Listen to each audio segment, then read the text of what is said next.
What did I do? What did I try to make you happy? Thought that I proved, thought that I you told me that you love me. But now you're in the spotlight and you're cruising. You play with my emotions. I was foolish, but now you're in the spotlight. Camera shooting. You playing with my heart. You playing with my heart. And now you're in the spotlight and you're cruising. You playing with my emotions.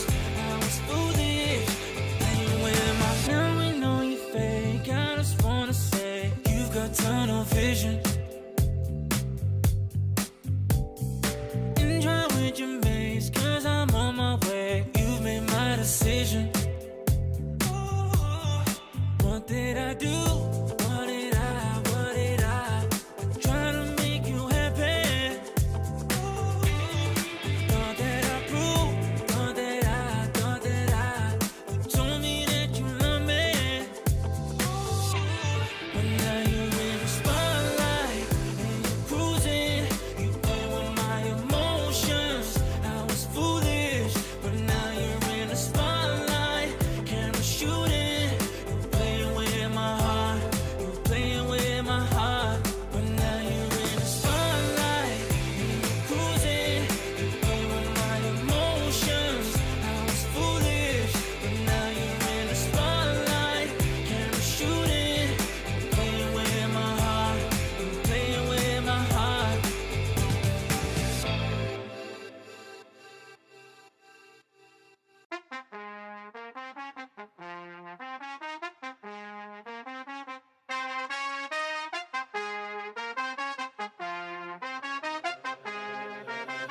That's just the way it goes. That's just the way it goes. That's just the way it goes. The way it goes. That's just the way it goes. That's just the way it goes. That's just the way it goes. The way it goes. That's just the ballin', spotting, ballin'. Phone was dry, but now everybody calling. Good at taking risks, yeah, I always go all in. Swear to God that I'm deaf to the talking. I can't hear it, see the finish line. I know that I'm near it, yeah. Cut the check and I'ma clear it. Ain't nobody out here that I'm fearing. Ay. Easy to see things all on the way up. Used to think it's hard, now I feel just like a layup. I've been in the gym, yeah, I'm tryna get my weight up.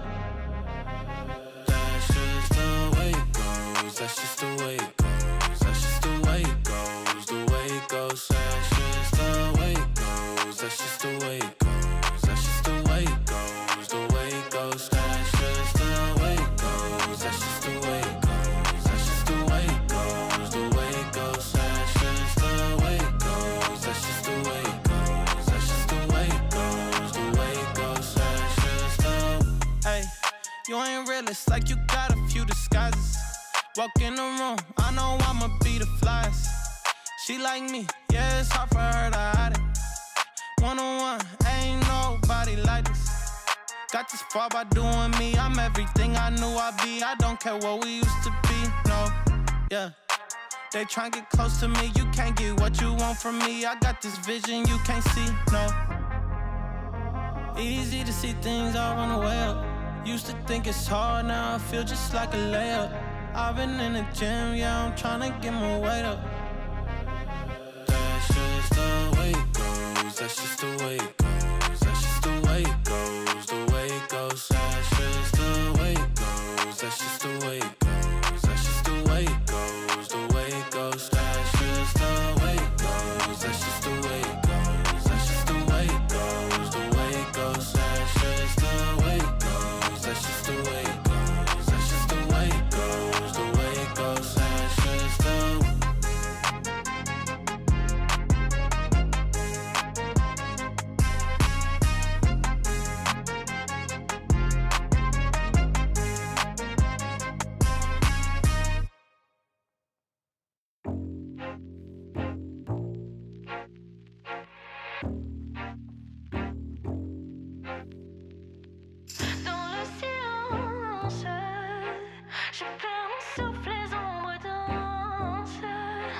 Autour de moi, les gens s'agitent, on me bouscule, je marche vite, je perds mes sens, je rêve de partir. Et dans la lumière, les rêves d'hier nous emmènent au bout du monde. Brûle la nuit, brise mes chaînes, sous l'orage, je renais dans l'écho de mes veines. J'entrevois une lueur d'espoir. La douleur est devenue mes larmes. Ce feu qui brûle dans les lames. Dans mes veines, une promesse de construire un empire. Dans le ciel infini, là où tout est possible. Lueur d'espoir. Et dans la lumière, les rêves d'hier nous emmènent au bout du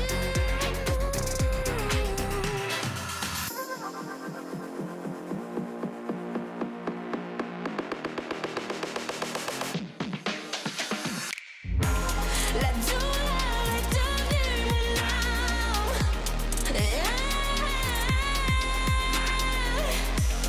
Ce feu qui brûle dans les lames.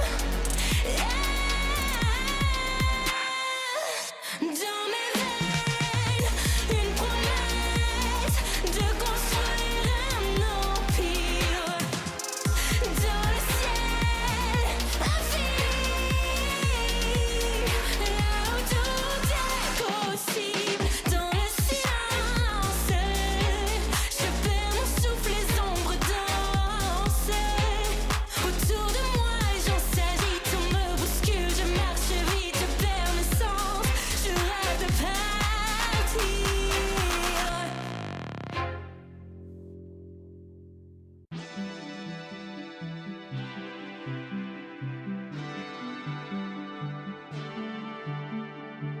You're like a movie scene, makes me forget everything. Oh, we were just kids, playing like we knew the world.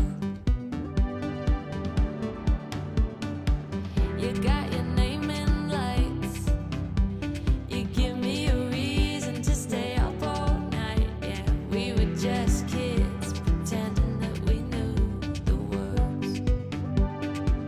Don't leave me dry, I'm waiting for the clock to turn. Don't leave me dry, I know we've got a lot to learn. You like moving pictures on the big screen. You got me feeling like I'm 17, watching pictures on the big screen. Whoa. You like moving pictures on the big screen. You got me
Because I wanted this so bad, and it makes me mad that you're not the one tonight.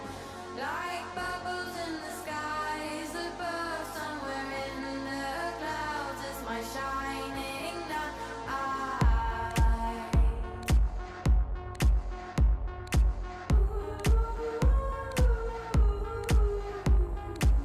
Wanna feel the freedom of choosing, 'cause I'm in this shit for life. Minding you. I let you fly. Please let me fly. I've come a long, long way without you by my side. I've done this all my life without you.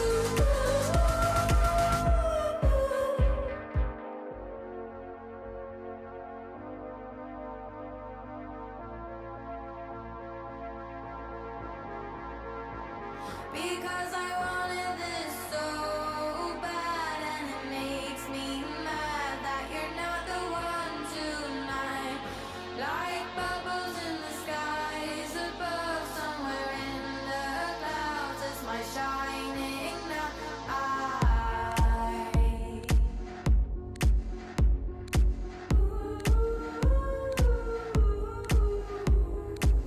Try to feel the seasons are changing, and I might just let you down. Leaving you. We'll let you fly. We'll leave you now.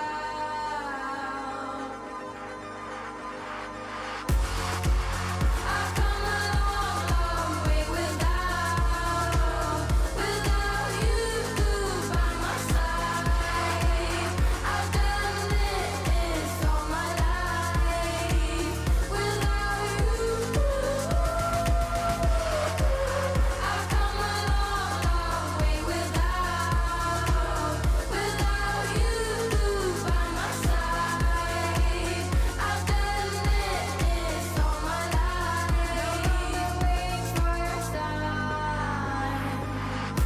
All the darkness inside won't let you fly, but I might get you off my mind, get you off my mind, get you off my mind, get you off my mind, get you off my mind, get you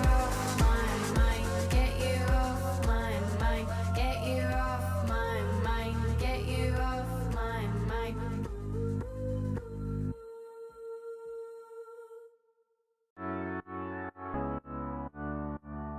If I'm thinking about you, are you thinking about me too? A summer day, your sweet embrace is all that I want. The way it feels is something real and heading for us. I mean it from the heart. I wanna be your light when it gets dark.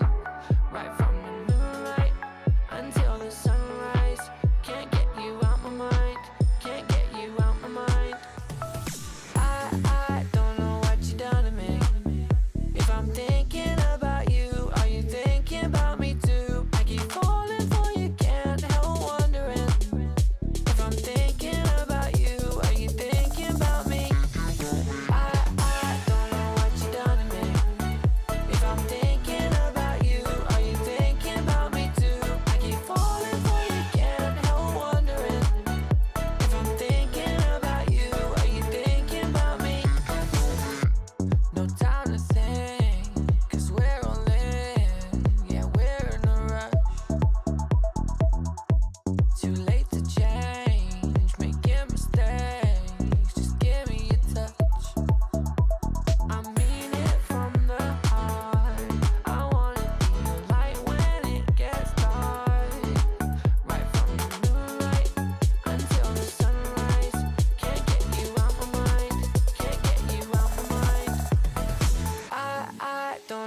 If I'm thinking about you, are you thinking about me too? I keep falling for you, can't help wondering.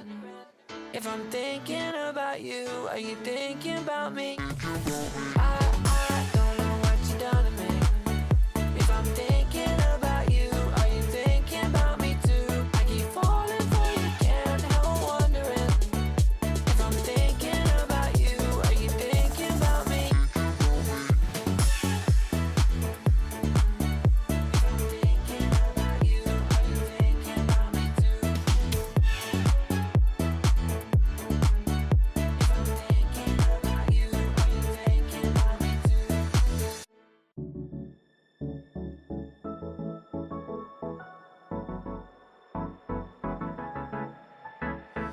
Let's do something crazy, get a bit wild today, 'cause we don't do this every day and we deserve it. Life is so amazing, nothing is in our way. Baby, let's fly away. Do you feel it? Is your heart rushing the way my heart's rushing when you take it all in? Baby, this is where we come alive. Do you feel it? Take the world by storm, just you and I. Can't believe it took so long to realize what makes us come alive. Oh, what makes us come alive? Let's break some rules. No, we don't always have to be good. Don't always have to do things that we should. We'll feed the fire. Let's see it through and let go of what's holding us back. Just light it up and we'll burn through the past and take it higher. Is your heart rushing the way my heart's rushing when you take it all in? Baby, this is where we come alive. Do you feel it? Take the world by storm, just you and I. You and I. Can't believe it took so long to realize. This is where we come alive. Do you feel it? Take the world by storm, just you and I. Can't believe it took so long to realize what makes us. This is where we come alive. Do you feel it? Take the world by storm, just you and I. Can't believe it took so long to realize what makes us come alive.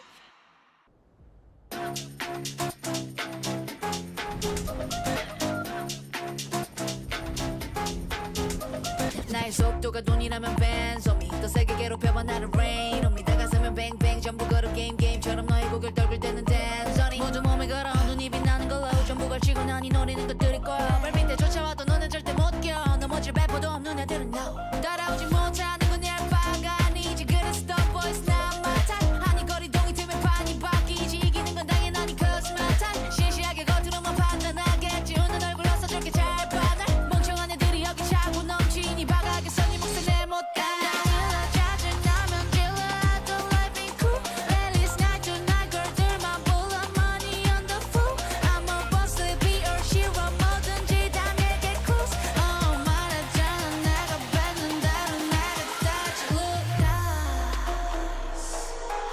Told them myself I'm so bossy I'm so bad I told them myself I'm so bossy I'm so bad I told them myself I'm so bossy I'm so bad I told them myself told ya 느리게만 보여 눈이 핑 돌아가는 놈들은 한 곳으로 모여 Shall we ride body with a tool 그래서 이거 누가 대신에 money dance on a private jet 여긴 닿을 수 없는 곳 올려놔 boss 하늘 위로 떨어지는 별을 느낄 like demons 자식 나고 기는 것들은 전부 천했지 왜처럼 증오들은 나의 밑거름 꽤나 좁아져도 눈의 시선은 너는 새 풀려 숨 죽여 Hey you better you turn when I pull up Can't slow me down 나 끝이 없는 ride 멈출 수가 없잖아 I'm that oh so hero 망설임 없이 주사 위로 여전히 예상 못한 곳으로 향하지 like we to go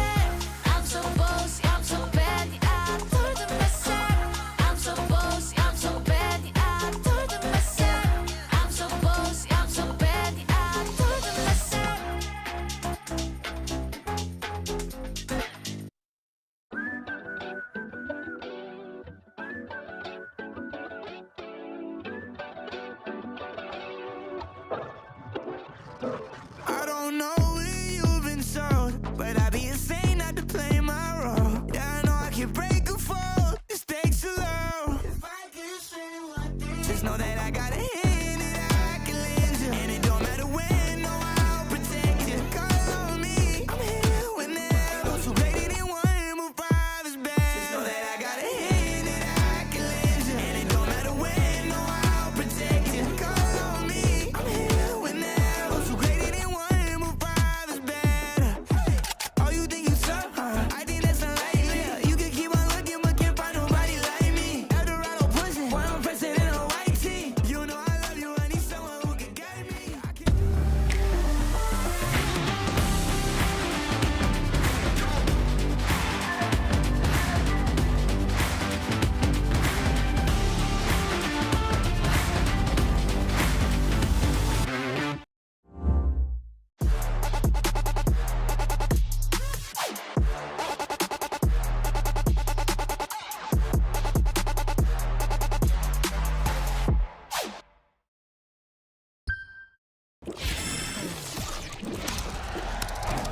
Red Bull gives you wings.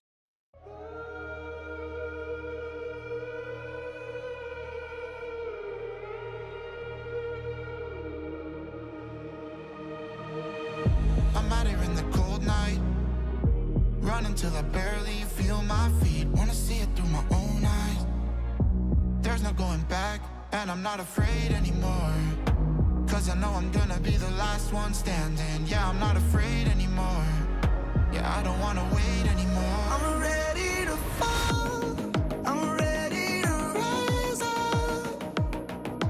I will do what it takes, I'll run blind straight into the flames. Watch me burn, alone in the shadows. I'll carry you home on my back. If it's you or me, then I'll take the shot. Still they say I'm the villain. I scream and nobody listens. Still they say I'm the villain. Too bad you can't take me down. See that I'm surrounded by predators. It's critical, they got me in my element. It's dirty how you trying to keep it elegant. Keep my eyes open wide when everyone around me is an enemy. See my life cross my eyes. I'm ready to fall, I'm ready to rise up. I will do what it takes. If it's you or me, then I'll take the shot. Still they say I'm the villain. I scream and nobody listens. Still they say I'm the villain. Too bad you can't take me down.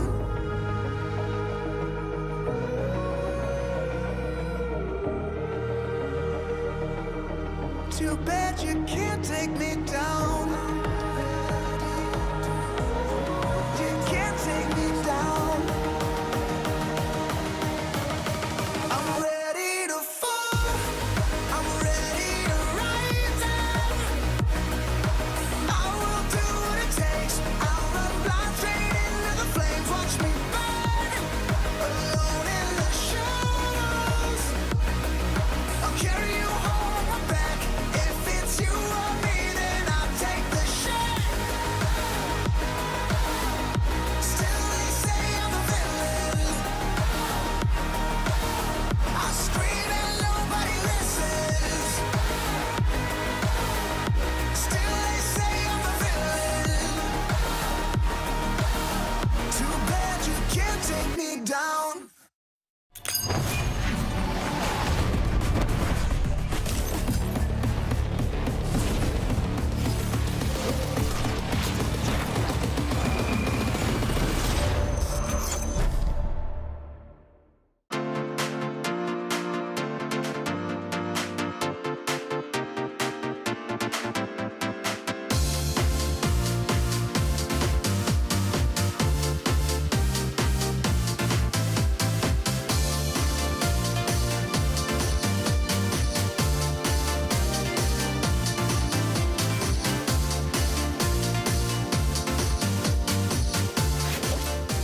The competition has been very intense this week, and it's time to finish it off with some bangers. Hello everyone and welcome back to VCT EMEA. We are coming to you live from the Riot Games Arena here in Berlin, Germany. I am your host Yingsu. I'm joined by Kakuka and Billy. Welcome back, Kakuka.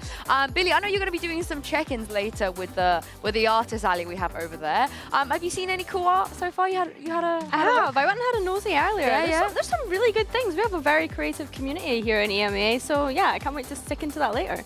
I'm not gonna lie, I haven't paid attention to most of the pictures because there's a table full of food and a girl has priorities. But you also were given food by some of the fans, right? Yes, thank you so much. You're very happy. They brought me jamón, salchichón, lomo embutado, so thank you very much. That's exactly what you need to bring me if you ever want to get me something. And I want to shout out Trubun because she's one of my favorite artists we have here in EMEA, and I think she's here today actually, so welcome back Trubun as well. But let's take a look at the standing and schedule and see what our fans could be in for, because Bea, you won here yesterday, but you missed some almost upsets. I wasn't here, but I was definitely watching. I considered stopping after watching that first bind. I like what both Gentlemates and Foot were bringing on the table, the new comps. Comeback actually making his debut here in Tier 1.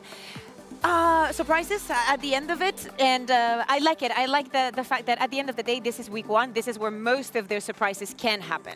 Yeah, I think the second series as well was so close, right? I think both of them that day was really close. I think it could have gone either way, and I think that the teams that weren't able to just get it over the line will be feeling pretty gutted about that result. Yeah, and the Liquid win was massive for them if we take a look at the champ points, because they're tied with Heretics right now, and of course FNATIC are kind of praying for their downfalls if they want to make champs without having to go through playoffs and so on and so forth. So this is going to be a very interesting battle, Billy, to see if they can keep it up. It's a close race. It really is a close race. And I think that's what's so exciting about these kind of next few weeks is that we are going to be getting closer to seeing who is going to be representing EMEA at Champs. I think in terms of today's matches, I can't wait to see how Carmine Corp get on. It feels like it would be a real damn shame if we did not get to see KC in Paris at Champs. So yeah, I'm looking forward to seeing how they can get on today. I think for them though, the first goal is make playoffs before we even consider Champs. I think that most of the teams want to make a crazy run. We've already seen some of the changes and the new implementations, but I want to see more of the new map pool. I think that people have been getting very creative with the compositions, finding their comfort in their strengths, and I want to see how far they can take that. Yeah, and our players have been very animated on stage as well. We saw CNED giving it, like I've never seen him give it before. Batty G is also truly home, you know, he was flexing on stage as well. Wait until he gets a win. Yeah, I wanted to play a little game and talk about just the aura that our players have from the 4 teams that are taking the stage today. Pick your farmer. Now, I want all of us, you two and me, and everybody at home as well, Sliggy, you play along, to choose a player that I think will farm the most aura. Who is the ultimate aura farmer? Kakuka, I'll start with you. Okay, so I see that we have the 4 teams that are playing today. I see some faces that I like. Get out of the way. I like Sadak. I really like Sadak. I think that he's very good on stage. He's always very animated. Oh, and he actually has a very cool picture for it. Sums him up, really. Yeah. I think that from the bottom, probably from BBL. I'm tempted to go with Yampy, but I don't think I will because I feel like we're lacking some barking. And I expect for that to happen sooner rather than later. But if I have to choose one, I'm going to go top left, and I'm going to go with Benji Fishy, because to me, Benji, not only he is great and has immense aura, I think that you should be there has to be something wrong with you if you do not like Benji, and I really feel like he is a perfect balance between having very, very good rounds and when he's not having those rounds, cheering the rest of his teammates up just so they can keep performing as they are. Yeah, I mean, I think that's a great choice, but we were looking at these clips now and you can see him, he's constantly screaming. He is indeed. A good choice. So Benji can maybe help you farm some aura today. Now, Billy, we have a lot of choices left. So who are you going with? We do. So I was thinking about this a little bit, especially when we consider the teams that we're going to see today, which we have the options to choose from. I think Bolster could be a potential choice here. We've seen him dancing at global events. You know, this is very much him. I love this pose that he's hitting as well. But I was going for a different route. I think that I would like to lock in Sociable for me. And I know that we're probably thinking, why am I locking in Sociable? But I want to see this clip come up of what he said in that very first interview with when we did For him Heretics. on stage. Listen to this. Mountains are there to be climbed one day. Insane, insane. That is aura to me, right? This is the 29-year-old rookie that is coming in to In his neck VCT, brace. right? In his neck brace as well. Yep. And do you know what? He's been so consistent. He's so cool, calm, collected. He is quite literally my nonchalant king. Okay, I like okay. it. I like the approach. Yep, you guys have gone down very different routes. So yeah, and I also like the honorable mentions you said. I think Boaster's almost too obvious at this point. I think much like Sociable, Magnum has negative aura. It still kind of counts, I think. But he's the most fun he's ever been. You have to give him It's that. like nobody can take him out but himself. You know, he's his own worst enemy. And I think there's so many great choices left. But I think there is something you guys are missing. Because Benji, he likes to stream, fair enough. Sociable, I don't think he knows what people look like on the other side of the stage. But do you know who is not afraid to give it? Just really give it. So much so that he's willing to take a fine to my get God. to for it. Now, if you've never been on the receiving end of this man on stage, congratulations, because I think he has caused trauma to people. He has made people genuinely scared of what he might do. And the reason that we're showing you these clips is half the things that he does on stage, we cannot show. Yeah. It is not broadcast friendly. So I think this is the guy that's going to get in your head. This is the guy that doesn't just farm. It's okay, but yeah. He doesn't just farm on the server. He farms on the stage. He farms in real life. And I remember Benji was like, "Oh, please don't fine me." Sui's like, "Give it to me. I don't Bring care. Yeah, I'll take all the fines." So I feel like this wasn't a competition, but I win. Okay, I like it because I feel like Yeah. if he was on my team, I think I would respect Suigetsu probably the most. It doesn't matter who else is there, but I would give him that room to do whatever he wants. I think I'd be scared. I think I'd be Yeah. intimidated if anything. Yeah. Yeah, We there have we gone go. for different approaches here. Well, Yeah. we'll see how it goes because they're playing up against each other today, so that's going to be an Another interesting matchup. Yeah. Honestly, yeah, it'd be good to know. Actually, we should do like a tier list. We should do a table of the behavior table. But anyway, let's talk about these two teams. We haven't seen them stage 2 just yet. And Kukuka, familiar faces, been here before, no changes whatsoever. Yeah, exactly. It was not long ago that we actually saw this match happening, but things are changed once it comes to your own region. We see that there's new maps coming in and out. To me, the bigger question is what kind of face of BBL we're going to see today. For people to understand the importance of this matchup, and now that we're seeing them in the bouncy castle, we could be looking at potentially the #1 coming out of their group, because these are easily the 2 strongest teams in their Do group. you think Magnum knows how the bouncy castle works? Yo, Perfect is so competitive. I'm really disappointed that we're not seeing Pal on the bouncy castle, if I'm honest. We I did. think he could take all we of did them. see him. Did We did see I him. must have missed it. Yeah, I mean, some of the coaches are choosing. See, this to is more not. like it. This Okay, is yeah, more that's like very it. enjoyable. But They yeah, actually teamwork in the it's jump. great. Yeah. We should do some. I'm down. I mean, Mini can't have all the fun, right? But I think, yeah, they're making the most out of what a bouncy castle actually is. And I'm glad the vibes are good, because how could it not be, Billy, after the fact? Heretics are finally sort of overcome a little bit of their demons. Yeah, they're finding their groove, and Yeah. it's nice to see them kind of have this positive mental attitude, and it's something that we've been asking for them as well. So I think making the global, getting to Masters Toronto, they're looking okay now. Yeah, and the no changes narrative is a fraud one, because Pau did get a promotion, and this is what he had to say about being the head coach of BBL a little bit earlier. We've seen a lot of changes already here in Stage 2, and I'm going to bring you guys another one. Technically a change. Congratulations on your promotion. Thank you very much. How's life since you've had all the power on BBL? Oh, that's an interesting way of putting it. Bad for the players, I think, if I'm the one in charge. But no, it's been great. It's nice to for us to really get to reflect on what we did well in Stage 1, and also now have a lot more room to make the improvements we want to make for Stage 2. And of course, I gotta, address it off the bat. International experience. That is so important for some of your players who've never had that chance before. And I think the fans outside of Turkey now really respect your Turkish voice, Levin and Sociable. They've gained a lot of fans from abroad. So what's that like being for you and the boys to have that experience?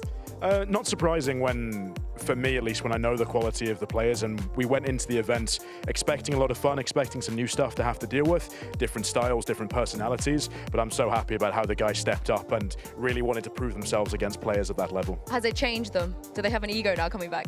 No, I think if it did change them, then the loss soon afterwards to the neighbours and good friends would have put people back in their place. So yeah, I think that sets us up well nicely for today. Well, yeah, let's talk about this matchup against Team Heretics.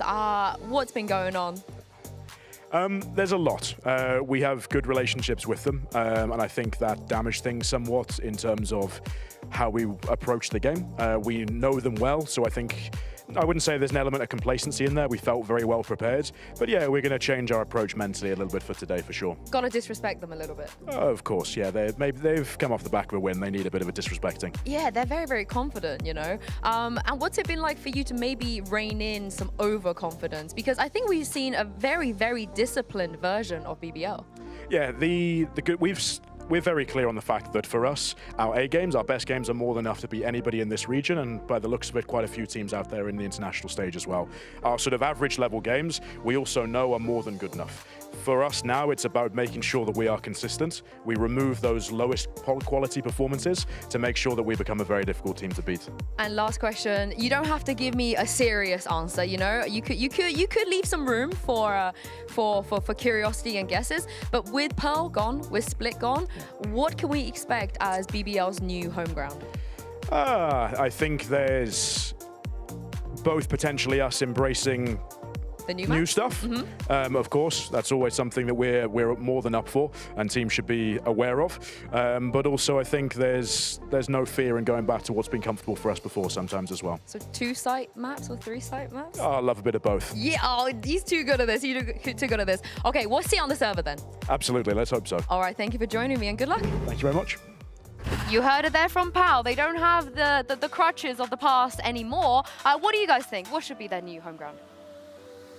He kind of I would like it to be one of the two new maps. I think we've only seen Wonka Road so far here in EMEA. I think that they will still probably need some time since they're just back from an international. But probably I think that crown is still there. And for BBL, I would like Pal to go just on the innovation.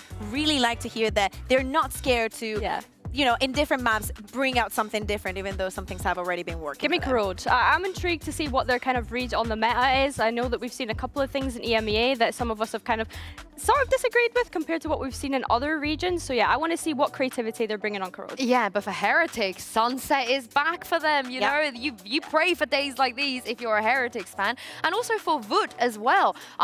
He was trying different things, Kakuka, as well. We've seen some, either he's lied to us in the past about hating the KO, hating the lineups, or maybe he's finally found a groove. I think he has learned something that I consider to be very important in Valorant, and is that today we're here, tomorrow we don't know where we are. The meta changes so much, and there's so much fluctuation between what's strong and what could make your team stronger. Not only what works out there, because we see this double duelist, but we also see a lot of the double control, double sentinel. There's many ways to interpret the maps, and for Wood to be the best version of himself, he needs to be ready to fit in different roles. Yeah, and a lot of you will be asking, why is he not on the duelist? He actually addressed this on stream, so take a look at this. I like playing duelist, but I just don't want to make pressure on my teammates, you know? If I say I want to play duelist in social media, people's gonna start screaming, oh, go Wood, play duelist, Wood, play duelist, but I don't want to do that. And I think what he's referring to there is Mini Boo. I think he doesn't want people to apply that extra pressure on his teammate, who is the primary duelist. We want on Mini Boo, on duelist. Some people might want that as well. Yeah, no. I think that whenever Heretics have leaned into that double duelist, they've looked really, really strong. And I can understand that he's feeling and thinking of Mini Boo in this situation, but if it's not broken, don't fix it. Yeah, and some of these agents we can see that Wood is excelling at. To me, the ISO and the Jet have to be up there, but hot take, the KO here is the key. Fair. Maybe. But if we want to talk about rivalries, this is definitely an interesting one. What happened in the past, however, does not matter. What matters is if this version of Heretics and BBL can make it all the way to champs. So without further ado, let's welcome back our players back to the stage.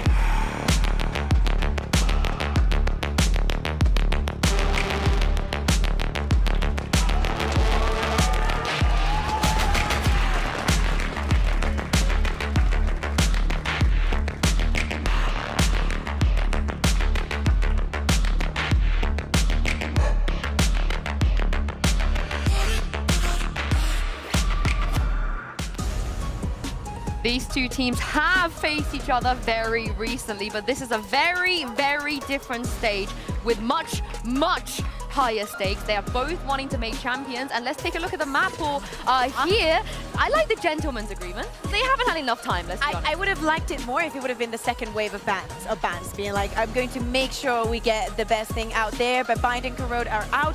BBL choose to go for Icebox. Both of the teams having different approaches. That double controller that I think is going to be very persistent throughout the stage, feeling. Yeah, gentleman's agreement, Scottish coach versus Scottish coach. You love to see it. I think this Icebox is interesting, as you say there. This is something that we saw them play in the upper semi-finals of the Stage 1 playoffs, and Team Heretics did manage to win in that overtime. So I'll be intrigued to see what's been changed since then, as we do know that they've been kind of changing up the compositions when it comes to that map. The Haven, allowing Team Heretics to come in on the Haven is really, really going to be difficult for BBL, because as we know, that has been such a great map for Team Heretics so far. I actually hope they change their comp. I think that comp has ran its course at this point.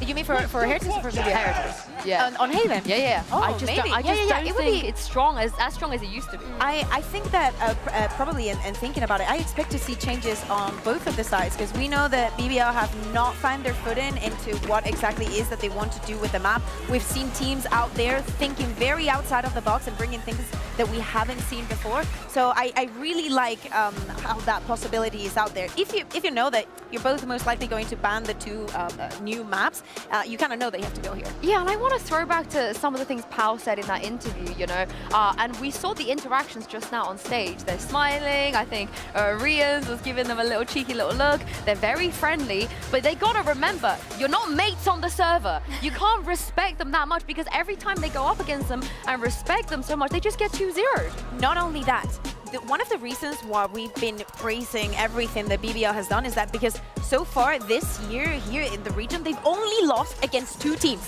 Team Liquid and Team Heretics. Not that long ago, they were able to get that revenge against Team Liquid, but they're still they still haven't even managed to get a map off of them this year. It is like their kryptonite of this year, right? The fact that they're able to do so well. And I think as well, like BBL, they do almost have these sort of higher expectations of them coming into this stage, I feel. They managed to get that top 4 finish of Stage 1. Now that they've promoted Pal to head coach, I do have this sort of expectation that this is a playoff team now, despite Stage 1 being the first time they made playoffs. Yeah, and I'm expecting Levin to actually use what he learned, you know, playing against teams outside of EMEA, showing them that he can be explosive, but he can also be disciplined and be reserved and not go for the third peak and give away unnecessary advantages. Because if he plays the way that he played against some of the teams outside of EMEA, this is going to be an extremely scary team. In many occasions, we speak about how difficult it is to catch up with some of the teams that keep going to global and international events, how they keep getting that experience outside of the region. For BBL, this was a very good chance for them to see how they measure against other regions and whatnot, and also to understand what to do when you lose. Even with that, because you know, made it out groups, it was a very good run, but also those defeats are very, very harsh on them. Yeah, I have to agree, and I think as well they were probably gutted after just missing out on Masters Toronto, right? Not being able to get that global experience a couple of months ago, and they had the 2 opportunities to be able to get there, but of course Team Heretics was one of those teams that ended up beating them, so they couldn't quite go. So yeah, I think that this is probably going to be a bit of a grudge match, as we say. Let's take a look at the agent select here and see if we see some changes on Icebox. Of course, live agent select, but both teams have already locked in, and yeah, I mean, they haven't had enough time. We can't expect them to reinvent the wheel. No, I like the fact that we see both of the double controller on both of the sides, and to me, the key #1 for Team Heretics is Woods. I think he's amazing on this map. He really supplies even though he's not on the duelist, and Minibu is covering that a little bit more. He's very, very aggressive, so we expect to see that from the defense. And on the other side, Billy, you were speaking about sociable, and I think he has to be the key for BBL today. Yeah, I think so. I have to agree. It is interesting that they've kind of moved away from that sort of double initiator approach that they had. Of course, teams not really playing that Teho anymore, so of course Sociable is now having to jump onto that Omen. I'm expecting him to be able to flex into these positions whenever BBL want to change up compositions, because at this moment in time, he should be one of the most flexible players on his team. So I'm intrigued to see how that Sociable and Miniboo kind of heads goes up against one each other on these Omens. Yeah, and I want Heretics to beat any potential Mickey Mouse allegations. You know, they've got to do it here. And we see a lot of fans here in the arena today. You're going to be excited for this one. It's time to throw it over to your casters, Pansy, and my 2 favorite guests, Hypoc and Mini.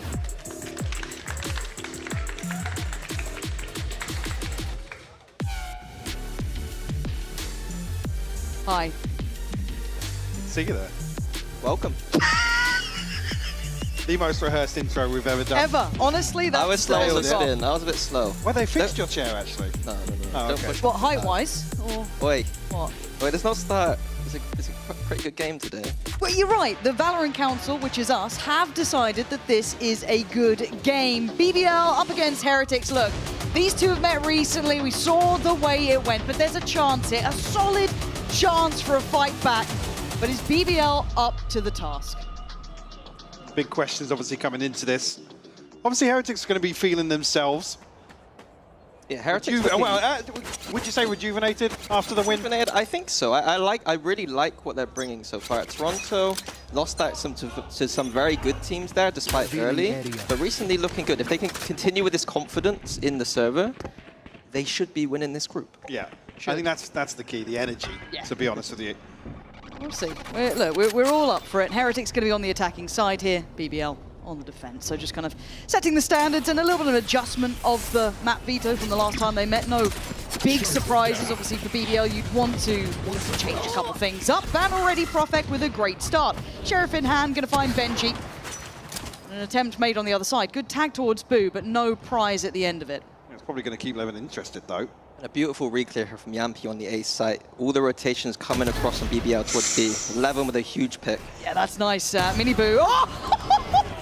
Oh, dealt with as well. BBL are shooting today. And he's still got a bullet to play with. Oh, he's got the support. Profik already coming in, finding Boo. This has been a shutdown. BBL with an in-zone flawless start. They're already up. And Yampy's got an audience to play to as well. I believe the dad's in the building, brother's in the building. It doesn't take much to get him out of his seat. I was going to say, he doesn't need much of a crowd buff. That's true. Yampy will usually do the legwork himself. This is a beautiful opener from Levin. Again, I think actually confirmation on the first. He knows he can stand his ground. Like you already noted, the reinforcements were on a beautiful timing. Yeah, well, yeah, didn't need him in the end, but I think that probably gives him the confidence to stand his ground here. As it wouldn't be a Pan podcast. Well, actually, yeah, we can go ahead and just include you in that now. Yeah, you're pretty much part of the part of problem. I mean, I was hoping you'd be maybe a solution to this, because now you can yap, right? This is it. This is why you're here. Oh, this is why you're here. I was only brought here because of the tech pools problems. Yep. Yeah. So I do believe, once the producer repeats, because everyone was yapping, I'll let you know. In-ears and audio levels. So as you can see there on the screen, that is what's being adjusted. Popped off too hard, stood up. Who needs audio, is all I'm saying. He's 3-0. Yampy probably actually blew his ears out. That was the issue. That was the issue. You reckon it was? Again, yeah. So once this is fixed up, we'll be back in. It's not going to be, hopefully, a long tech pause. I like saying that because it puts pressure on people. You know what I mean? Come on, Levin. I didn't mean him. Come on. I meant production. When he goes to coach 11. No, we're watching him put his ears in. Come on. They're quite tricky. They are. I'll give it to him. He's a rookie. Yeah. I've seen Boaster have to like put them into people's ears and stuff. We've seen that before. Did they ask for that, or was he just going around? It's a bit, you know, Yeah, he micromanages in the game and out the game sometimes, you know. Inside scoop. Can you believe it, Michael? Actually, I can actually. Actually, it makes perfect sense. But let's kind of, I guess, touch base on some of the stuff that the desk were highlighting coming into this. I mean, I guess I want to kind of talk about aspiration changes with BBL. Let's start there, at least for now, because we are coming in. It's going to be a pistol, I can imagine. It's only be Classics probably coming out for Heretics. But for Heretics, we can touch on them a bit later, depending on how the game goes. But for BBL, right, we were impressed with what we saw. Yeah. It changed our minds. I think I know where I think I know where you're going with this now. Go ahead. I don't think expectations actually change at all for Heretics. I think they're probably still in the same sort of position in terms of where we place them regionally and also actually beyond that towards the global events as well. For BBL, I mean, map veto being a separate discussion altogether for me, I mean, the bar's pretty high for them now, honestly. With obviously starting this year and seeing the improvements we have, BBL, I want them to start pushing towards the top. Yeah, I think every single time they play in a split or a tournament, it seems like they're progressing further and further. And now is the time to build to that final point on the road to Paris. Well, that's the thing, right? And I love the way you put it like that. Initially we heard, you know, the coaching staff behind them, hot flash here, super calm though. Really calm under any sort of threat there. How are you alive? Oh my god, I thought you were getting away with that. Wu does eventually shut down on the back, you know, pedal away, but still actually a plant here for Heretics. Hold on, they've got my attention. You're gonna show me something with just classics? I'd be very impressed. Yampy, see when that dart cycles back up for him. Rienz is not gonna have his for 25 seconds, so. That's a big win initially though, plant in and a comfortable reset. That paranoia, good for 2 on that. And they're going to try and swing on the corner. Cleared up, nicely handled. BBL not looking threatened. But coming back to that original point, Powell was saying initially kind of during the very early stages of BBL when Magnum came in that they were looking just to do well in, you know, in these European stages, in the EMEA stages. They kept it realistic. Correct. And they weren't looking at doing deep runs at internationals. Now the stage is building. I think as well the reassuring thing has been there's not really been kind of peaks and troughs. It's been a very gradual increase. Unlike the roller coaster of Team Heretics. There you go, yeah. There you go. Perfect comparison to make. But I think that's what's reassuring. It's not as if, you know, they've come out and had some blowout series and absolutely rolled teams.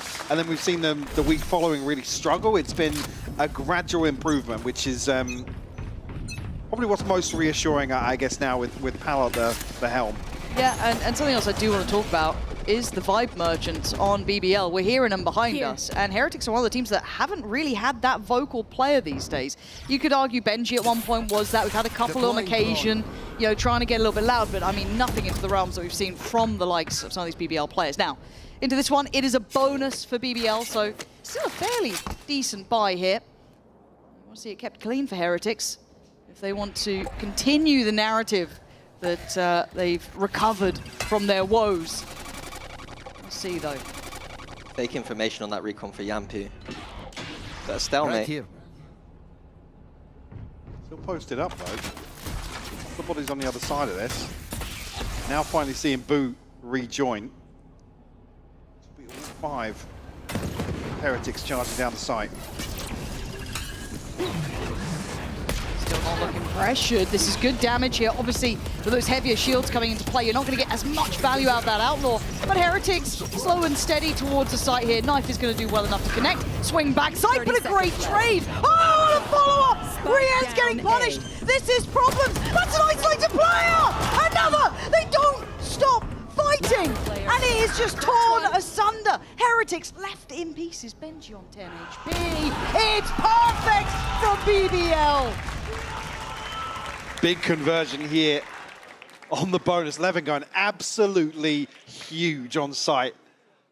Yeah, I think that he needs to be the player. Like, he is the player when he's on it. The BBL look fantastic. Recently, you know, if he starts games slow, he can end slow. But when he starts games like this, BBL are a dangerous team and can beat teams like Heretics.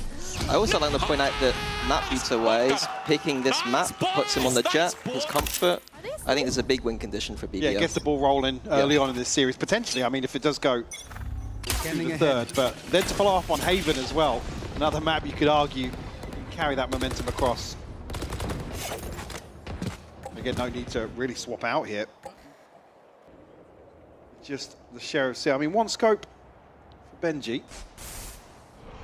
Get anything going here, but I think that discussion about Levin is what Powell implies when he's talking about expectations. Recently, they've been moving towards that Euro, maybe to push further, but it's not been working as well, in my opinion. So it's a big question mark on those later maps. Will Levin be going to that jet and finding comfort, or are we pushing further and further?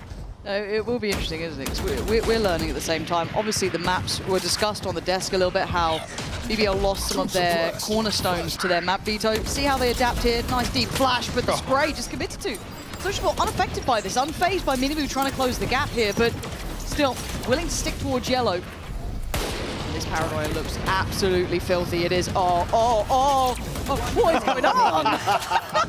Boo couldn't really do too much more. He's only got the Sheriff. But BBL's confidence is going to be sky high. This has been clean work so far. Nice from Boo. Yeah, right here. Quickly though. Boo's probably not going to anticipate this if he's even given the first, but he won't be.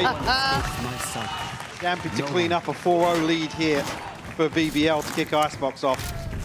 I think this is a good time for Heretics to prove that they can come back from these situations. They've done it recently, yes, but in VCT, we very rarely see it. Like, I think this year has been a lot about momentum for them. When they're ahead, they're ahead.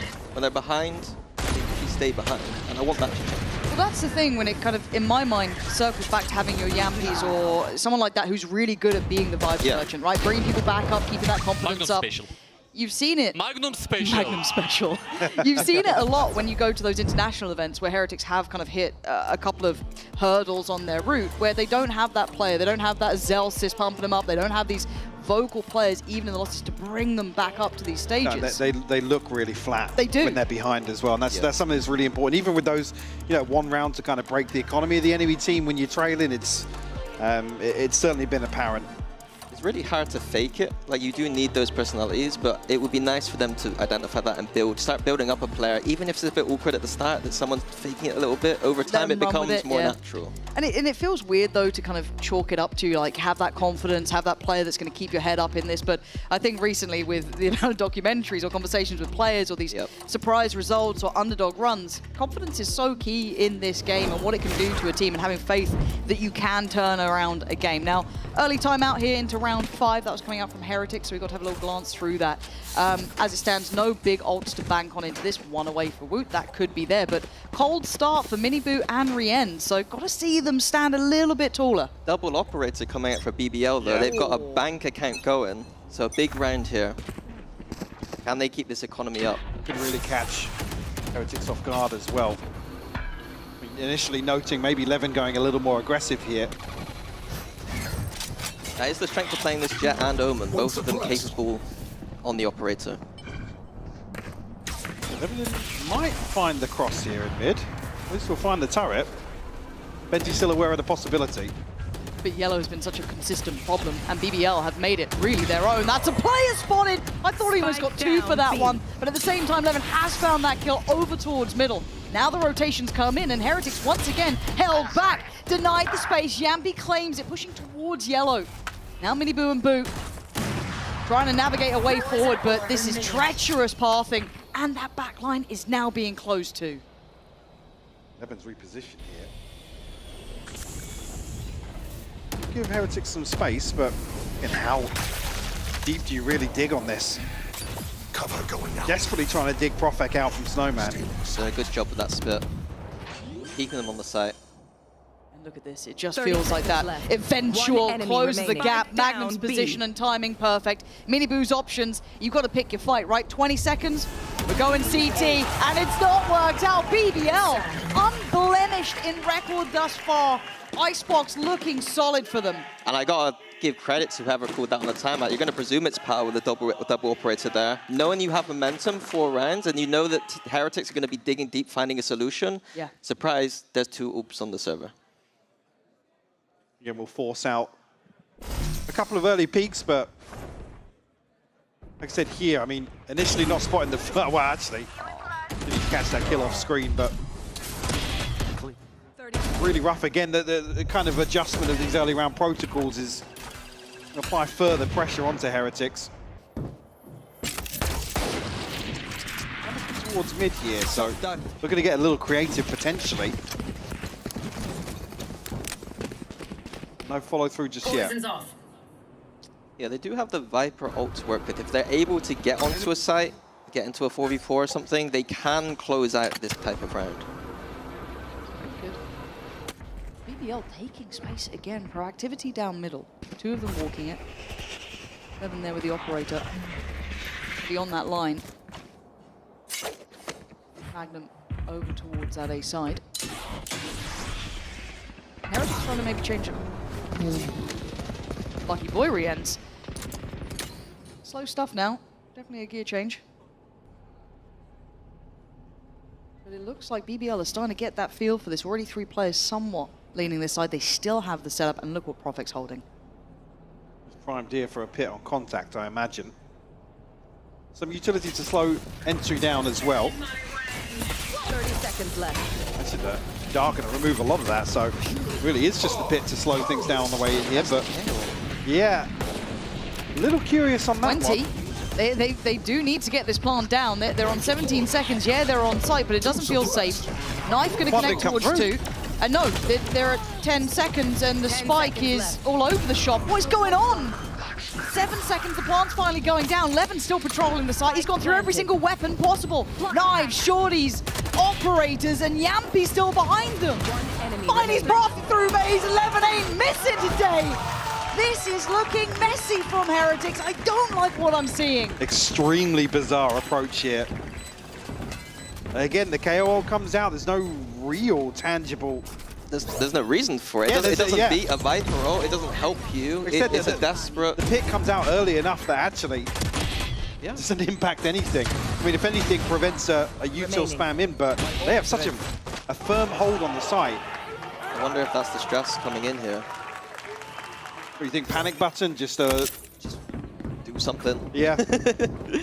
I have to give credit to Yampy that round again.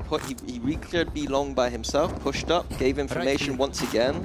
Having the leader on your team making those big, bold plays in a game like this is exactly what BBL need. And in my mind, Yampy is... it doesn't necessarily show up on the scoreboard, right? A lot of what he does to find impact and value, so I see that highlighted, but again, Yampy seems very aware of this. Levin now should be locked in, he is. I feel like this guy's going to have a monstrous game today! Oh my God! Bloody hell, they're on a bye! They are left absolutely in pieces towards Tube. Maybe trying to split up middle pressure. Mid doesn't matter, doesn't work. 3 from BBL on the right side. Utility still in play. Woot is above the paranoia. And Boo's been rewarded through the wall. Prophet quickly handles Woot though. And they're still staggered on this approach. We can get a little aggressive, but Rien's shut that down regardless. Man advantage still for BBL. Boo and Rien's gonna need a freebie here, and with BBL stacked up, I think they're gonna find one.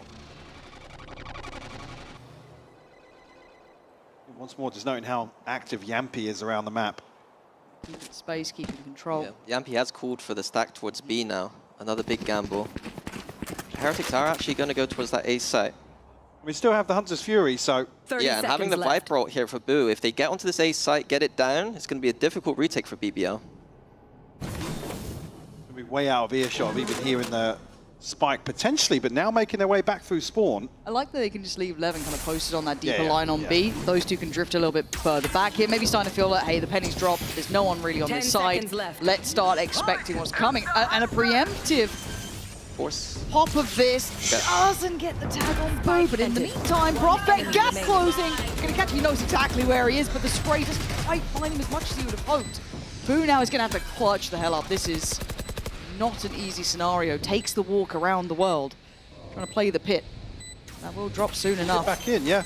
Does just get back in, playing on the edge here. Playing really well, controlling these small... Wait, I thought he had that. I really thought he got back in. The time it didn't reset, he did back in, but it didn't build up. So as soon as he comes back out, really bizarre. I mean, again, it's not a freebie, but... I have to call out them the way they played that 2v3. They left the spike on Boo, the person with the win condition ult, meaning he's got to plant the spike and then ult, give that to the Sova, put the ult down, plant in the Viper ult, win the round. Instead, they allowed BBL to come in, kill the spike planter. That second shot is absolutely outrageous from Levin. He's on a tear. He's having an absolute heater. But you're absolutely right, though, because on the other side of things, the Hunter's Fury doesn't connect to anything. So it's like, it's the one thing that could potentially swing the pendulum back in their favor actually doesn't find value. Yep, 2 rounds in a row where Heretics' decision-making around using the ultimates is off. Which is weird for me, because, look, we can talk about kind of confidence issues and maybe just, a couple of other bits and pieces, but it's when those decision-making issues start creeping in, that's when I worry. And we are seeing a very quick timeout. I mean, if you're probably noting it... By the way, by round 8, yeah. Burning it now. I mean, they're 7-0 down, right? You got to try and do something. But how do you fix decision-making? This feels, I don't say fumbly, that almost underdoes it, but rushed. It feels a bit under pressure. And they're normally a very good team of keeping their cool, keeping their head. We're not seeing that at all. I mean, hell, we're barely seeing them fight back. Only Boo so far has made it 7-7. Everyone else is on basically 1 kill. I mean, they're getting boomed here. I think it is about that stress, and when they're behind with the momentum, that the decision-making when you're stressed just fundamentally changes and Well, worsens. I guess that's to follow on from an earlier statement then. Do we think they're feeling pressured coming back to EMEA now? I can imagine they'd have loved a soft landing here, right? You know what I mean? Yeah. Come back in, cool. Hey guys, we're over that hump, build it back, don't worry, look what we just did.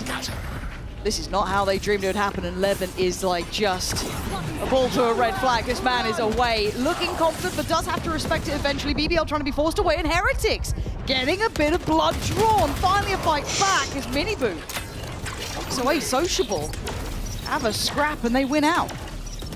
Like the approach from Heretics, keeping it simple. 5A, typical Icebox. The bread and butter. Not letting Levin get into those picks in these default slow rounds. Suck across the op, sorry. Your freebie here for Magnum. That's Spike noted as well. And actually, Propback is going to find one on the other side. Standing. But, tagged up, Magnum. Does he win these? Could do. He absolutely does! Oh, my word! They can't do any wrong! They cannot take a single misstep, and they are Magnum with the 3 at the end. The Red Bull clutch. Play it back for me. Play this back for me. I mean, this is one of the maps where Magnum got put on the map almost, right? He was always doing well. But this, it's just a gut punch. I think combined it would have taken like 5 bullets, and every single one hits. I have to agree with Yampy. Yeah, it was not a very good swing. The fundamentals from Heretics looking completely off once again. Yampy's playing Mental Warfare, and it's far too good. He's actually on it. Well, this is the thing, though. In that previous round, though, it's the most aggressive we've seen BBL get. Now they can follow through on it. They're just going, man. They're just going. Heretics have to do so much work just to tame BBL. I don't know if they can do it. Magnum's still going to get away with murder. Yampy going unchecked. Swings around, finds Miniboo. This feels like it's too early in the day to be witnessing scenes like this. Levin and Profek. Last player standing. Of course, Levin's swinging onto that. Of course he is. Look, you're not going to get the respect without earning it. BBL keeping Heretics under the heel. It's 9-0. When do we say it? When do we start thinking about it? What, map 2? Well, 13-0. Oh. No, but you said it now. I've said I tried to imply it enough to not curse. But then you went, Okay, I'm going to say it. Well, I'm a full set. I'm used to this casting business. I see. Now, you know what, Minnie? You've done well at fixing teams, you know? We've heard you've, been behind the scenes, bringing teams back from the dead, according to Sideshow. He's very toxic. Now, at this point, the Heretics need to start, maybe looking to hire you out here, because this is 9-0. Take flight. The only copium I got for them is this is not their map. Brilliant. It was Brilliant. BBL needed to win this map in this series, in my opinion. Okay. But I didn't. It shouldn't be in this fashion. Yeah, not in this fashion. Heretics definitely trying to get some, but again, look towards the mini-map. Look at the control that BBL have just on the back of position here. Confidence from Levin. Yeah. Well, like I said, now that they weren't punished on the round where they got hyper-aggressive coming out of the timeout, they're going to feel that they can just run away with that. A little corner, good chip damage, and good confirmation, and there's no backing away. Sociable's got, oh my god. Guys, wake up! They don't respect you. They're going to keep fighting like this. They've managed to bring it back to a 3v3, but still, look at the flank, look at the position from Levin. He's slowly creeping closer. He's keeping control of the back line, but this is on the 2 on the site now. You should run. 30 seconds left. I'm going to be invested here. Again, almost feels desperate to convert here. Yampy should be able to get out. Going to catch anybody here, so full 3v3, but... You're taking with 2 snipers, though. Yeah. Spike planted. Well, you doubted it, and you did bring up the scoreline, so which curse comes true? Okay. It doesn't matter. It doesn't matter. It doesn't matter. It's 10. They've made it clean to double digits. BBL. I think you hit a good point, though, Mike. Again, desperate again with the ult. It's like, I think that this was a good opportunity to use that Killjoy ult, But if you're having to use it in these situations and not in your gun rounds, something is kind of going wrong. Yeah, it certainly feels like, I don't want to say a roll of the dice or a coin flip, but certainly some of these situations, Heretics are just desperate to break the streak. I mean, at this point, it's almost formality to close out the first half here.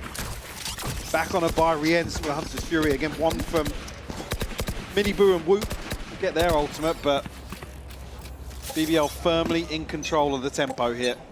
And the tone, to be honest.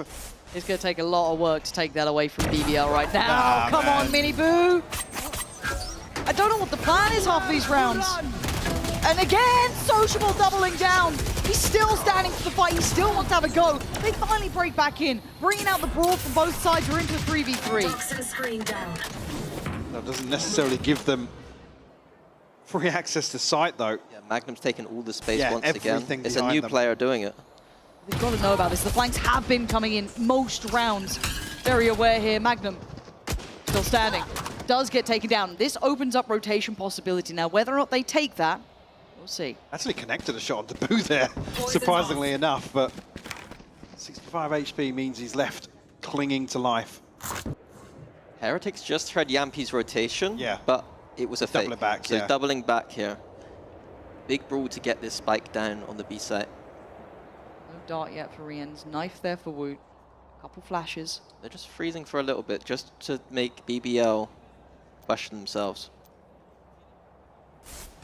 30 seconds left. Rien's. Let's have the dart back now. They just swing on this one. Wait for it. Who swings first? Pop flash on the wall. It's just a blind shot in the dark and it works out. Yampi swings again. No way are we seeing this? Yampi keeping the scoreboard crystal clean. 11-0. You thought they had another chance. Well, I know you didn't want to use the word fumble earlier, but now you can't really argue with it. Again, Miniboo bold. With how present Levin has been on these early angles, these deep positions. And it's not even as if somebody can swing onto the TP at the same time. And I don't know if I'm more annoyed by that opening or that finish to them. The open.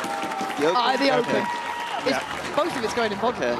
Like I said, if you're looking for a trade... Oh, no. Neil's just joining the spinning team over here. No, it's okay, it's fine. Get you on the desk. Happens to all the wash coaches. Damn. Hey, I gotta get a little I've won a flame in. trophy since the last time I casted. Well, you're not Potter. So, Levin. Oh God. Please don't do this again. Please do. Please do. Like we played one game of ranked, you can't be preying on people's down. Oh my God. Okay, at least it's traded. It's traded out. They've got control of sight. They should be in a post plant. They're fighting CT. They're least fighting it's traded, CT with the spike. At least They're it's fighting traded. CT with the spike. What are they doing, Michael? I don't understand. At least he's traded. He's gonna get straight. Actually, he gets shut down. I thought he was teed up for a freebie here. Boo, still with 26 HP. Had 26 HP for the last 2 rounds, bless him. But now in a 2v2. Trying to make something work here. Sociable. Can we send the paranoia in? Should be up above. A weird stalemate now will ensue. Yeah, Ben's just figuring out how to plant this. Oh, nice from Benji. Does catch Sociable, but Prophet, he's slipping net. Who didn't see him on this? Now, there's always a chance that he could be on this side already. They don't know about it. But Prophet's... Can he squeeze through? Yeah, I not think he caught did. here by Benji. Who's got no idea? And Prophet knows. Does he get the spot? He does. And now he's reading where Benji's going to reposition to as well. It's correct. It's the right read from Prophet. This is brilliant mind games with the ult. Oh my God, this guy's playing a masterclass, but he has to finish it. He doesn't get away with sticking it. He doesn't get away with sticking it. Nah, he doesn't. 11-1. This has been a landslide. They got their one. They got their one. At least he was traded. Michael, I don't appreciate that sort of attitude. Off the first half here. I mean, yeah, that was absolutely brutal. Yeah, it was. Credit to BBL. They, you know, they didn't let up for a second. This was clinical in approach. It was aggressive. At least there's still smiles for Heretics. I don't know if I'd be smiling, but we do indeed have something to kind of keep you guys entertained. We're going to send it down to Yinzu, who's standing by with the one and only Yampi's father and brother.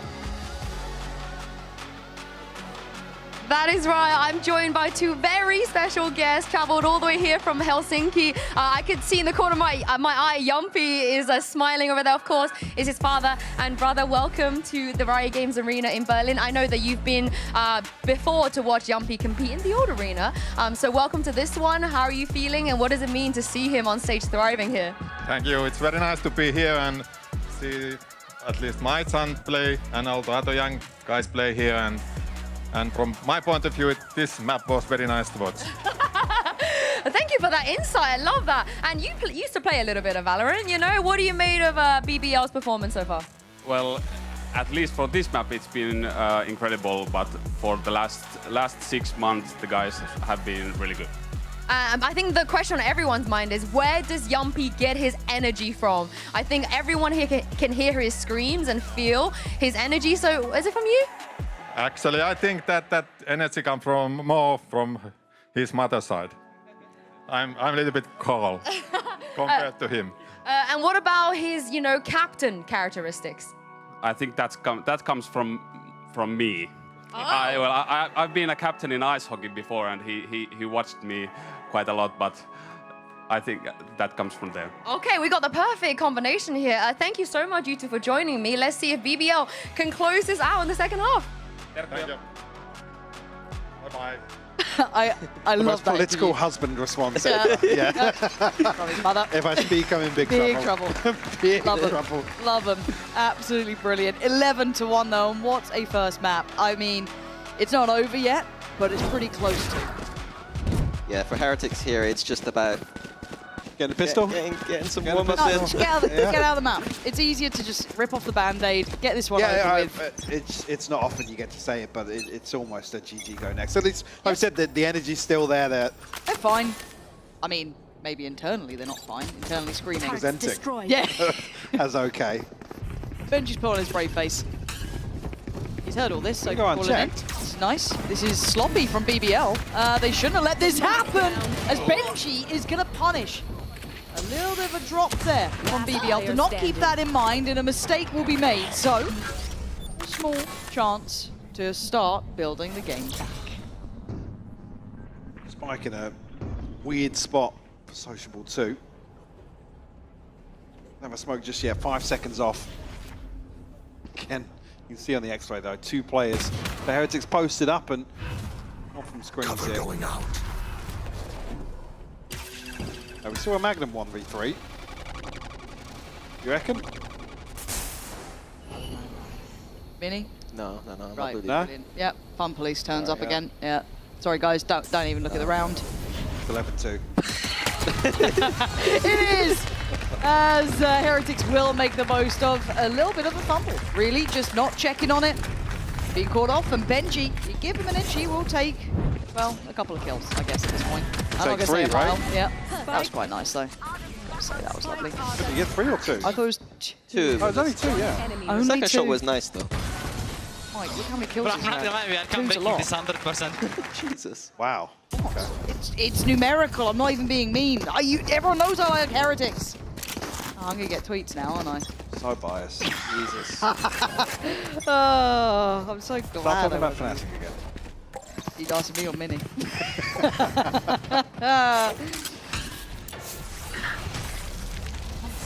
always too personal. Odd.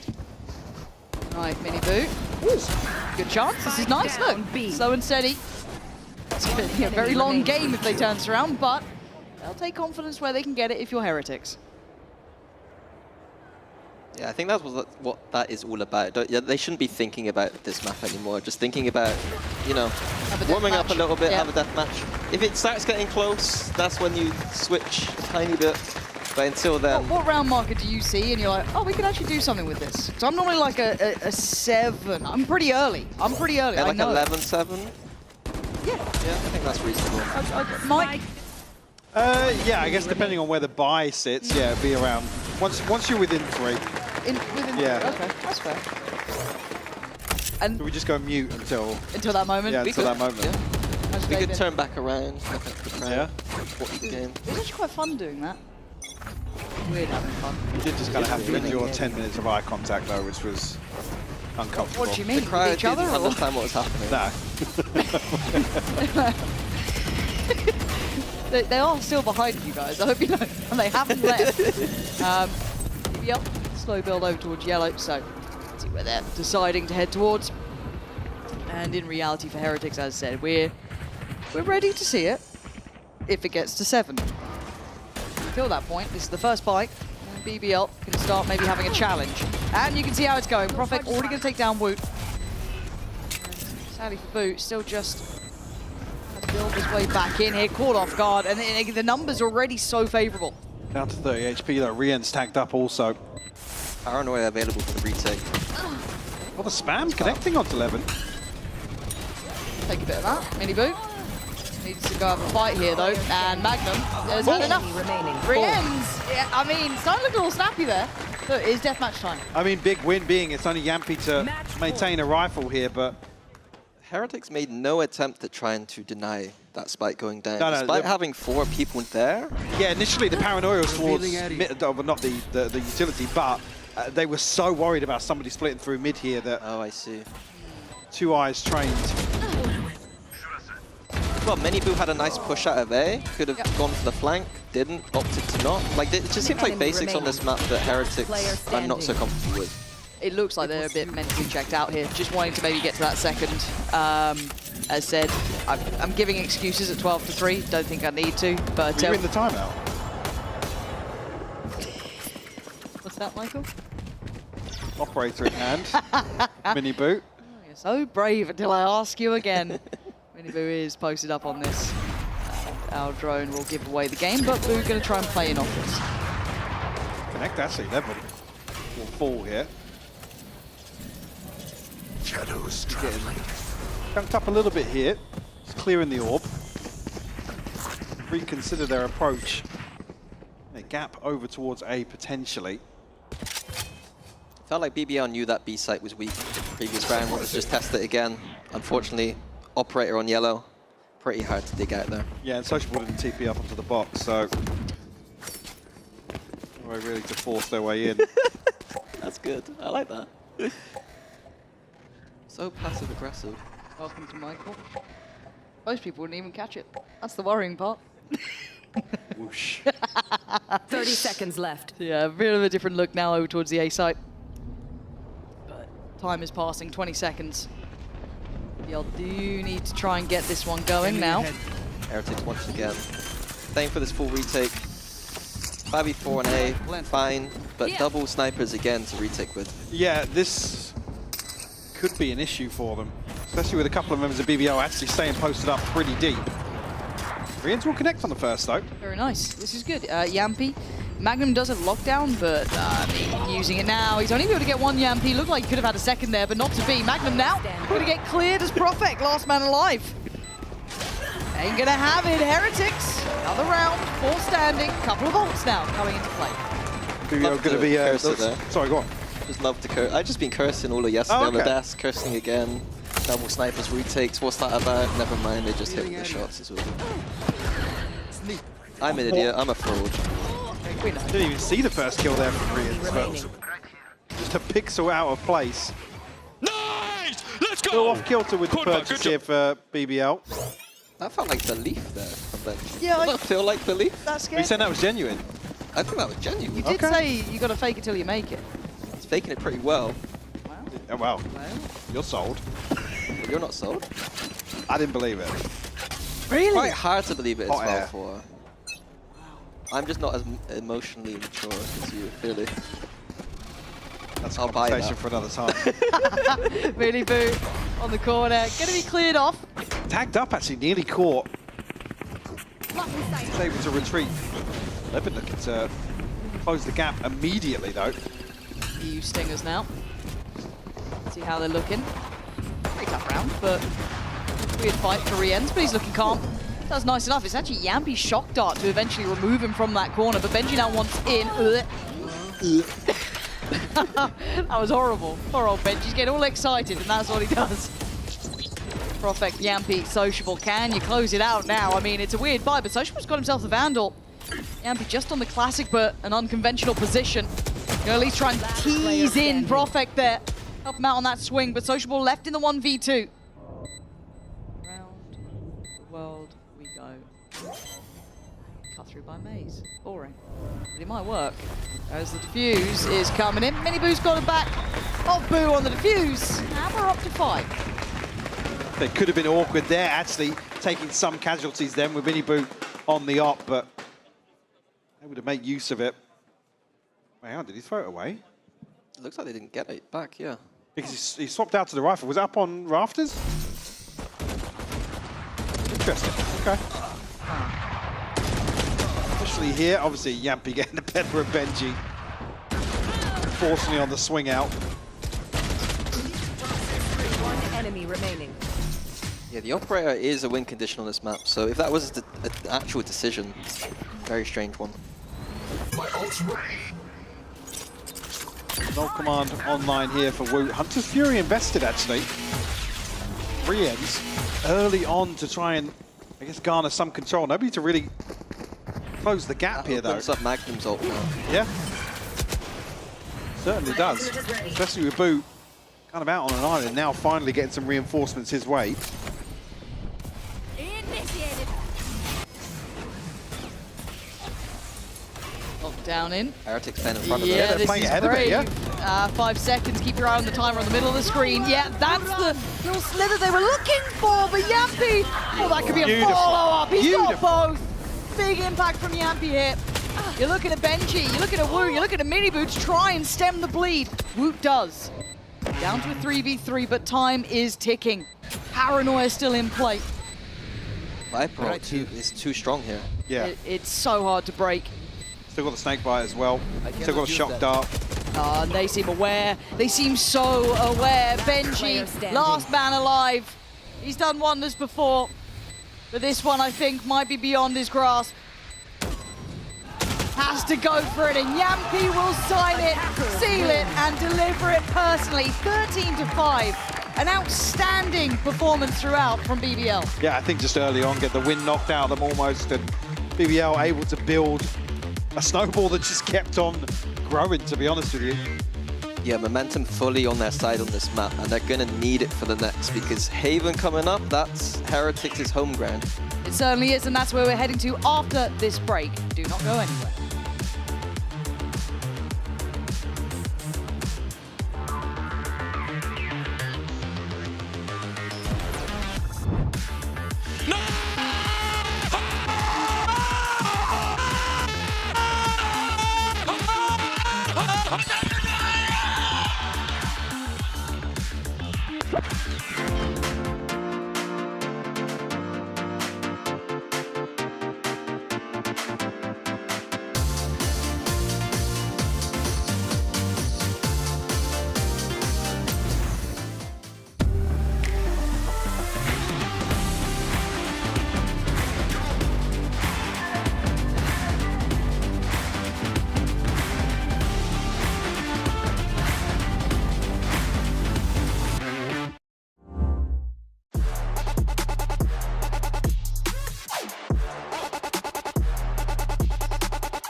Red Bull gives you wings.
My first season was kind of good, I think.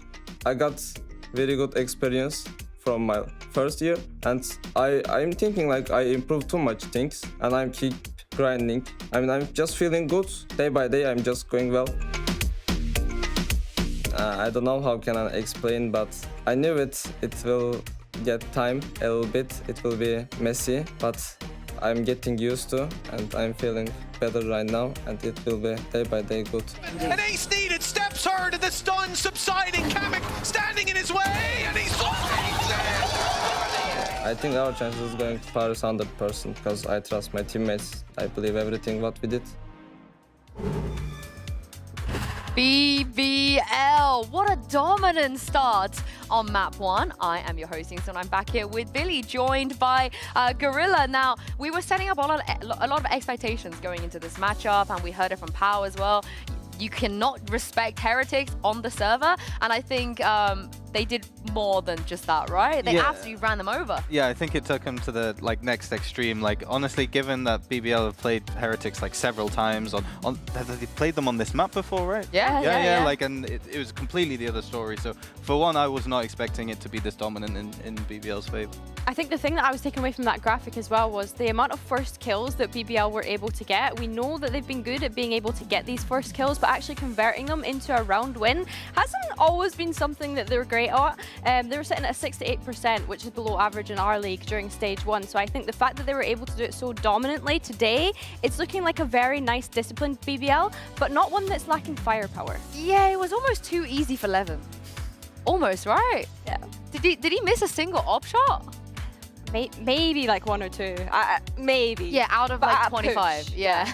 He was insane. Like, Levin, honestly, has impressed me so much. I think that, like I say, I bring it back to discipline. I think that the way in which him and Yampy were able to kind of get aggressive on that A main push, constantly force Team Heretics into uncomfortable positions, a lot of that was coming down to these first engagements that Levin was able to take. We know that he's mechanically gifted, right? We know that he's good. So even though he was using a lot of these sort of snipers throughout this game, I think it's the decision-making for me that's improved with Levin. I think the decisions he's making have been really good. He knows when to take the fight, when to drop off from a fight, and I genuinely think that if he can keep up this sort of consistency, then BBL are quite literally looking like a different beast.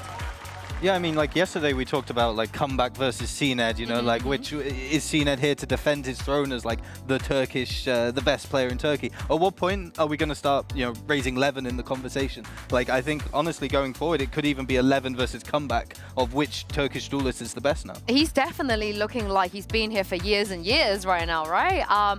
But this is the problem with a lot of these players, is consistency. Yeah. Is can they do it again against a team like Team Heretics again as we move on to map 2? Because this is where Team Heretics rely heavily, Gorilla, on their firepower. Yeah, they really do. Yeah, I think for Team Heretics, like we said when we went into that sort of map veto, they have been running the same sort of composition, right? And what we have seen from BBL, and when I think back to stage 1, is the prep that they come into these games with, the ante that they study on different teams. So if Team Heretics are going to continue to play this composition, which it looks as though they are, I think BBL will be prepared for this. Yeah, I think it's a mistake at this point. I know they haven't had all the time in the world, but do you think, Gorilla, this comp still has legs? What, the Yoru ISO? Yeah. Yeah, for sure. Yeah? Like, I really do. I think it's a bit weaker now with the ISO change when ISO got a vulnerable removed. But I think honestly, put Woot on any agent that doesn't have lineups, as Neil said in stage 1, and he's just gonna fry. I think looking at BBL's composition as well, when we saw them play this map more recently, they were actually playing the chamber and had kind of leaned away from that breach. So it was Yampy that was on the Sova previously and Sociable that was on the chamber, but they've decided to go back to what they were playing in stage 1. I don't know if that's a comfortability thing for Sociable, maybe just not adjusting to that chamber that they have tried out in their recent outings. So yeah, I'm intrigued to see how this works against Team Heretics. I mean, you give Levin even more utility to go in from the way that they were playing on map 1, that could only be a good thing, right? I think as well, let's not forget the time that Levin accidentally team flashed the rest of his team on this Haven game in that match against Team Heretics to qualify to Masters Toronto. So they have opted to take him off of that Yoru and put him onto a Jet here. I can't wait to see if BBL can pull off a generational upset at this point. So let's jump into Haven and throw this back to your casters. I want to see what intro they got prepared this time, Pansy, Hypog, and Mini. Absolutely nothing, Yinzu.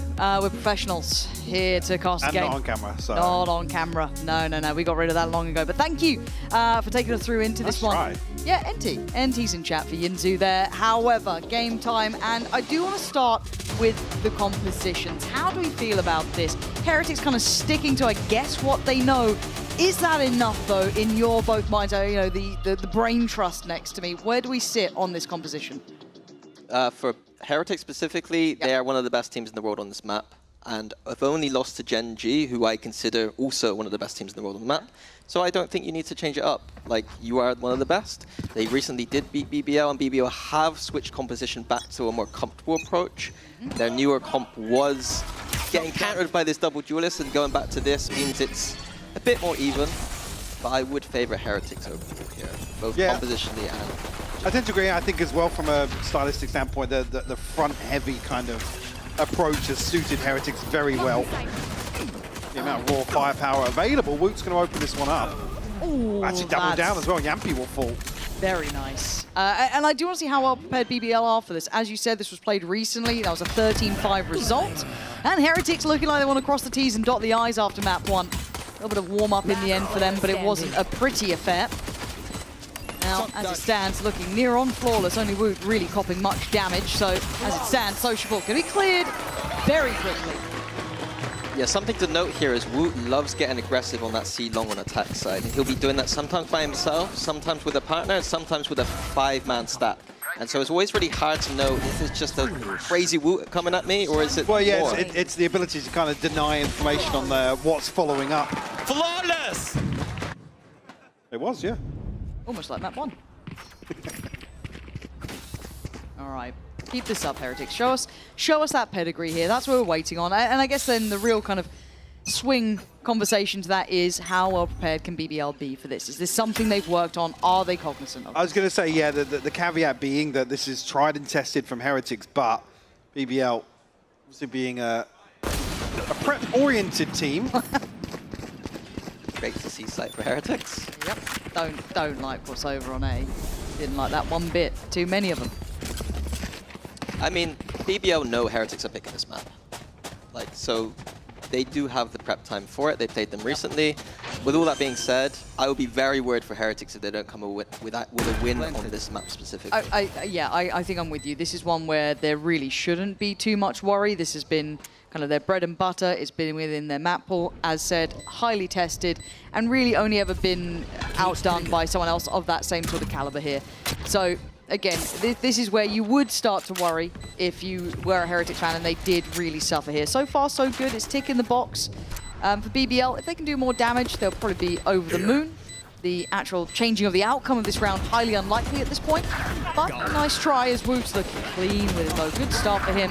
And yeah, very much cleaned up. It's just Sociable left fine. But they've done good damage though overall. Yeah. So to even get the kill here from Sociable, remove at least one of the rifles.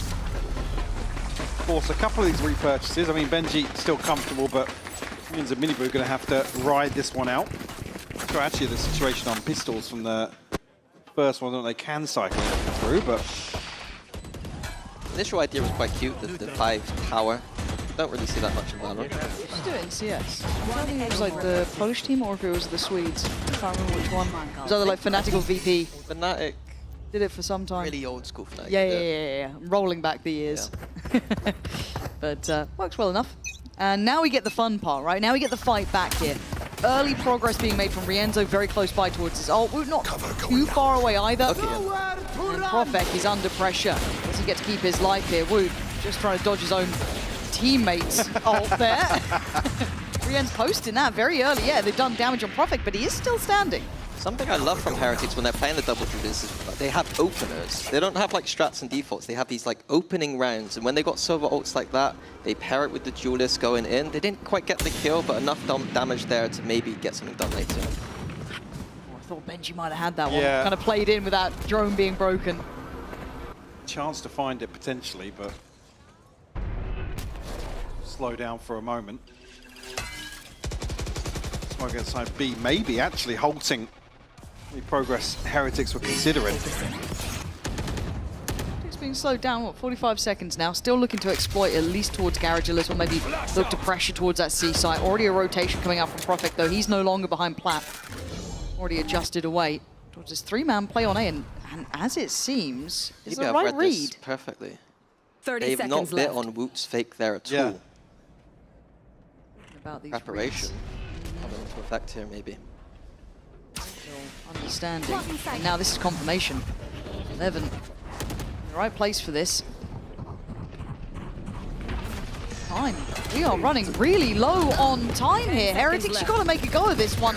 Running in towards the site, it's traded out. 5 seconds pretty much to play with. Right at the end of the wire, and that is the plant denied. You just got to live at this point. A couple more seconds, and it filters away from Heretics. I don't love the way that round went. Maybe an element of paranoia coming in here, but effectively sitting back, letting this one pass them by. Financial damage, sure, on the side of BBL, going to be light shields plenty here, but... Heretics had that nice opener towards C-Long that then took so long around middle and Garage, and then called their finisher. Like I said, it was this one smoke outside B that almost just halted I guess, the second option. Like I said, then there's a probe towards Garage, and that doesn't amount to anything. Like you said, BBL just did not buy it at all. Strange to see that on a map they're so comfortable with. Yeah, it's going to be a question mark that's going to be in my mind, is how well prepped BBL are for this, because that seemed very, very heads-up work from them. Now, Woot's got his ult ready, so that's going to be something that they need to be prepared for. And a very deep default coming out from Heretics, only really allowing that progress to be made by Woot up towards C-Long. Yeah, Magnum's reading the fact that Woot has this ult and just playing off-site, so it's down to Woot to read whether that C site is completely free. I have the spike. We're almost giving up the site here, so maybe just feeling confident Hunter's Fury can maybe do enough damage or create enough space for this retake to come through. Looks like they're easing their way back in, though. It's going to be a brawl. Getting too much. Magnum's... Found one. Yeah, brilliant from him, but they are so close to the site. I don't think they were ready for it. Good connection on Woot, and yet a lot of information free-flowing, but it's still Heretics landing the shots. There's the ult. Woot going to get his HP back up as well. I've been taken down pretty low here. Needs this 1v1. Sociable. Brilliant from him. Takes away Woot. We're in an even 3v3, and once again, I ask the question, when's that plant coming? Now. Spike is down this time, but Miniboo's HP is an issue. Rien's cleared on close, as those steps back in now are going to be very difficult. Miniboo, so much work to be done, but Boo's done very well here. His timing could be fantastic, but only 5 HP cannot make mistakes. So almost a lazy check on the second here. Yampy spotted. Oh, he played to perfection by Miniboo. This is brilliant from him. Calm and composed under pressure. Yampy's options starting to become near on zero. But a flying judge will do it. And he's got to know where Boo is, but what are you meant to do now? You can actually swap out the weapon, so Boo's definitely going to have the advantage here. A headshot landed, but nothing else for Yampy to say here in round 4. It's a very strange sequence of events. Yeah, I characterize that as a very high-level round, though. Both teams understanding win conditions there, the ISO ult being the big thing, and seeing that chess match around it was very interesting. I don't think that should have been as close as what it was for Heretics, though. Sociable had to go huge. One enemy remaining. Again, the fact that, who was it, Miniboo, being able to kind of play that as well as he did then, not rather sketchy. Keep up. 3-1 though, scoreline staying within Heretics' hands. They're going to be gifted over the Vandal that Yampy was able to keep into that previous. Go walkabout, it looks like. Has a bit of a wander down mid. At least be able to control the space now. Chance to maybe rely on that further with Yampy's deep position on C, but not going to be played in just yet. Yeah, ISO Shield's giving it away. DBL have rotated over towards this A side of the map. looking at what they've got to hold it with, until Levin gets there, there's not a great deal to report. You're down to Sheriff's Classics. Now, we have seen a couple of those rounds, at least on Icebox, be competitive, but difficult for BBL here. But you look towards the timer, they did manage to leave that a little too late previous. As Heretics did, hopefully that's not the case now. Magnum having to give away the game. Say somebody else potentially. Oh my. How has he just walked back up? Oh, they're rotating. BBL rotating now. Shadows traveling. Prophet doesn't like it though. Something about this didn't sit right with him, and he was correct, but now they're cut off from the site, right? Smokes are up. Site left. now already under control from Heretics. Oh. And just a shot in the dark from Riend. It's snappy, sure. Barely saw Magnum if at all. Long going to come in. 4v4. You look at the weaponry. Keep that in mind. This is not an easy round for BBL. Dart's gone in, and away we go. Miniboo are in a good position. Trade for Sociable. Need a couple more of those, though. Position shouldn't be threatened, really. It's Classics. It's not much here. Benji, nicely handled. 3 for him, and stability found for Heretics. Increasing that scoreline. Another round here, 4-1. Obviously only the one rifle brought in here, but not able to really get anything going. Beautiful shot from Propeg. Yeah, rough. Considering, I guess the timing that they just conceded the site. Yeah, I mean, Heretics, they didn't manipulate the map very much there, once again. That is something I'm keeping track of, is like this mid-round cooling. It was slow early on, and there, they were matched. The rounds are going well for them though, they're closing out. Pace change now. Much faster to at least try and take towards long control, towards Sewer, try and pressure out BBL. Awkward exchange, but Paranoia traded off. Harm no foul, but as I say that, can't be able to catch Boo. Early casualty here for, well, something that will potentially dampen the mid-round. Yeah, it looked like they had a very clear idea of inserting those 2 players towards A, and then they were going to do some kind of strat. It wasn't yet to be seen, though, because Boo gets caught there. Guardian through the wall. Maybe we're going to create a little distraction towards C here, it looks like, to open up that B site for Heretics. He adds a question mark, but there is still Prophet waiting here. Does still have that Paranoia. Magnum's done well to find Miniboo. Big punish on this, and a great win out from Prophet. Position rewarded. And BBL not falling for the tricks that Heretics are trying to play to them. Magnum again, outdoing Rienz now. That's 2 this round. Even a 3rd now spotted on top. It looks like the case is closed. BBL, very prepared for that. Snappy response. Again, I think maybe just a factor to consider Boo falling. It again, it's not very comfortable then to come through and clear some of the utility in Garage. It's heavily reliant on some of these open engagements. Oh yeah, I mean, you can't really fault Boo in that regard. Like you said, Guardian through the wall, yeah. I was surprised.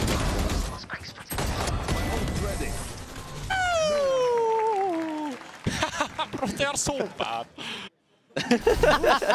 Fade away comment. I mean, we go again. This time, Levin down towards Sewer. You are going to have one over towards Long as well, but they're in for a fight here. Nice from Levin. The temptation, the want to stick around for more, but he decides to cut away at least for a moment. Goes back a little further though. Fancies the fight and he wins it. Benji put down. Now isolated on the site. This is hard work, but Miniboo can't do enough. Boo though can apparently. Stick does well, and a mad dive from Magnum. I don't know what the plan was, but it's fine apparently. Throw bodies on the line. That was the plan. Trade me. Just trade me. I don't know if you remember this, but Magnum did the same thing last split, shoving out the window. Should he be doing it though? And it wasn't good, and I blamed it.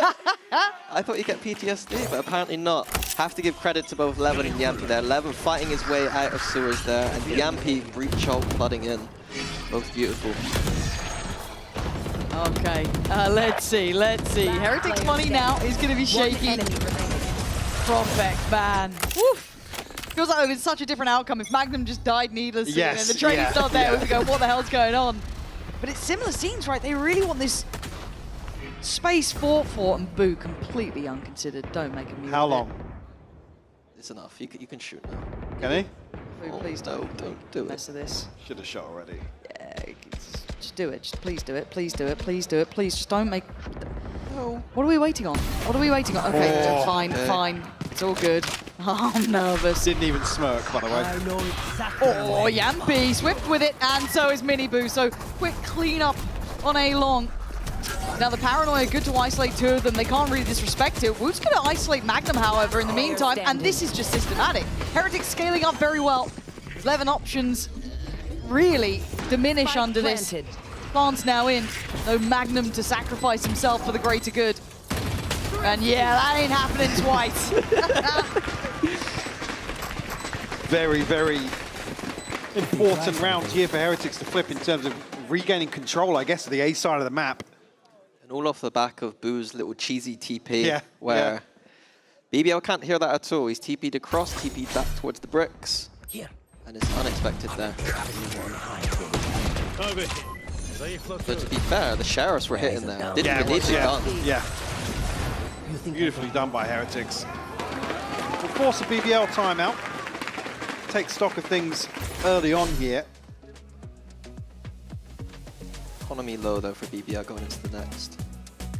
Yeah, definitely on the back foot. I mean, do have the Blade Storm available, Hunter's Fury as well, but I guess in terms of the key ultimate here being Yampi's, right? Fury maybe gives some options. Sorry, Sociable, sorry. Wait, no, I was talking about Yampi's Rolling Thunder. Oh, okay. Yeah. Sorry, I thought you meant the Hunter Fury. For me, it's going to be 11 rounds. Like, 11 has to do something big here. But is it going to be? He's saying it's going to be. Do you believe? No. No? Not really. Well. Not very good at casting. Thanks for getting us hyped up. Yeah, I was really ready for that. I would have been. It's just that I think Woot with that shield, it just kind of cancels the... it definitely makes it way more difficult. Yeah. Got a Yori running at you with clones everywhere.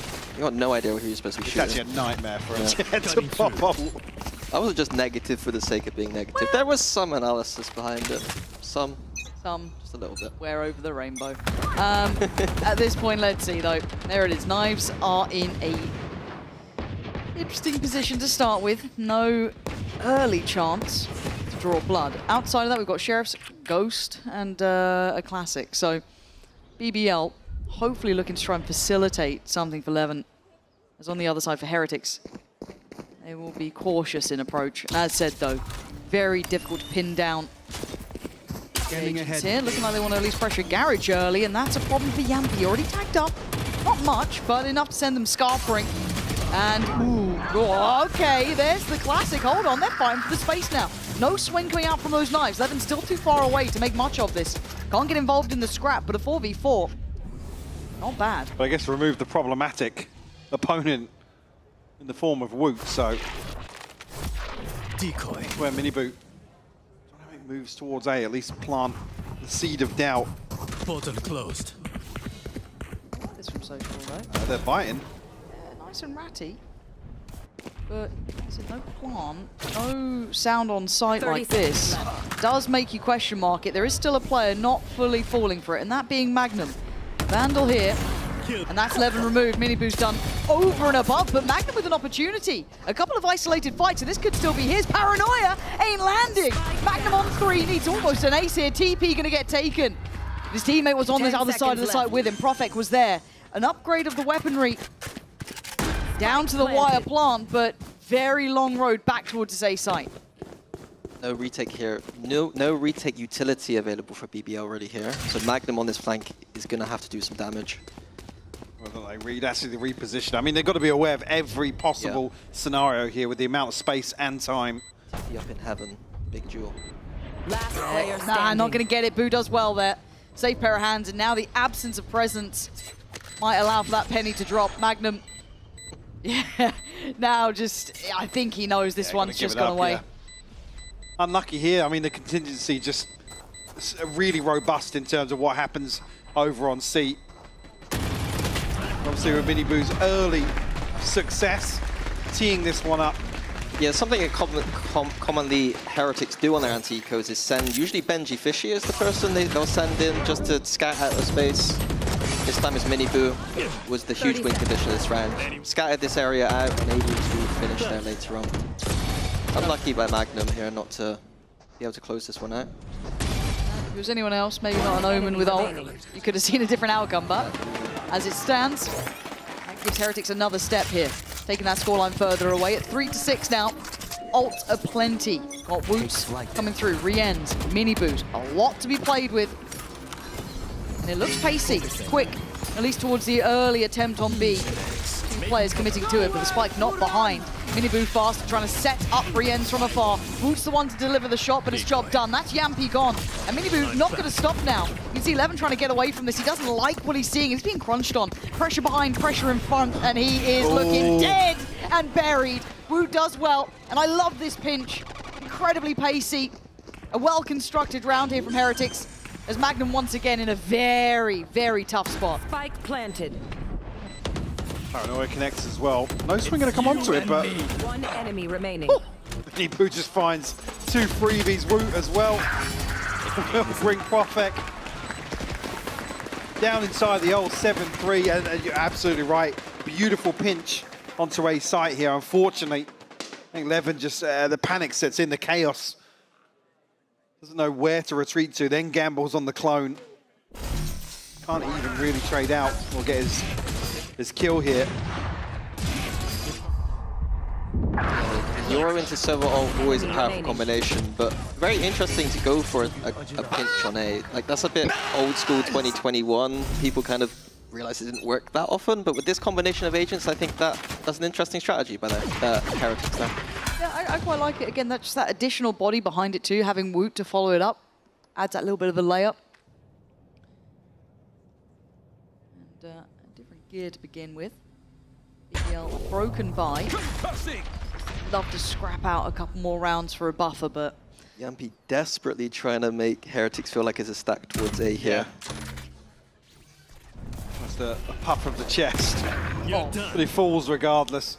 With no swing onto this angle to follow. He's probably still pretty cautious of anything in sewers. Just on the back of the stun initially, but... That drone should be enough. Heretics can scale up now. Revealing area. Looks initially good on the X-ray, but Sociable not connecting onto... Wait, other than the clone, I think. Evo once again with this flank. That is going to have to be the win condition once again. Oh. Okay, and Sociable. that's Mini Boo. I mean, he's done well there. Here comes that flank. It's not pretty. As Boo's going to try and fall back away, keep that space at least secured, reinvest a smoke towards CT. And Woot's feeling the pressure too, down to 38. There's still a little bit of life in this round, but they need to land the shots. They need to get the kills, and that started off here. Rien's though, aim training up towards heaven. They know at least where one of these players is probably a second now, as it is just Magnum. Last alive, lovely work from Rien's. Great recovery here. I mean, Boo just, well, slowing things down enough so that there's no split focus forced here by BBL. Really 8th found. Unfortunately not to find anything elsewhere on the map, obviously, but credit to Heretics. Staying grouped here to... I just want to pick sometimes, and I do. Like, I don't care, I'm just Discipline out the window. If I peek, I'm in big trouble. I think with a player like Rien's, it makes sense though. Like he's smart enough to know to not be too stupid. So like if he's saying that, I kind of trust him, I think. Yeah, I think there's something important to be able to call up your own number and know when it's time to make those plays or go for something a little bit confidence building. It looks quite simplistic towards the C site here. Magnum did well before. He had to handle the wave of pressure. The slow, steady creep is going to make it difficult. Two players trying to progress down on A-Long in the meantime, but Magnum needs to live. He needs to make this hard to get through. He's bought them a good bit of time. And, well, Profek's gone down, though, which makes this hard. Now BBL reinforcing this, but there's a lack of commitment here from Heretics. They don't have to go this way. Knowing the flanks come through so early on, kind of opens the map up for him, especially with a position like this in Garage. Boo's within earshot to catch a rotation potentially, but I don't think he has. 11. Sociable. 2 to try and hold down the site. Here comes Heretics, all pouring up through long. No pressure through sewers just yet, so it does give time for Levin to work here. You were hoping maybe Sociable could find some synergy with that, but there was nothing much to be done. And now that 30 seconds left. Boot. Just herding Yampy. And little does Yampy know. Trying to progress himself towards the site. waiting for that flank from Magnum too, but time still not looking pretty for them. This one might be wrapped up here. Let's see, Yampi. Yeah, not going to happen. Too many angles to clear, and not enough time for Magnum to close that gap in. It's a 1v4. You might as well make a go. Last round of the first, and it's sorted. Benji does well, and Heretics with a swift reminder of how good they can be when things work in their favor. Yeah, and how well versed their approach to Haven is. Unfortunately, VBL unable to really crack through on repeatable successes or any sort of weak side of Heretics' approach to the attack. And again, this is a follow-on from a big event for Heretics, so let's hear about how Rien's found Masters Toronto. In Masters, our team play went off, kinda. Like, we didn't play as a team. It didn't feel like we are Heretics, you know? I think individually and as a team, we were just poor gameplay, I would say. That went wrong for us. After Toronto, we had a serious talk, and like as a team, everyone was like full open to each other to fix that, you know? Like, we were just full open and full honest to each other. We talked everything, like full feedbacks, you know? And then everyone was like very mature, I would say. Like, everyone take it like very nicely. Nobody was like mad or anything. And yeah, that was how we fixed it. I currently see our level like same as last year, even better. Last year we were not experienced as a team, as a players, you know, like individually, and we got a lot of experience. And this year it should be like even better than last year. So we had some like bad tournament like Toronto, but I believe we fixed it. You know, we fixed everything. So I think in stage 2 there will be a better Heretics.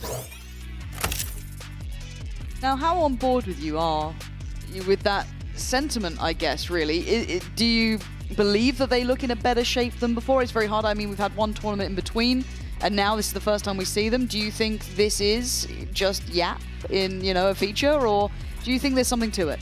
I think there's something to it, but overall, they don't have the same spark that they had last year. There's something intangible about coming into a, almost like, I want to say rookie year, because many of the players aren't necessarily, but yeah, they had that first shot together, and this year they got to come off the back of that first year and don't have the same dust over them. Okay. And so I don't quite buy it. Okay. Mike? Yeah, I hate to be harsh, but again, maybe, you know, not an inexperienced roster, sure, but I'll come back to that point in a minute, actually. A very early fight, and it looks Yeah. like they want some more. Yeah, we'll oh, this is so close. And we're looking at that paranoia, looking at the swing, you're looking at Garage, really. They have the idea. Oh my god. Oh no. Oh no. Man, that's how it begins? Oof. Okay, well. Benji? Too many. Way too many. And Rien's wasn't even that close either, even if he got the one. Okay, Rien's, well. Let's see what you got. That's a really hard position to clear on the left. Hey, still did good for one, but it's done for. Okay, pistol found for BBL. Yeah, I think just to come back to that point as well, maybe not losing or not having the same spark. Again, they've been through some emotional turmoil. In terms of coming so close so many times, I think maybe, I don't want to say it's matured them, but certainly forced them to kind of, that's even worse on the slow-mo, yeah. But yeah, maybe just I mean, it's really hard to kind of articulate. Well, come on! I don't think they've lost their spark. Okay. But I certainly can see some of the frustrations. It's always difficult. I mean, again, consistency at that high level is always the hardest thing to get. That's all you can say about it. Very few teams have ever been able to maintain any sort of dominance throughout Valorant. It's been one of those big conversations, right? It's consistency towards top-end work. Once people start getting to know what you're doing, learning it, it's very hard to reinvent yourself over and over. In terms of tangibles, to me, the map pool is a big question mark to me for Heretics. Coming into a new, fresh map pool, they have not had that much time to look at Corrode and Bind, and then we've just seen them exposed on Icebox. So there are 3 maps already with huge question marks for me at this stage. Tag there for Brilliance, and that's where Magnum looking to make some progress or plant the seed here. Dealt with fairly swiftly. I was going to say, you're looking for a win out on A here, but it doesn't come. He tried to hold it, but that smoke eventually comes in and ruins that second layer to that little stack up there, but I like that. Try and play those little they annoying positions. You've got a man advantage. Yeah, Benji's got a stinger now as well. Paranoia's not bad though, is it? Could be spot to bother. Mostly looking towards heaven. Does get overwhelmed, Benji, with that stinger, but now it is down to just it, but the HP is low. Benji. It's still... Ooh! Go on. I'm almost rooting for you in this one. Profek catches him on the jump up there. Understanding you wanted to get a little cheeky with the classic, but that got damn close. It's like a Stinger's wet dream there with the HP bars. Just almost expected a full drive-by. Good eco though for Heretics. 4 rifles out from them. Taking away 4 guns, sorry. The decision to double up at the end though, I'm not... You're low HP, doubling up like that seems a bit risky. Sketchy. Yeah, look, he knew how close it was. Okay. Yeah, this is now going to get... It's either we have a game, or it kind of fizzles out. Right, we've got the buy coming in now for Heretics.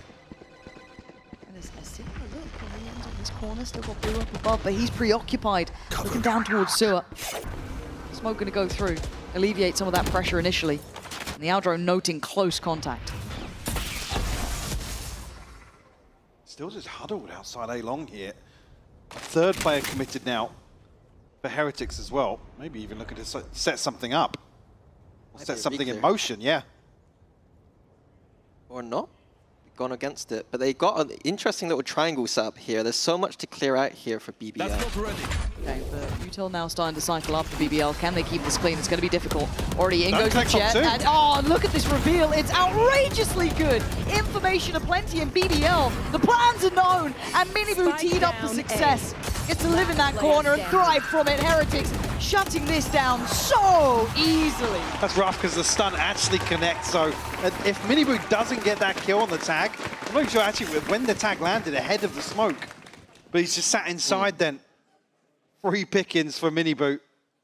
I think on these gun rounds, we're going to need to see BBL explore more of the map. For a bonus round kind of approach going towards A and then finishing A, I think it's fine. But on these gun rounds, I want to see them make Heretics make decisions around the map, rotate around. It was too easy for Heretics there to stack the 3 towards A. Very linear, yeah. Again, they almost know they can dig their heels in. Got the purchase, or a purchase coming back in for BBL. It is a simple approach again for BBL. The A-long default. Magnum on the other side lurking. Did manage to take Rien's down to 20 super early in this. I don't know how confirmed that damage is, though, in all of this. What was it from, actually? Was it from a spam, or...? Might have been on the corner from one of the Guardians, maybe. Don't actually know fully. This judge. You sound so upset about that. Like, oh, this judge. I'm not scared for it anymore, it's fine. Oh, it might not have got caught, though. I'm a bit scared. I am scared. That was my scared voice. They're not even working on it, and the stun doesn't really dissuade the judge. Oh, it's filthy work, but it is working indeed. They broke through on the site, though, which puts Woot in a bad spot here. Trying to play his life out as best he can. Finally cleared by the spam, but they try and reinforce on Garage. Brawl it through, down to the 1v1. Profek has ult here. If he feels he needs to get away, he can. Smoke back in play, too. Boot 30 seconds trying left. to play kind of between the wicket almost, but now going to commit. Just to know as well, Profek does have a full shield, so Boot, without swapping out here, is going to need 2 to land. Profek, swing on the smoke, perfectly timed here. Big win out here from BBL, and that a broken purchase as well. I like the way BBL played this round. Disguising their early A main control, they know the way the Heretics like to play on this map is they do not take A main lines. They do not get information towards A main. They sit on the site, they play with 2, they'll rotate the 3rd across often, and in that round, they baited out the A main aggression, and they just went back towards the C side of the map. Got to swing. Got to swing. Got to Need swing. some balls. Yeah. Yampy said. I'm screwed, but got to swing. We go in again. Sheriffs are out. Guardians out for Miniboo. Ult starting to cycle up as well for Heretics, but this side swap for BBL so far, hey, tick in the box. If they've started to really work out how Heretics like to play this, as I said, there's tape aplenty on it. They played them recently on it. I think they're going to look to take this A main every round, but instead of staying there the whole round on the gun rounds, they're going to quickly pivot back a lot of the time. Keep Heretics just sat on the A site with no information. Again, what's important in terms of these early timings is really cutting down. Deploying drone. I guess the impact Minibu can have in terms of, you know, not controlling both extremities, but showing presence on two sites. I think what Heretics will need to do is do what we thought before. These re-clears, we see the drone coming out on A right now. Yep. Get Minibu posted back on some kind of line, get information back. Yeah. No movement just yet, though, so still only going to be Boo in control, and actually Smoke sent Paranoia to try and slow things down as well. Boo still. He did get caught in the end. I thought he might have found a little bit of a cubby, but Levin's going to check on it. A little bit more systematic this time from Levin, not having that sort of same high tempo impact we saw coming out from map 1, but hey, he's getting the job done. All good. Minibu, the one who had the bigger weapon here, coming in with that Guardian. Couple of chances, couple of kills, but not enough. BBL, that scoreline's getting close now, 7-10. Couple of ultimates online, though, for Heretics.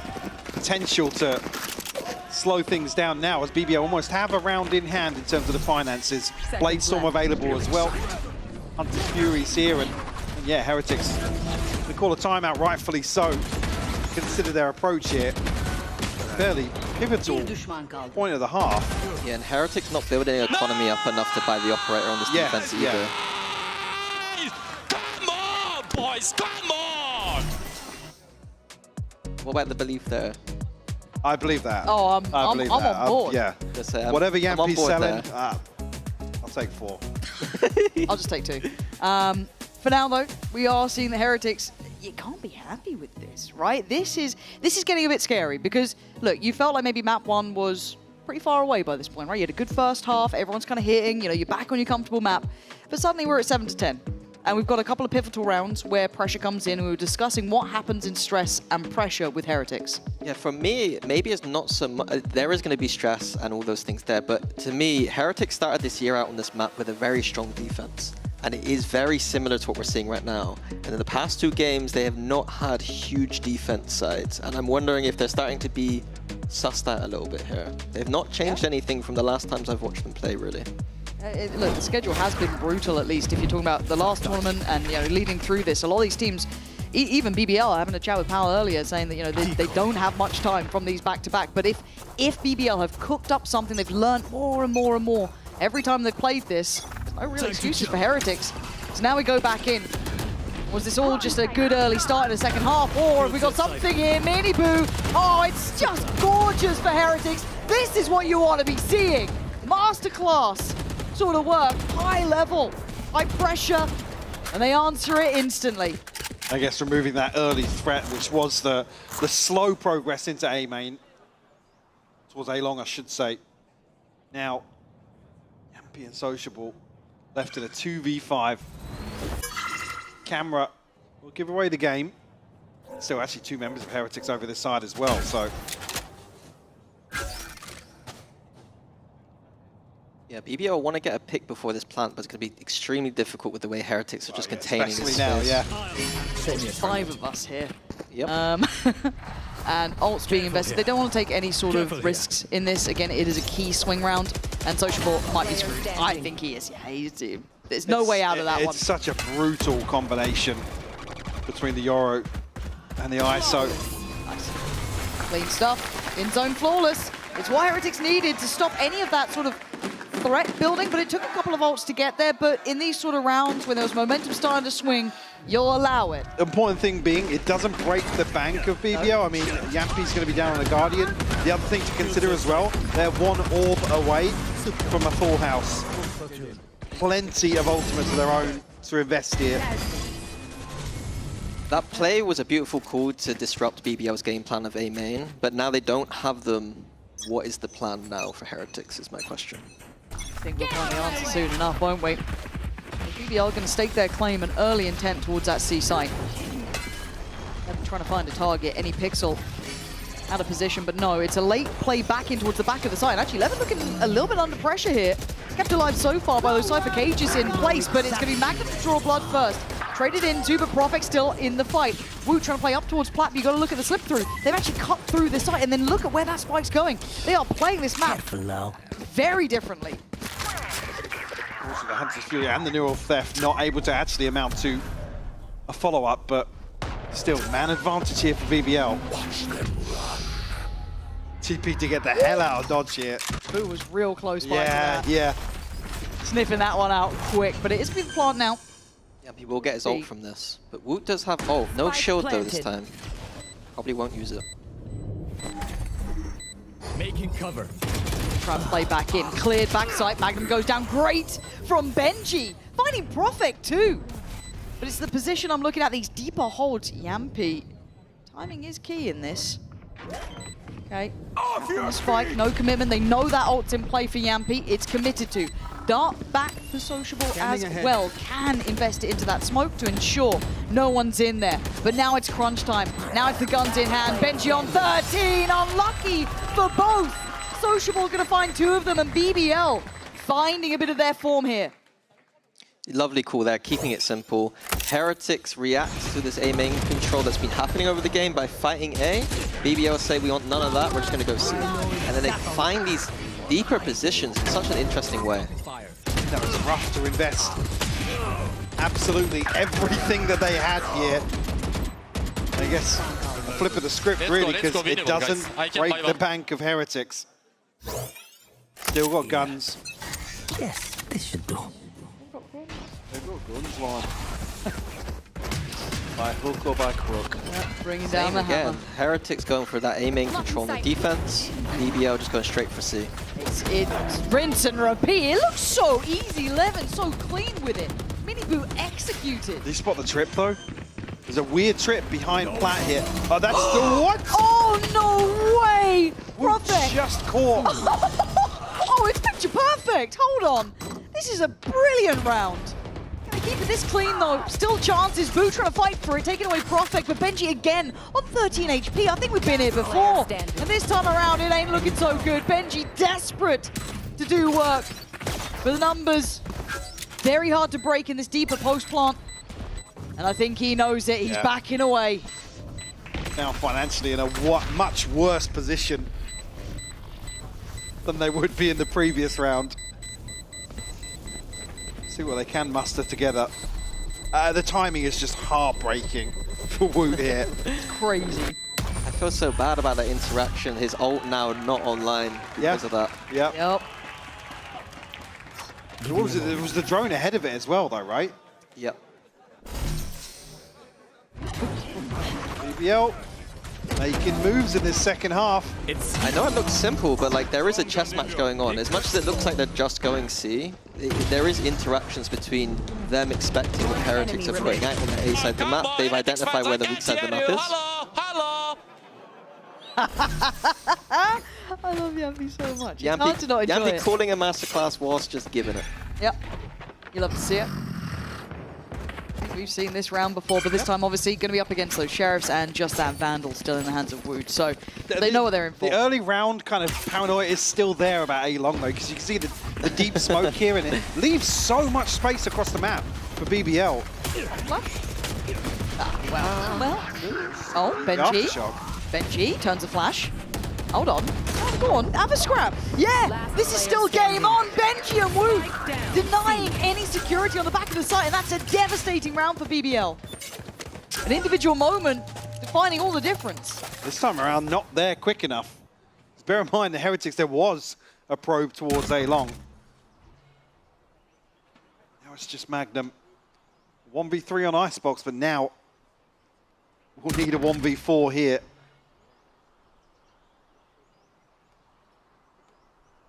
Wait things out, not expecting anyway from Heretics to give anything away here. It's just waiting for them to start questioning themselves a little bit, try and soften up whichever approach he goes for, but wherever he goes, it's going to be difficult. 30 seconds left.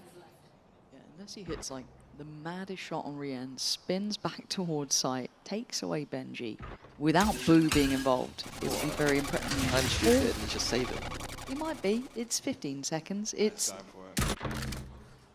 Watch this. Yeah. This is my teammate in ranked going 10 for it. seconds left. Oh no. We did try and play a little bit before this. I did. I was going to film you. And I was I'm so glad you didn't. It wasn't a pretty game. Yeah, just going to let that clock tick away, and we go further forward. Heretics holding on to this one. Now, this is where you would imagine BBL had a couple more rounds in that first half. It could have been a bit more competitive, but as it stands, Heretics getting up to 12. They've got that little bit of safety, that at minimum, it's OT. That's a devastating round for BBL to lose there. Like, that should have been a given type of round. Beautiful flooding for Heretics, though. That's the power of the Yoru being able to TP across quickly, flooding in with the ISO shield.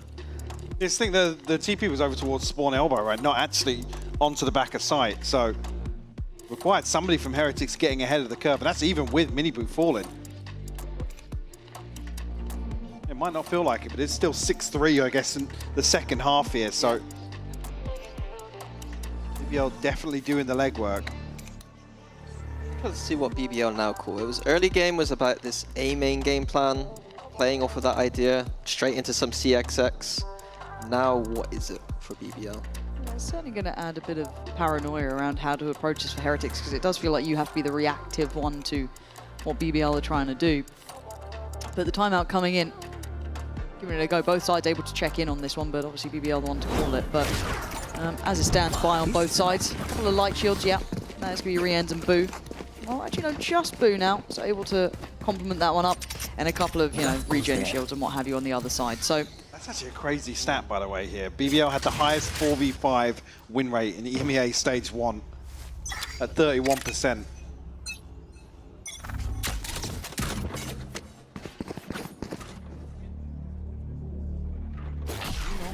First time we've seen them get aggressive on this side, and we haven't seen that one yet. Sociable ready. That's not just one player, that is multiple. Hell, the clone even enough of an issue.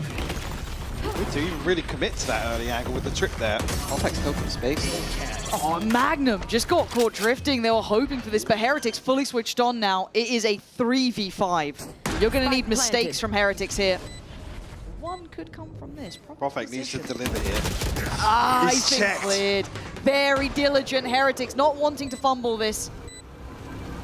Neven looking for a similar thing on the other side here, but Paranoid out. Has to try and fall away. Heretics showing a bit of that caliber, a bit of that class to close out map 2. And now we get the fun of the third, but a reminder of who this team is. Form looking much better here, finding safety going forward. I think definitely back in their comfort zone, so to say, here on Haven. Yeah, they look like they're in the driving seat, a little bit shaky towards the end, but all in all, closing it out with that eco round, I guess. Yeah, certainly did. And we do have Sunset now coming up next. Let's see if that's a difference maker to the outcome after they previously met so recently. Okay, Benja ready? Yeah. Oni-chan! Hi! Nani ga suki? Chokomenta! Nata! Good boy. What the? Good boy. You bark for me? But if they put this in kick voice comms, I'm gonna be punching my monitor. I'm telling you.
attitude, I'm off the roof, up in the air. This run, I make it count, yeah, I'm talking right now. Feel like the comeback kid, got no time to spare. Double up score, 22-4. You know I win a lot, gotta win one more. On a hot street, never gets old. Soda with the ace and my team went gold.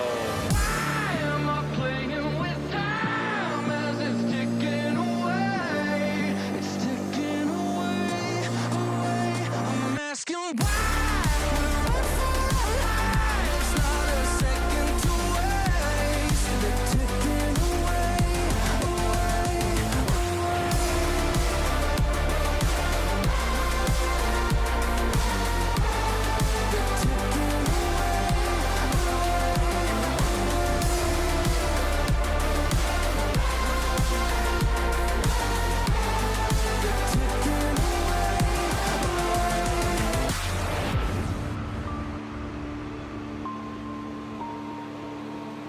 I'll give it one more try. I don't know why, but I keep coming back every time. I want it more than my life. I don't know why, but it feels so right. Why am I playing with time as it's ticking away? It's ticking away.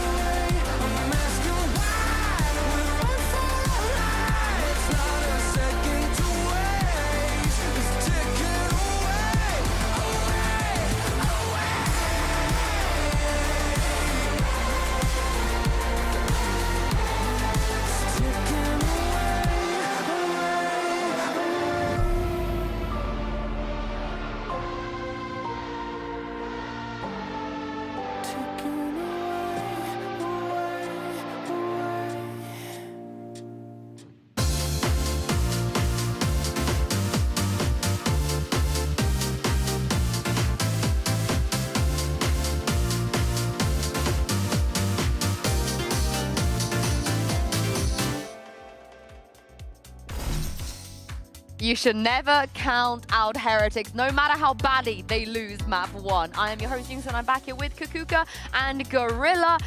Maybe in another world could have been a 2-0, but we know what Heretics can do on Haven, and they just brought what they usually do. After a very dominant 9-3 first half, I think it was all pretty much settled. They were very dominant on the attack. They were playing a lot with the BBL's minds, and yeah, it's just another Haven for Team Heretics. Yeah. Yeah, I mean, as I said, like, look at Woot's back on his ISO. As I said before, like, you know, he's not got any lineups to learn this time. He just pops his shield, swings, and almost guaranteed a kill. Miniboo also, like, returned to form. He's back on the duelist from the Omen of last map, and his ults honestly looked really good. On the side of Wood, actually, in that first half, he was not finding that much impact. But, you know, this is the worst scenario because he is warming up. On that second half, he was owning, he was getting all the openers, preventing BBL from even getting the spike down.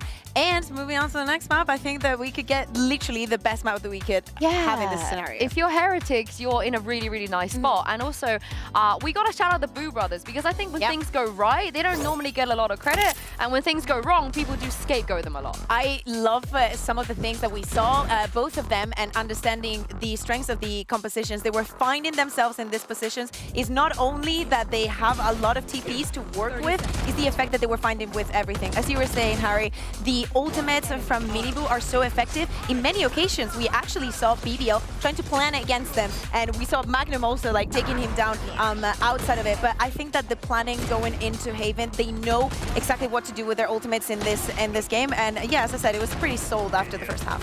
Yeah, and as we just saw there on the screen, like, there's some new ideas as well, which is quite rare with Haven, because it's been around since the game's inception. But, you know, the Your ult through B going to A into that A split was something that I really enjoyed.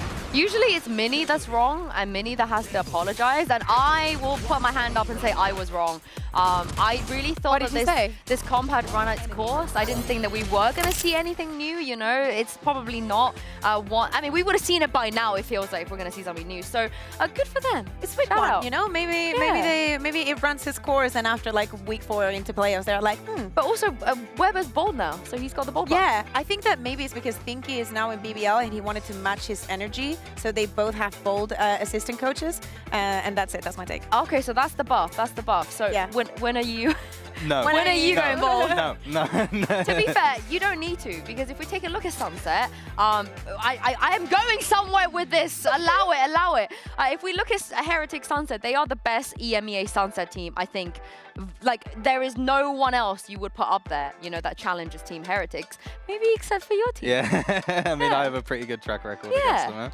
Huh? I think, honestly, what I found was their main strength, at least last year, was that B main on attack. If you stop them from getting B main, like, you know, we had the falling one-way smoke going through, so they couldn't instantly take it. We found they were pretty lost. So hopefully, you know, years gone by, hopefully they kind of reinvent what they want to do on attack.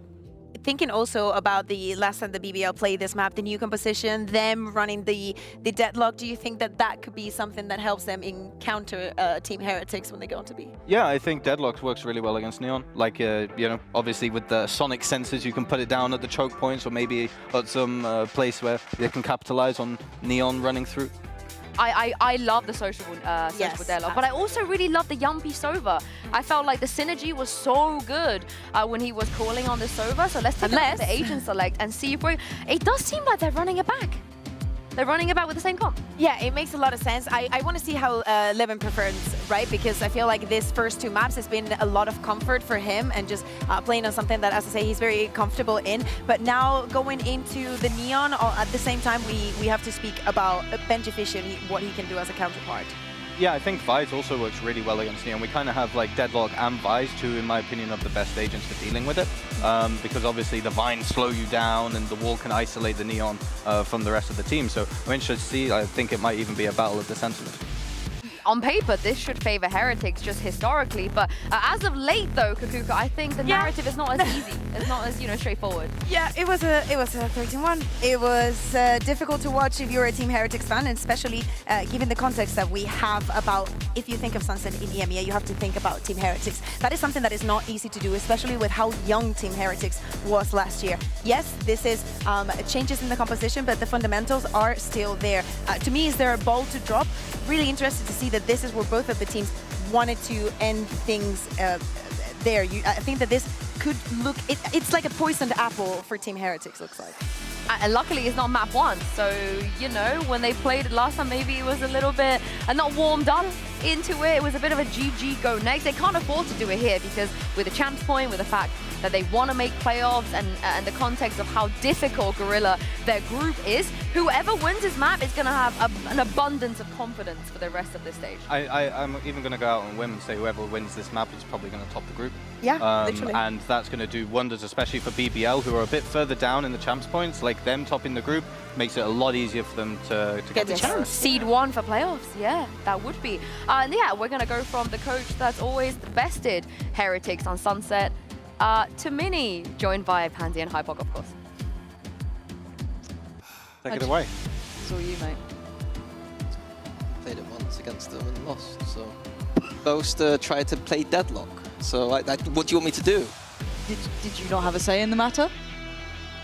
I let him because I knew it was going to be bad, so we purposely lose and then get to play something better later. Okay, yeah. It was a seeding game, I think. Crazy. What a revelation. Who'd have thought That's how I messed with his mind, you know what I mean? Jedi mind tricks over on poor old Boaster. But into this one, I think the desk was right. This is looking like who's going to top out the group here, really. I love a bold take like that, yeah. Yeah? Yeah, I do. Week 1. It is. It's all settled, don't worry about it. Yeah, it's done. We'll see you in playoffs. It's a big shout. I like it. I think Confidence. I agree. Oh, wow. Mike, do you agree? I'm here for it. Yeah, okay. That was almost a commitment, but ooh, I like this little kind of set piece for the swing in middle. But it's encouraged Yampi to go. Oh, what? Benji! This is one of the maps he was always good on. Maybe not as the Vice, but right now he's looking sharp as hell. I might see it on the replay. As instantly BBL just left in bits. Wide open B site as well. Exploration through mid for Magnum and Sociable, but going to be quite a ways behind this. They do have Sheriffs, so Spike planted. chance to fight back in potentially. That coming back makes it they could get something going, I guess, but going to be hard without that initial pick. Magnum just handled. Benji has had an absolute round. I can watch this one back and love it all the same. I want to see the two, the two kills at Three top at the mid. start as well. How's he done this then? Okay, banger. Oh! There we go. Beautifully done. Oh, we're still zoomed. No, that's fine. I'm down. I'm down. Yeah. Oh my god, my second! Guys, I've already got... Yeah, that's his second ace, I believe. Really? I believe so. That whole setup from BBL designed to beat what Heretics threw at them, and Benji just says no. Well, yeah, how do you account for that? Not much to be done, eh? So, BBL. Let's go for a one together. Oh, they've got Mini Boo. Okay. Whoa. That was crazy. Sorry, Heretics just suddenly hitting shots. Boo's looking clean with it too. I don't think he's going to catch out Boo here. No, it's not a pretty shot, but the rest of the cavalry have arrived. Is it turned and taken aces? Ace? Huh? What's he doing? What's he doing? Get in there. Again, a wide open B site for the taking here for Heretics. And not as much of a threat here, but still Profek a chance to have a say. Need some heroics to find this though. There we go. Come on, Woo. Rooting for you. Even the observers are rooting for you. Suppress it. One suppressed. Come on. I want to see knives out and baiting for Woot right now. Yeah, play him in. Play him in. Where's that team cam? Or swap him a gun. So he's not got the Vandal, and then just send him. Send him on. Yeah. Like BBL are desperate not to give away. Yeah, yeah. Here we go. Come on, Woo. Go on. Two shots. That's all you got to land. Oh, come on now. Back to back. Yes! Now we're cooking. Heretics right out the gate, setting the tempo. Right, let's go for the third now. Oh, who's on for it now? Yeah, who's next? You call it. Mini Boo next. Mini Boo next.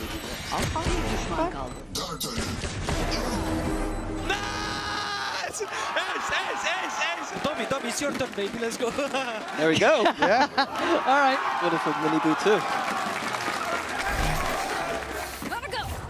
This one's a bit harder though. They've got rifles. They've got good. Wow, until the Visol comes on, right?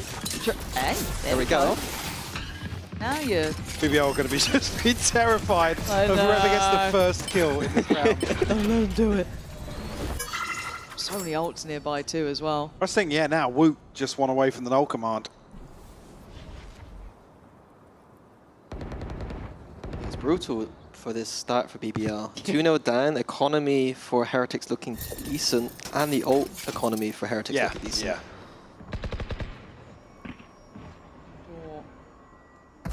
Still 4 players stacked towards this side. Profek tries to slip away quickly. There's 2 players here. Stun going to come in. One answered back. Yampy. Cheeky. This could be nice. Yeah, that's lovely from him. Yeah, really not. Oh, come on, that's 3. Enemy remaining. Oh, are you kidding me?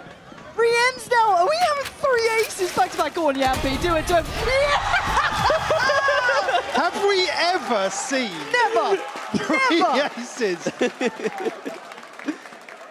Come on, man. What is going on today? This was snappy as well. Yeah, it was. Remaining. He had a quiet map too, so that's got to feel great for him here. Right, who's next then? Be any team now. Yeah, we would look at the Heretics. That's on us. Oh my god. 3 aces. What in would 3 the rounds. odds be on that?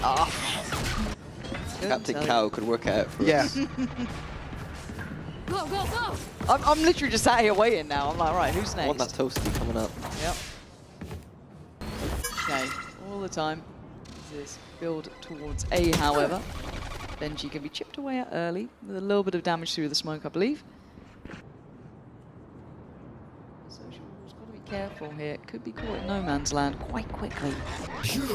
Yeah, he's in trouble here. Gonna eat at least the paranoia on the way out. Gets to pull away towards that first box. Maybe you'd sit towards default, but Gets stuck. he is stuck. And yeah, well, he's still got his gun for a second longer, but down to the classic now, but trying to play around the box as well as he can. But it's Mini Boo and Boo. The ace is looking unlikely now, as we are looking like Heretics just want to clean the side. Hell, aces or not, this is still a sharp round. Yeah. Peck finds a response though. The TP forward, very aggressive. Try and isolate Benji, but can't pin him down. Get the spot here, actually. We'll find Woot as well. This is nice though, 2v2. Boo on default. They've cleared through elbow so quickly. Oh, the swing, nicely timed for Profek. I mean, he might be one away from the ace, but he still needs to get Benji here. A little bit of damage on the way through. Benji going to be playing to that clock as best he can. Profek waiting. Toying with the crowd and toying with us, but Benji plays it so well. Safe pair of hands in the end as Heretics continue on their path. A nice run from Heretics, just cycling those ults together, getting onto the site. But I have to question BBL here a little bit. They were playing an almost retake setup on that A side, but the deadlock gets stuck. And that's not what you want at all. You want to get off that site play for that retake. The fact that he was stuck meant that it baited his teammates to come and help him. And it was so easy for Heretics to clean that up with their ults. Yeah, to pick apart maybe one or two extra players. Yeah, that is devious. That is so nasty. That is devious. That's a LAN player right there. Local LAN player, that's not right here. Lovely, like, people are trying like, oh no, it's the crowd. It's like, no, it's Yappy. No, it's just Yappy. it's Yappy doing it on purpose. Here we go. Oh, I get in the neon trough, but still, good damage. Can't connect onto Woot for the second though. Well, his confirmation initially, actually with his deep control outside A as well. Well, BBL don't have to overcommit just yet.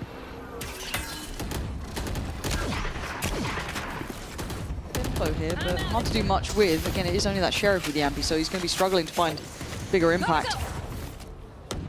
Heretics just still trying to show that presence towards middle. This late look back over towards A. That drops, there is still a trip here as well. No real setup on the back of it, so be able to get past it.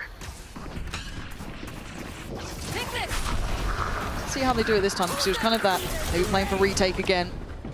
Oh, not going to find much already ahead of that, but Benji gets cleared in middle, so now the back lines are feeling less comfortable. Chabal. Very valiant attempt, but it's Mini Boo still wrecking on the site.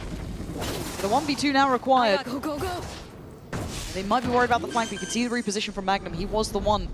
You're looking down towards Tiles, spotted now, 13 seconds, time being a factor. He wants the plant at least. 10 seconds. But that site's going to start closing in, taking a little bit of damage, a whole lot of damage. BBL, stem the bleeding. Nice try from Mini Boo here to try and make something happen on the back of the paranoia, isolate the second player looking to swing, but just doesn't manage to pin him down. I think in terms of bigger picture here for Heretics, I want to see them explore that A ramp a bit more at the start of the rounds, because BBL do not have a breach or a big utility to fight off with it. If they've got the deadlock there, get that wall out, get those sensors out, and start breaking that utility. Rather than waiting later on and wasting all that time, breaking the walls, being a bit obvious about things. The option for BBL is to maybe semi-commit Levin at the start of the round, but even then it feels a little risky. When it's this Neon versus Neon, those early round timings are always so awkward. Yeah. At least though, if they do sense Levin there, it's binary. It's either they are fighting or aren't fighting, and Heretics can react around that. Quick change of pace here for Heretics though. Right up the guts, but no one's actively fighting towards middle. You can see the position coming out from Yampy, who does a dance around and running rings around, and Magnum. Nice, it is only pistols here, but they've been causing problematic throughout this entire series. No round feels won yet. Benji at re-ends. I mean, what's Benji going to do now? One kill since the ace, and that's all it's going to be. Magnum, solid work there, tied all even at 3 apiece. What the hell was everyone doing in between maps here? Everyone's looking like so sharp now. God only knows. Except for that. I don't know why Yampy is still on the Spectre. I'd be very annoyed if I was really good. Yeah.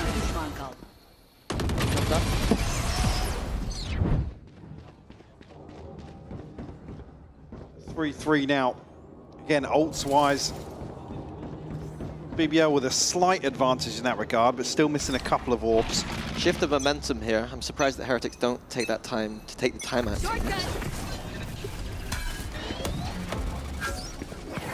Yampi will be forced a little deeper initially, but does have some utility to rely on. But this mid exploration from BBL. Boo cops a lot of Noted. damage.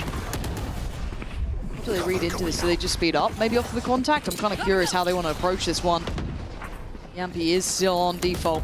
Does have support from Magnum, but his options are starting to close as well. This is not a comfy position. Magnum's screwed here. Gonna have to bank on Yampi. Look at the util, but no one's shut it down. Into the trip. Oh god, it's all gone a bit wrong here. Messy on the side. Sociable and Profek. I mean, position noted for Sociable. Already benches to be watching that. Oh, bloody hell. Unlucky. Okay, 2v4. Boo low.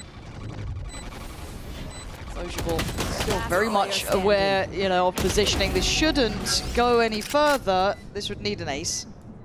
And I don't think he's going to get it with the time being where it's at. They're pretty easy though. Yeah, they are. Yeah. I've never seen you do one. Yeah, but I'm don't not get good. excited about them anymore. Tried to play ranked with Mini, didn't want to play. What? Wait, we did play. I just didn't play enough for you guys. Yeah, actually, no, that was the night you got on, played one and left. Two. Nah, it was one. It was two. I'm enjoying the chess match here. Like, Heretics this time going up that A main like I wanted from them, but BBL immediately reading that and switching to that mid control. For BBL, I want to see them, when they do go for these plays, just have one round where you don't sit on the A side. Did you see it? No, I didn't. Okay. What was it? What did I not see? Right here. Snake bite. One enemy remaining. If we can get it at the end here whilst we're in the timeout. There we go. Yeah. Oh, snuffy that one. Techers. BBL though opting for the timeout now, and as you said, it has been this kind of ongoing move and reaction throughout this series. But it feels like maybe BBL do want to kind of touch base on this, as a couple of these ults are coming through now. And again, if you're in the position of BBL, how are you looking at this one, Mini? Like I said, I quite like the Viper tech BBL are running with. They have a pretty interesting wall on the B side, and the orb on that A main choke is doing a lot of work for them. They're delaying when Heretics attack there. For me, that means that you can set up those flanks and start crunching in on that site. But you don't need to stand on the site and die. Just play outside, delay, and then go for that retake. You saw teams at Toronto always playing more retake on that side of the map, and I think that was a key to success for many of the teams that did well on Sunset. Let's see BBL want to approach this then. You are in a similar mindset as Palos potentially. Heretics starting. It looks more like they're going to just do the traditional Neon go control the ramp for us. Looking at his pathing, straight down middle. Going to get noted early on. And Yampi playing from spawn here. Not sure if maybe they're aware of maybe something that Heretics like to do, but he's playing so deep, finally coming back towards that mid side. The Profek in support on this side by 11. And one way keeping them secure for now. I'm out of here. Curious. Heretics will approach actually the second step here. 11 teed up actually to deal with Mini Boot. Seemingly scot-free. We're gonna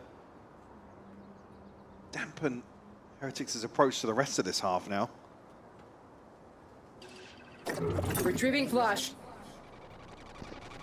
Deploying drone. Just a super deep setup. I mean, the drone's going to come out, but requires Heretics to go so far forward here. Very late look towards his A site, and Profek's angle is still good.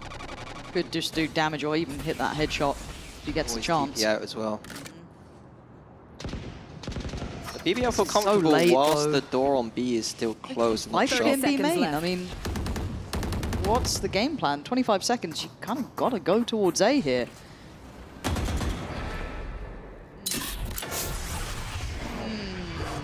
That's been gone as well. I don't like this. It feels like it's hit a kind of brick wall. Now, Profek is alone, but the position now going to be considered but handled. Heretics running out of time and ideas.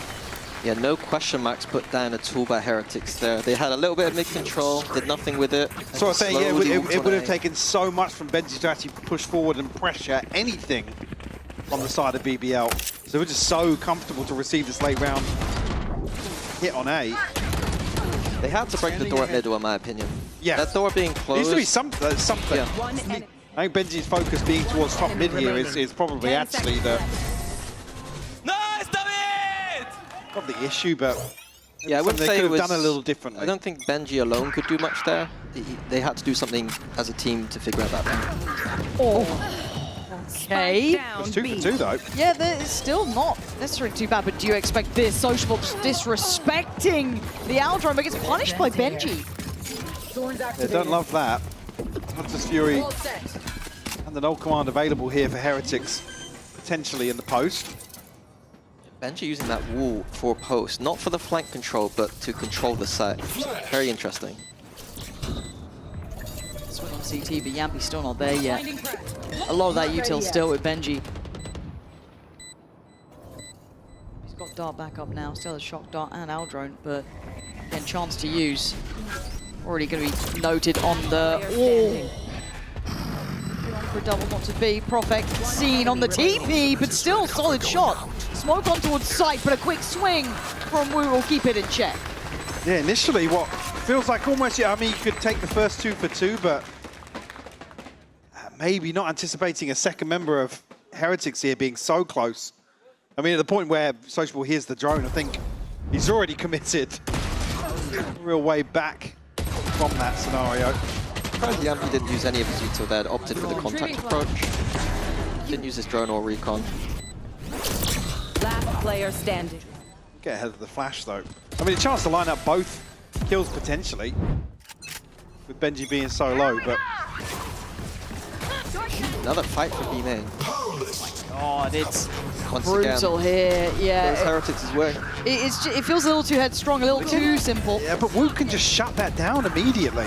And it looks like they're going to continue on this pathing. Only Magnum's really answer back, so...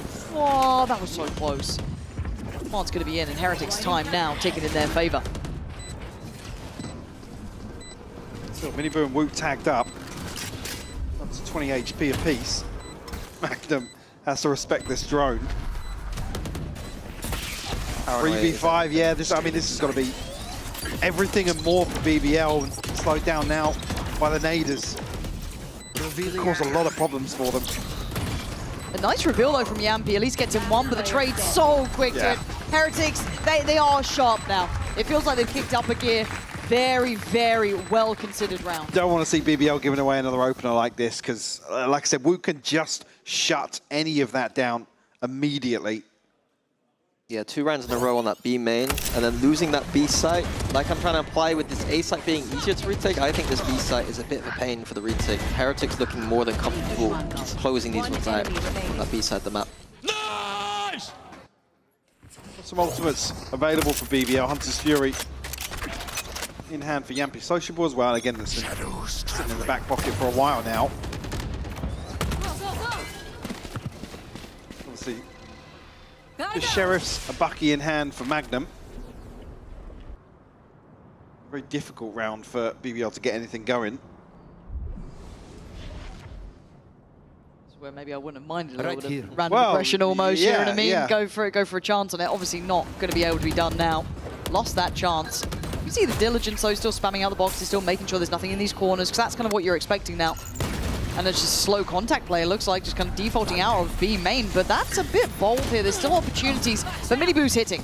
Gonna find Sociable trying to play off the paranoia. Probably still gonna catch Wu. Trying to isolate, try and deny, make it hard work. A lot of players on this site now. This is not comfy for Heretics. Chipped down is Miniboo. And actually, it's Boo to lose his life. This is still dangerous, yet lovely little swings off the contact. Making them work for this one. Benji now left in the 1v2. Hold near on useless as they swing together. BBL showing what they can do on the pay safe card, Thrifty. And it comes back once again to the Viper tech I was talking about earlier. That Viper wall allowed BBL to flood into the site, use the smoke of Heretics against them. Yep. They had so many numbers there, and Heretics had no control of that B site. They only had that front portion. It made it way too easy for BBL to hit the shots. Maybe not feeling fully comfortable on these sidelines around the wall either. Burak! Woo! That's Yeah, you can see Boo just trying to TP across to break some of these, I guess, crossfires that are very comfortable. Still, I guess, level pegging, but Prophet and Levin both finding kills here. Oh, the crossing of the ults now coming through, and the reward as well. Rien's, Benji, and Wu going to be able to get on towards this A site. Slowed down a little by the util still in play from Magnum, so unable to fully commit to this one just yet. There's that ult we were waiting on.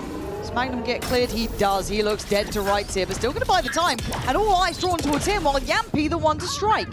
Magnum might actually have time now. To wait for that weapon to come back out. Does he know it? Oh, he does! Stolen in the end, but it's Wu putting up a hell of a fight. A 1v1 and Sociable's position was known. The timing now difficult. Great shot from Sociable, bringing us back to 6 apiece. Blink and you miss it here. But all tied up at the half. Again, credit to BBO in that regard. Heretics put on a show, but they had complete momentum at the start there. Yeah, absolutely. It took a lot for BBO to bring that back. We'll have to see how things do progress into the second half.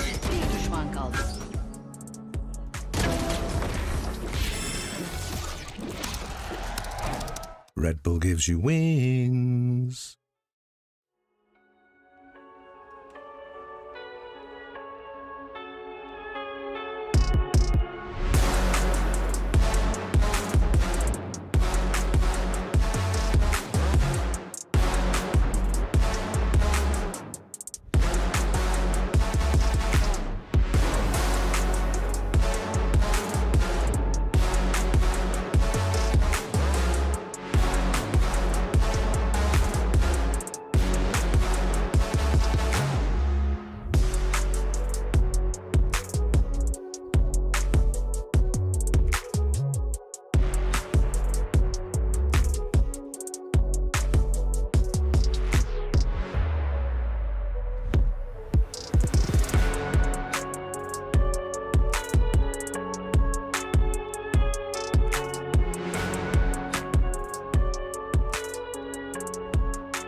So 6-6 in the first half here of Sunset.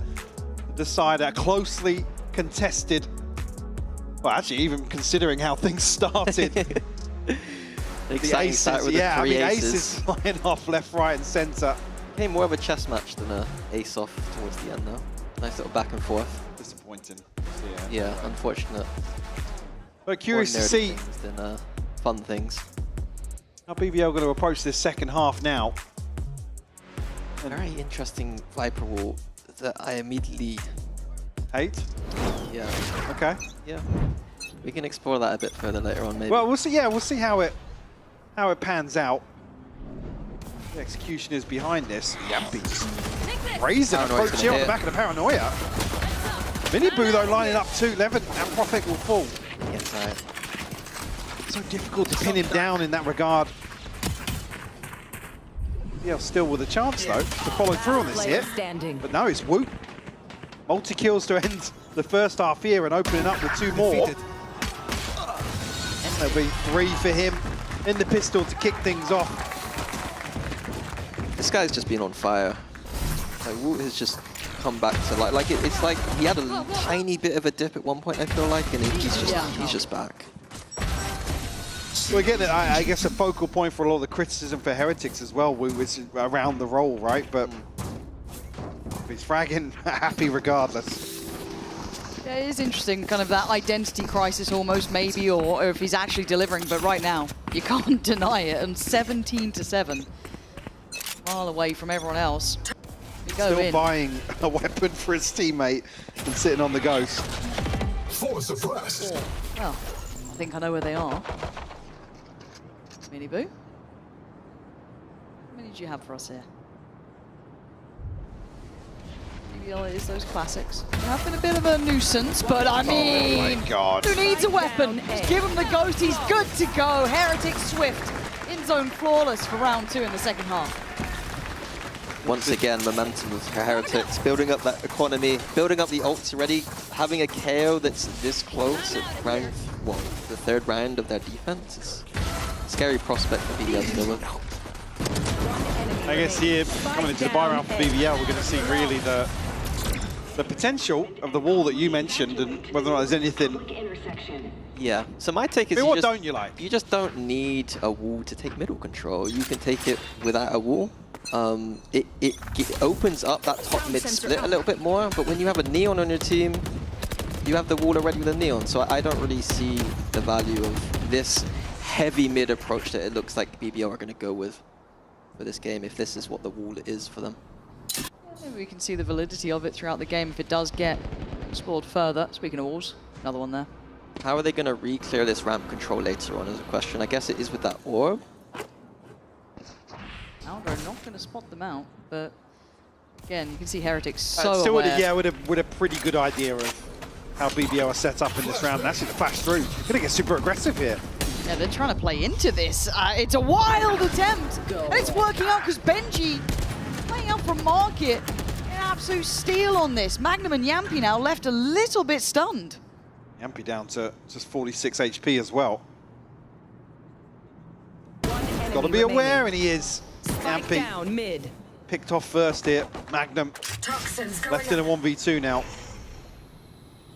Don't expect either of them to give him a duel here. Boo's completely disengaged. 30 seconds left.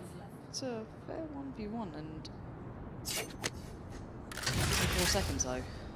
Yeah, not really got a lot of time to be shift walking all the way through spawn. No, I kind of like Boo's positioning as Yeah, well. yeah. He's a smart guy. Like the thing with Boo is, as much as he's not obviously the headliner when you look at 10 Heretics, seconds left. the guy knows how to play around out.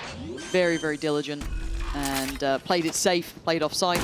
Plant comes in, he gets the job done. Boo. Good value on these kills here and a great round for Heretics. And it puts another question mark towards what BBL want to be doing on this attacking side. Yeah, beautiful for response from Heretics, crunching that middle on their bonus round. A bit crazy to see Minibu sliding down with the Marshall, but it is what it is on the bonus. All a distraction. One enemy. Spike planted. And close that nicely. Even that off angle there from Boo.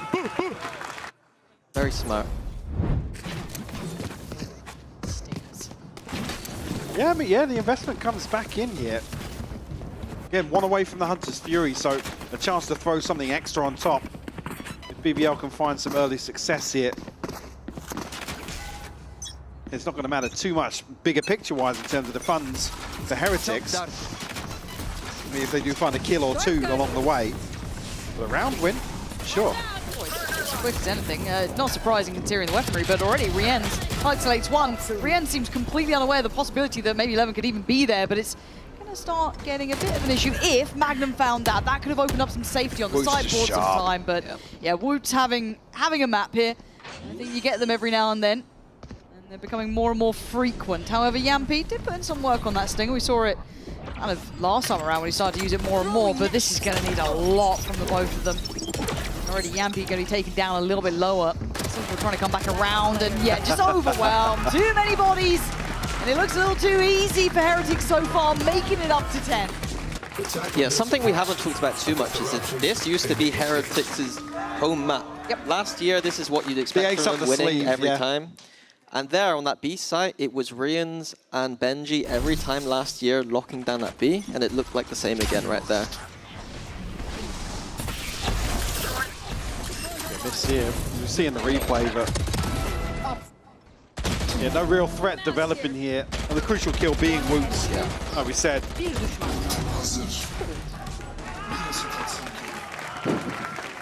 Lip reader? I think you got that one, Mike. No, I missed that. Mini perhaps? I'm not witty enough to come up with something clever there. It was just a swear word. It was just a swear word. Yeah. Naughty word. Yeah. He said a bad word. We were trying to get you fired. Didn't work. They are having fun right now. But the question, I guess it is a bit easier to have fun when you're 10-6 off. Yeah, look, again. Winning is fun. Winning is fun. Hot take from our Tier 1 analyst here. Brought Paper X back to life. FNATIC all the way. Winning fun. Guys, go win. Give it to that one. When I was a worse coach I have, yeah. My early days, I was a bit of a fraud, to be honest with you. Back when Sliggy was considered a good coach as well. Long time ago now. 21-8 for Woot. God, he's scary when he gets going, doesn't he? For BBL to... I don't want to see them really sit back in a default here. It has to be clean. See him almost stacked up here, and BBL don't really have the utility to fight that initial trope against the KO Flash and KO Flash and Neon Slide, but it's this orb that they put on the ramp that's going to be used to re-clear the space. Heretics being very proactive around the map. Now the timeout, so I guess it is whatever Pal can try and relay during that time has to land here. Go, go, go! I do want to see a bit more activation from Levin as well, because it was kind of Yampy leading the fray for them. Miniboo backfilling the space, re-clearing, but they have slipped a bit further ahead, but that's been noted. Boo's going to relay that quickly. yeah, left 2 players forwards. Yampy going to try and clear some space for the Hunter's Fury, but no connection, no confirmation. Even on the third either. So here you can see Benji's wall. Nice little counters to that Viper wall, maybe. Yeah. Reposition, maybe just keeping BBL on their toes, but still 3 members of Heretics over towards the B side. Yeah, it feels like BBL can't catch a break here. So many. Miniboo could have been caught there for a second. You can see the gap close coming in, actually. It's going to be Sociable trying to get on that line, but Benji's still going to find Levin. I don't know how he got that in time before Yampy got him, but it's all Heretics. They have the bodies on the side until then. That gives them a little bit of a breather, I guess, from the tempo, but this is still not easy. Still got a drone as well this late on. And again for Prophet. To get super aggressive here. I actually really like that though. Big boy play coming out from him, but has to take a very safe TP here. Yampy does have dart back now. Has a shock dart too. Dart on the inside spike. the smoke. Scanning ahead. Gonna have Sociable ready, but it's Miniboo to take down Yampy. Nice try, but Miniboo kicking into gear as well, and Heretics just looking movable at this point. Looking really well drilled. Actually on both sides of the coin as well. Tough here. BBL to try and crack through. It required heroics from Prophet to even make it a possibility. And Miniboo just so slippery at the end. I love the early round with Heretics. They had the A control, went back to middle, went back to A, went back to B. Like they're playing a chess game here. You are the best in the world, bro. Love that as well, just the slide to get away from the second ping on the dart as well. Heretics' rotations on this map so far have been beautiful. He said, rightly so, this was a stronghold for them. The understanding is still there and the execution looking clean as Miniboo continues things. Magnum left, barely alive. Once again, it feels like you can't get away from the pack of them. So many. Reading that BBL this time are probably just going to send something at the wall towards A. Heretics respond with just playing 4 there, get the early pick. Again, I love the movement as well around Benji's wall, wherever it's invested, the stack of Heretics. Yeah, that is the power of that Vice. You can play that 4 towards A because Benji's here delaying this side. Oh, he just came off the angle. We're trying to delay this side. Oh man, that was just a second's difference. Got to feel that one, Levin. Still trying to hold this backside as best he can possibly. Does have support and maybe a little bit of a swing from Sociable, but the angle's tough. But they line up for him. I thought it was a gifted opportunity, but it dwindles. Heretics. You wouldn't be... I don't know how the other one's looking better coming back in. The fundamentals on map 1 compared to now, Night and day. disgusting. Night and day difference. This is the Heretics that can do those deep runs, that gets into finals. And now we're seeing them at full strength. Probably, and obviously the force came through in the previous ultimates are here for BBL, but Scanning ahead. and unfortunately can't drag this one across the line. Wu just re-enter sight here like the Terminator. God, he is. Man. Yeah. Scary. 25-9 right now for Wu. Revealing area. Not a single round on attack here for BBL yet. Starved out. Yeah, like I said, because of the purchase here, look at the inventory for BBL. I mean, it's perfect out on the Sheriff. It just feels so oppressive. BBL can't catch a break here. It feels like they haven't really been able to shake Heretics in this half. Maybe square up to them, to be honest. Like I said, got some small victories in terms of getting to a post, but Miniboo's in a... Once again, Heretics reading the map. Line him up, knock him down. As you said, it's not just the shots he's hitting, but it's the read they have. Right place, right time, consistently. Woot, locked in, does finally fall. The Terminator melted. Down to Yampy and Profek to make mountains out of this molehill so far. Backed up. Void with on that corner. Need Yampy to come in. Striding in, desperately trying. Player sat in a safe position from him though. Make it very hard. As Profek does find Benji. And I have the ends. I think he knows, yeah. Swing it, got it, brilliant. Boo, not gonna happen. Okay, they're back here, at least with a round on this side. Certainly not a comfortable position to come out, just maintaining the two weapons, but we'll see Levin to offset that slightly. Magnum, if you want to throw a, I don't know, a judge or something in to bank on a clean execute, but they're not being given that now. Yampy again. Yampy having a good game. Good game and leading from the front. It's that kind of round that you need to pull it back. Unfortunately, I don't think that kind of round is the kind of round you continually lean on. They're going to need to find a different solution. Certainly not out of the woods just yet. No. No, maybe a glimmer between the trees, but still very much lost in it. We asked more of Yampy. He did brilliantly in that last one. Support then as well from Profek, of course.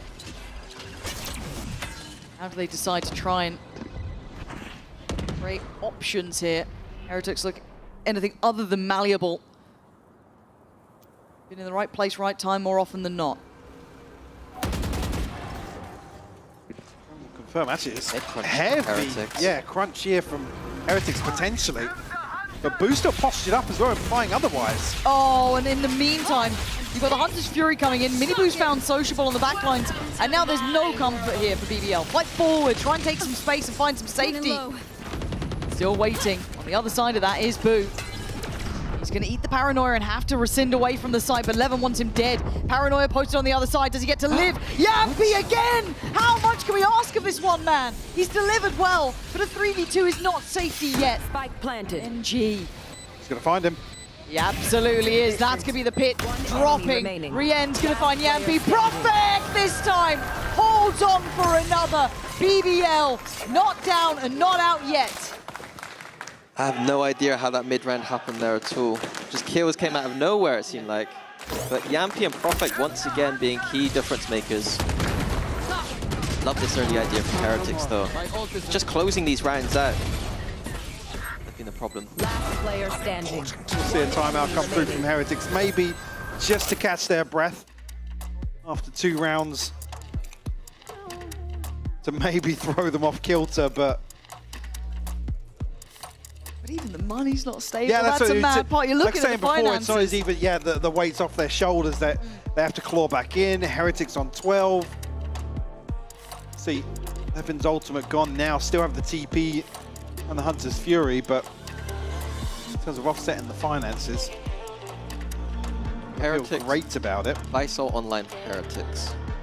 Huge ult for that retake. They're able to get a kill early, play for that retake. Should be a simple way to close it out, but they have been struggling the past couple. Never normally is, but should be. Good couple of rounds to play with here for Heretics. Again, you want to keep that confidence locked in, keep the plan in mind. If there has been something found by BBL that's working for them, be it just Yampy and Profek having absolute hitters, we'll try and nullify that. Starting to be fragile on both sides, actually, looking down the line as well. Even Boo suffering I down. think that's why we see the timeout come here from Heretics to maybe piece something together. What was it? You said 3 is winnable. We're at 4, so timeout before the... Maybe that's Neil's rule too. Great minds and all that. Coach Hypok. That's the one. Hey, look, we've seen a lot of people from Talent making some interesting moves recently. Now, what does BBL do with this? After a timeout, do you feel so confident? Do you still have to go through all of those steps to make sure nothing's changed? Because Heretics have a couple rounds to play with, but it's starting to wear thin now. Boo's still posted up pretty deep. Trying to contest this all. Ultimately, though, I feel like they are going to end up playing more of a retake towards A side of the map, unless the rotations happen. You definitely hope so. Looking at the mini-map. Certainly now with the timing on the drone exploring through, but big question mark. I was going to say, big question mark being Magnum behind this. You've got to be very careful. If he dies, it's kind of wrapped, but it has caused... As good as. He's down to 10 HP. Rienz is going to find it. Ooh, good tag, though. Yampy posting that, going to spot out at least another. 11 needs kills here. I mean, that's a lot to ask for if there's nothing to play him in on this, though. Well, what is he meant to do? Just wait. Oh, yeah, you just walk out the smoke. I guess it's fine. And a follow-up! Get out of here! Woot's going to finally shut it down, but it isn't a 3v3. Post-plant time, you look at the util. Very little to work with on the BBL side. Invested what they could. The site controlled from CT. Still a lot of that deadlock util there. Profek looking to try and spam into that smoke. They've already made it through, at least somewhat. Yampy takes away the first. Profek with the second. BBL putting Heretics through their paces. Rienz now isolated. That was close. That was close. Another split second on that swing. And the stars could have aligned. Another round Heretics can't close out, though. 5v4. That kill was massive. Getting Benji down with that Visol pretty much secured it for them, I think. Even under a ton of pressure as well. Frustrating thing, retaking in against that deadlock. Has the sensors there deep. Captures them. There goes the break in the money. Still going to try and fashion a purchase, right? The two Guardians, Sheriffs here and there, but it... Mini Boo. Hard tagged off that early angle. Sent all the way to the hills. Cycle out here, swap with Woot, I believe. That breath. And it's a pause for thought here. If you're BBL, you do want to kind of get the lay of the land. You've got room to work with. You don't want to make any silly mistakes here. Cross those T's, dot those I's. They'll look through market, sees nothing. Get an understanding of what's going on. You're almost looking or anticipating some aggression coming out from Heretics. That high flash through middle has got 3 of them looking back like someone swinging or going towards the stack. Who uses paranoia on the A side of the map? And I wonder if that was a fake trigger for BBL to think that that side of the map is strong. Certainly sold them. This is the plan. It so far is right. Rienz trying to pump the chest, hold this down. Dark goes in, tries to set it up. Levin quickly takes him away, but there's a lot more bodies behind the site. 6 more bullets to play with. Yampy in unison, but Benji lands a shot. BBL still holding on here. Benji and Boo's far away from this. Benji not going to get it this time. Profek quick to shut that down. Disallow any safety. It's Boo. Trying to shut up here now, and there it is, BBL. Clawing at the door. Yeah, clawing their way back in here. And it was 6 in a row. How BBL respond with 4 will force out the second time out from Heretics as well. Beautifully navigated as well on the way in. 1 enemy remaining. To the B site here. You can finally let go. And looking clean on the cleanup as well. Now, there's a lot of ults, though, for Heretics. Yeah, Aren't small ults. And the These are purchase is big uns. back. Yep. I just keep feeling BBL win these, like, really high-pressure scenarios. You've got Profek and Yampy mirrored in their performance right now, 23-14. Weber's playing a banger out right now as well. And a Beethoven. Please, someone make an edit of that. I would pay you nothing, but I'd be really appreciative of it. Question here for me is, Heretics now feeling that pressure back? Can they dig deep when they're in these moments, or are they gonna crumble? Well, I feel like you've had Woot having a really good game. That confidence is still going to be there. I don't think anyone's having a poor game, right? No one's having a poor map. Everyone's hitting their shots. closing out these rounds. Exactly. I think maybe just banking on someone hitting a multi is kind of running a little low. Got to see them kind of synergize here together. They've got plenty of ults to play with. They have something in mind. Maybe now's the time to bring it out.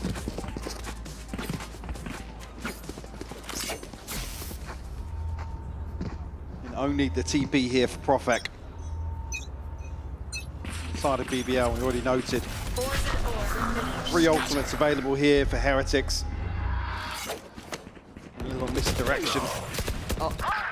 Sociable's just blew forth. Nasty timing. What? No. No, what is going on? This round is absolute pandemonium. It's bedlam out there. Where was Miniboo going?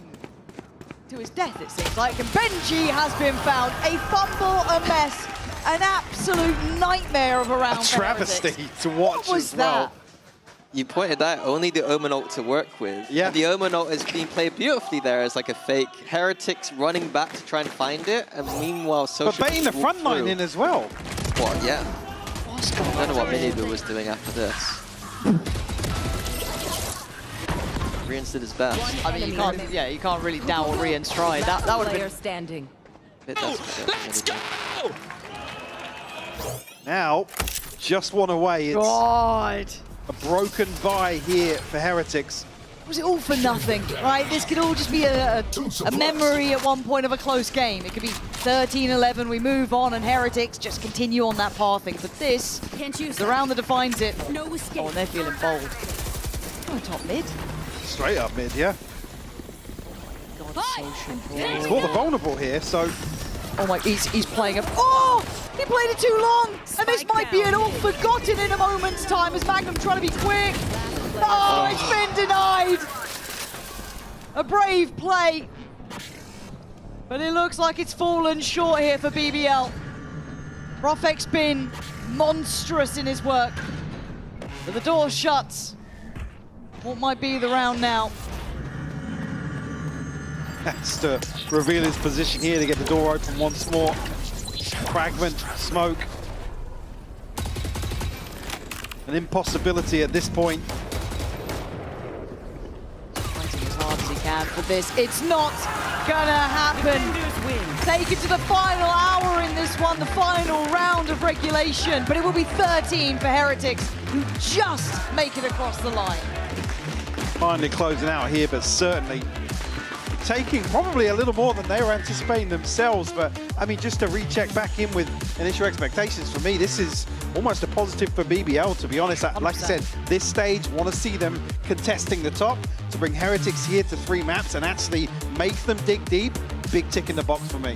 Yeah, I think both teams can come away with this heads held high. I mean, with Heretics, a bit more of a gap on that ice box. But I think the question is my map pool for Heretics. Are Sunset and Haven going to be the top 2 maps? And it being that close, is that something to look out for in the future? Yeah, I guess we have to learn as we go on with this, right? It's that kind of, all right, what's that map pool looking like? Where are those strengths going to lay? How do we then judge that in comparison? Because as you said, for BBL, it's a clear-cut good upswing for me. If you're challenging top end now. I think for me, it's more about that I rate this BBL team highly. So when I'm saying about Heretics coming at this okay, you know, they probably expected a bit more here. A bit of an easier game. But And again, though, for Heretics, it is a slow road back for them, but a road back nevertheless. Getting past this hurdle is big for them. BBL, I think on paper, people could underestimate, but gave a very good game to Heretics today. Woot having a fabulous 3rd map. So far, so good for them. They've made it past the first big challenge, which could tee them up to that top position in that group. I think as well for, like, I just want to come back to the same thing. The bigger picture here for me is it feels like a big positive for BBL. Obviously with Heretics, I don't think we're not going to be in a situation for a while where we just don't have questions about Heretics. So to come in today, really, really happy with what BBL are able to pull off, but credit to Heretics in that regard in the course correction here on Sunset. And you look at the difference between last time they met, there was in what, the quarterfinals Haven, not too long ago. It was 13-3, 13-5. The difference only a couple of days have made coming into a very competitive series. I think BBL's expectations now need to raise from just that mid-table team to a lot higher. If this is the challenge we're getting, if people are putting Heretics towards that top end, then they are absolutely up to the test. I guess as well, got to then be ready for the criticisms that come with not being able to win out these series. Yeah, I think most people right now, well, Desk and I at least seem to think that these are the 2 best teams in that group. I think we're... I agree, yeah. Yeah, I think so. And we are just waiting for that interview to be ready. I do believe it is. Yinzu's down there with the one and only Boo. Let's hand it over to them. It's not a Heretics game if we don't give the fans some heart attacks. Am I right, Boo? Yeah, exactly. But all jokes aside, towards the end of that, you know, maybe there was a version of Heretics that wouldn't have closed that out. So what was the read? What was the call? How did you manage to seal that win on the very last round? Yeah, on the last round, it was honestly the call that we were supposed to do previously, but we just failed to do it. So it was Weber's call, if I remember correctly. So yeah, I mean, the last 6 rounds, 4 of them we trolled, in my opinion, like the 5v2 and then later 5v4 and stuff like that. So yeah, it was more about like, guys, let's just calm down and do what we have to do instead of trying to rush to close it. And yeah, finally we closed it. Congratulations for closing it. Now, this stage, you know, is always competitive. I know people have their opinions about EMEA, how good we are. You know, you've experienced it. But the big difference we have to mention is there was a curse before you came onto this stage that isn't there anymore. So how important is it for you to win something coming into this stage? I think it's the biggest confidence boost ever because, yeah, I mean, winning an event kind of lifts a lot of pressure from us and at the same time just gives us confidence to play. But it also has a downside. Now everyone is like even more hungry to win against us. You could see how confident they were. Like they just didn't care, you know, they just did their things. So it's like double-edged sword, but obviously we're happy that we finally won something. And when it comes to winning and being able to get Sunset back as well, how different or similar do you think your approach to Sunset is now compared to when you guys were the king of Sunset? I think the biggest difference is that other people caught up way more. Like back in the days when, during Shanghai times, we were just so much better than everyone. But people learn from us as well. People created some other comps, like Deadlock is being played more and stuff. So I don't think we have that huge of a lead anymore, but I think it's still a good map for us. But you know, we have other really good maps as well. I mean, we've seen Haven, and on that Haven, I think it's pretty difficult to come up with new things with this comp. You know, so many teams have played it. We've seen it so many times, but we did see some new stuff, some new setups, some nice ults as well from Miniboo from you guys. So has that been the focus in the 1 or 2 days break you've had, just to maybe get some new things on the team? No, the 2 days break was not enough to work on almost any map. But in terms of innovation, I think it's more of, like we sometimes have those sessions with me, Weber and Neil, where we just sit there for like hours and do the most random things. And finally we kind of grow some ideas, then we try them in scrims. That's how the innovation comes, even with the old comps. And then players also have their ideas, like maybe they see something new in ranked from like just random players. Maybe they see something on VODs from other regions, like it's just constant, I don't know, looking for a way to improve. It's always nice when it works out on stage because it doesn't always go that way. And last question, I'm glad you mentioned Weber. Can you confirm that he's bold now? The bold buff is on the side of Team Heretics. Yes, before the EWC he said, if we win, I'm gonna go bold. And we won, so he had to, you know, keep his word, and I'm super proud of him. That's, you know, not everyone will actually keep his word, so he's a real man, and yeah, and he looks good, honestly. I didn't expect him to look that good. All right, we're going to have to get him back on stage and show us next time, maybe. But congratulations, Boo, for this victory, and we'll see you here next week. Thank you. We have one more game coming up, KC versus FNATIC. But before that, and after this break, Benji Fishy will be joining us on the desk. We'll see you in a bit.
차고 있던 이건 데자부 이미 와본 걸까 내 성공을 전부 담긴 그릇이 작아 I can't lose 점수 그건 의미 없는 숫자 내 열의 top 10 거는 식당 해골로 채운 옷장 전부 that's like 상시주의 red dot 경고는 없어 better not 난 사방에 다 뿌린지 마치 red hot Broken and bruised, what's left to lose here on the edge of forever?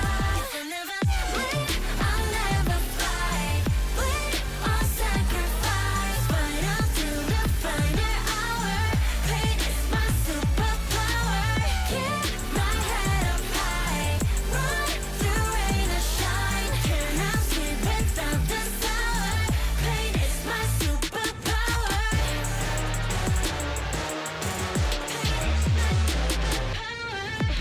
할 말 있음 어서 말해봐. Tough guy 되었고여서 도망가. 이제는 시시해 gunfight. I brought a blade. If forgot to shave that just a wall 맛보게 fade. 빛이 보여 네 bandits. 끝없는 내 rampage. 이게 나니까 절대 can't change. 내겐 없어 plan B 오직 plan A. 바꿔 pain every champion into champagne. Broken and bruised. What's left to lose here on the edge of forever? If I never win, I'll never fight. Win or sacrifice, fight until the final hour. Pain is my superpower. Keep my head up high, run through rain or shine. Cannot sleep without the sour. Pain is my superpower.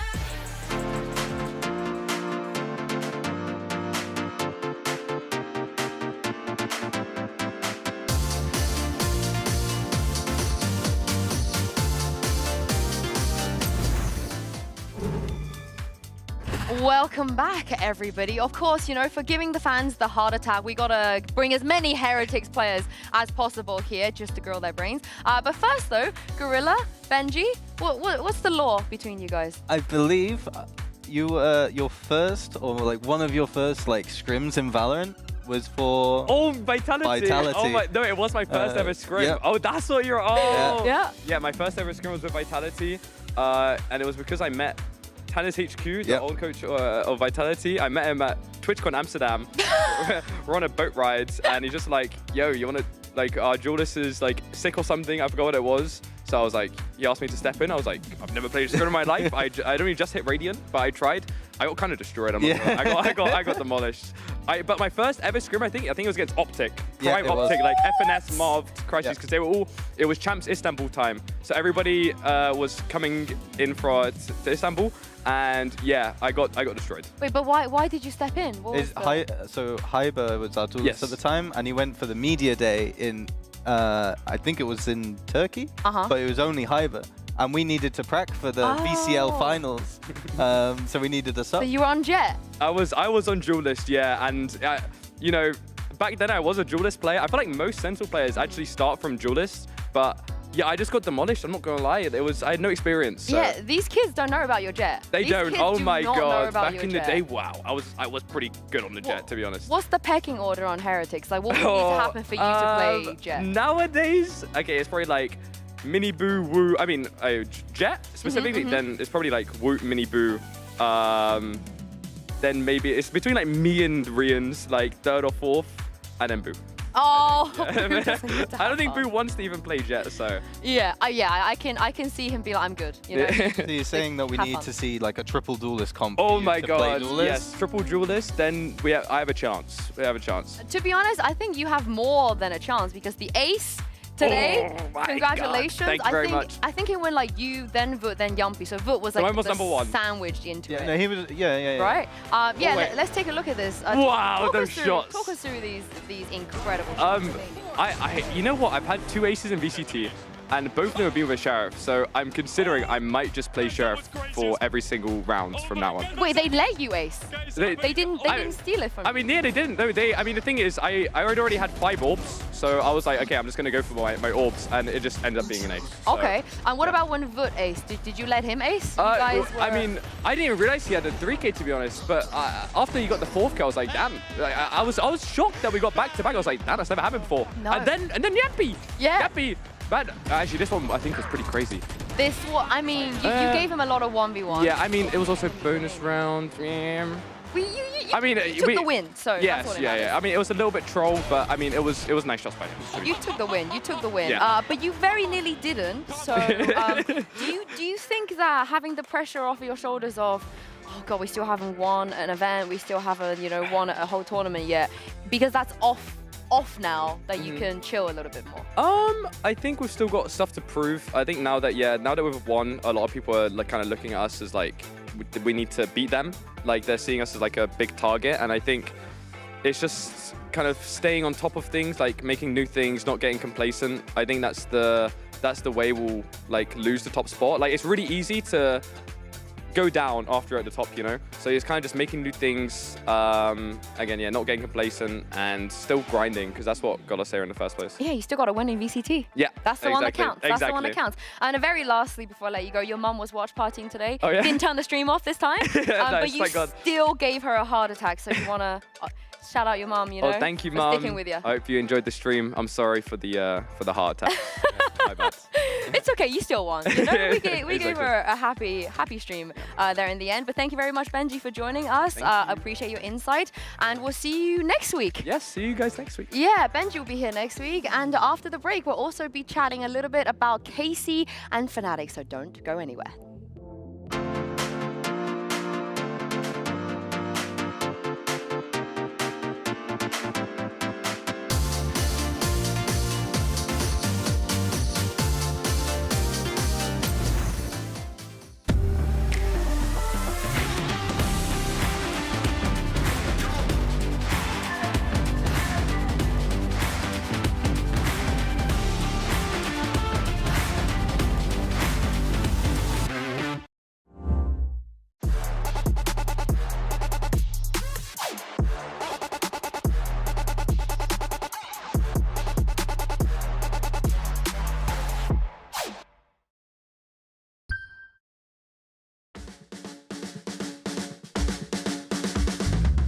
You know I got to wake up and dance.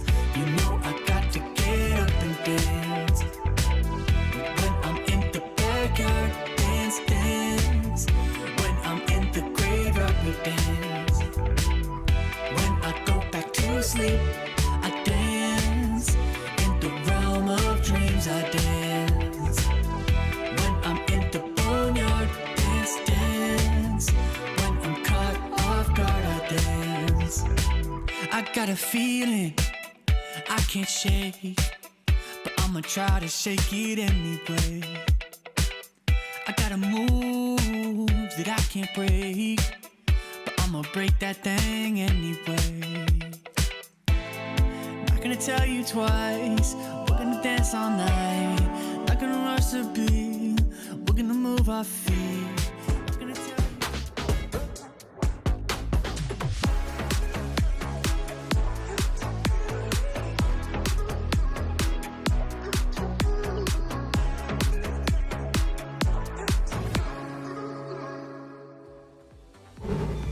There are only two teams we haven't seen yet at Stage 2, and that will be FNATIC and Carmichael. I'm your hosting, so I'm joined by Kukuka and Billy here. The two teams that we're waiting to see, and once again, no roster changes, Billy. They've kept their entire lineup coming into Stage 2. I'm really happy, and I think when I looked at KC at the very start of the year, this was a roster that I was super excited. I don't think anyone expected to have the sort of full rebuild that they had coming into the year, of course keeping Martin on. So yeah, I'm excited to see how they've improved and the learnings that they've taken away with the results in Stage 1. More importantly is that international experience, and of course having a lot of fun in our bouncy castle. So it's good that we're introducing the teams to summer, that they get to fight against each other. This is... Are they fighting?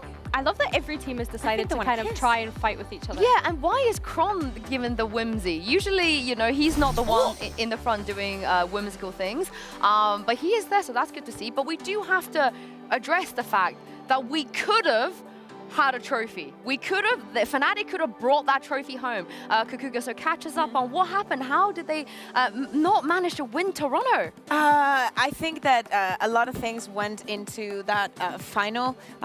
Just the thought of Paper X and the form that they were showing and how strong they were. I think that for FNATIC it was a pretty exhausting tournament. We know how the first seeds were not really performing at the beginning, and they had to fight their way to even get to the final. I think that especially when we look at FNATIC and their map pool, they were very on the lower side, just thinking that they didn't get their maps to play. Yeah, definitely. In another world, maybe we'd be sitting here saying something very different. I'm happy for Paper Eggs. I'm very, yeah, me of all people for sure. But surprisingly, though, the vibes on FNATIC are actually pretty good. And here's what Boaster said on that topic in our very own Spike Drop. I think the general consensus from the debrief was everyone's feeling pretty positive. Like Chronicle was like, this is the nicest I felt in a team, even better than Gambit, you could say. Are we just gonna let that sit? That Kron said that the team here is better than Gambit, like the vibes? It does feel like a bit of a statement, but I think we have to look at the time that Chronicle has spent with FNATIC at this point. No, that's a crime. That's a crime, Billy. Of course you're going to say that. Of course you're going to say that. You're #1 Gambit girly. My heart is bleeding out here. But sorry to interrupt. Yeah, no, do you know what? I'm happy that they're saying that like they're having fun, the vibes are good. I'm just worried about fatigue now and how tired the team might feel, having 2 new maps coming into the pool as well. It's a lot to prepare for coming into stage 2. So yeah, that's where my head's sitting at the moment. Suffering from success is not the first time that FNATIC are in this position. They are our team that has been sent to the most international events.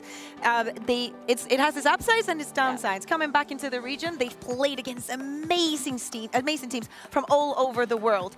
On the lower side, of course, with Bind and Corrode coming in, the other maps coming out, they probably feel weakened a little bit, but they are also the ones that should adapt easier. Yeah, and if you watch their vlog, you know, they released recently about what happened after that loss, you saw that Kayak in particular was destroyed. He was super upset. I think he took out a lot of the pressure on himself, and you have to think about the fact they haven't had a lot of turnaround time to debrief and rest and not think about what could have been. Yeah, but if we look then at the next international, Kayak had an amazing performance. Still didn't win. Yeah. I know. But I think that him and specifically Con that we were speaking about, they have to be very, that is the thing that they need to think about, you know? They're getting very close. They are indeed. And one man, he might not be the MVP at Toronto, but he's our MVP. It's Alpha Year, and I managed to catch up with him a little bit earlier.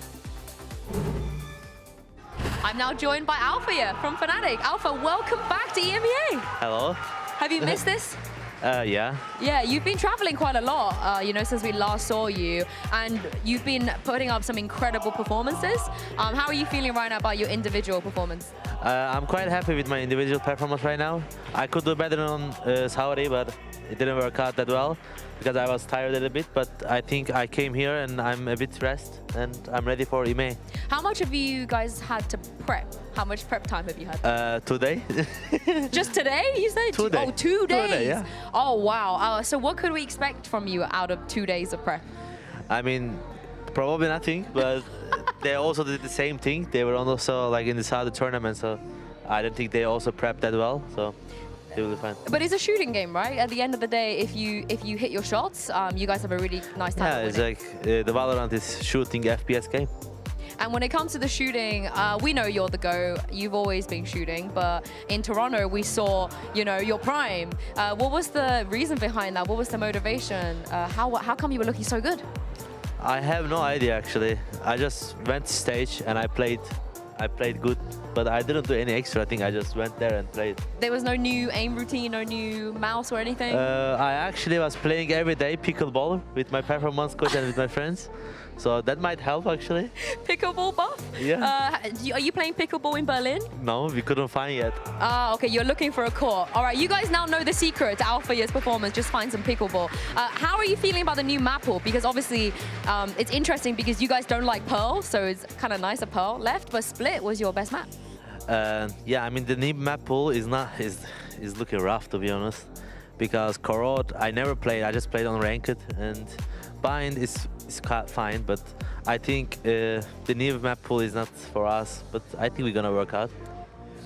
I'm a bit worried now, Alfie. I'm a little bit worried. But last question, KC, you're familiar with them. You played them recently as well. What did you think about some of the new things they brought out as well? Because they've been trying on the server too.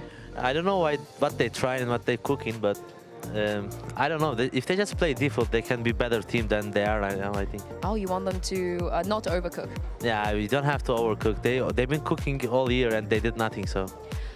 Somehow I don't think they're going to do default. I think they're still going to cook today. They can have fun then. Yeah, we'll see. Thank you very much, Alpha, and good luck today. Thank you.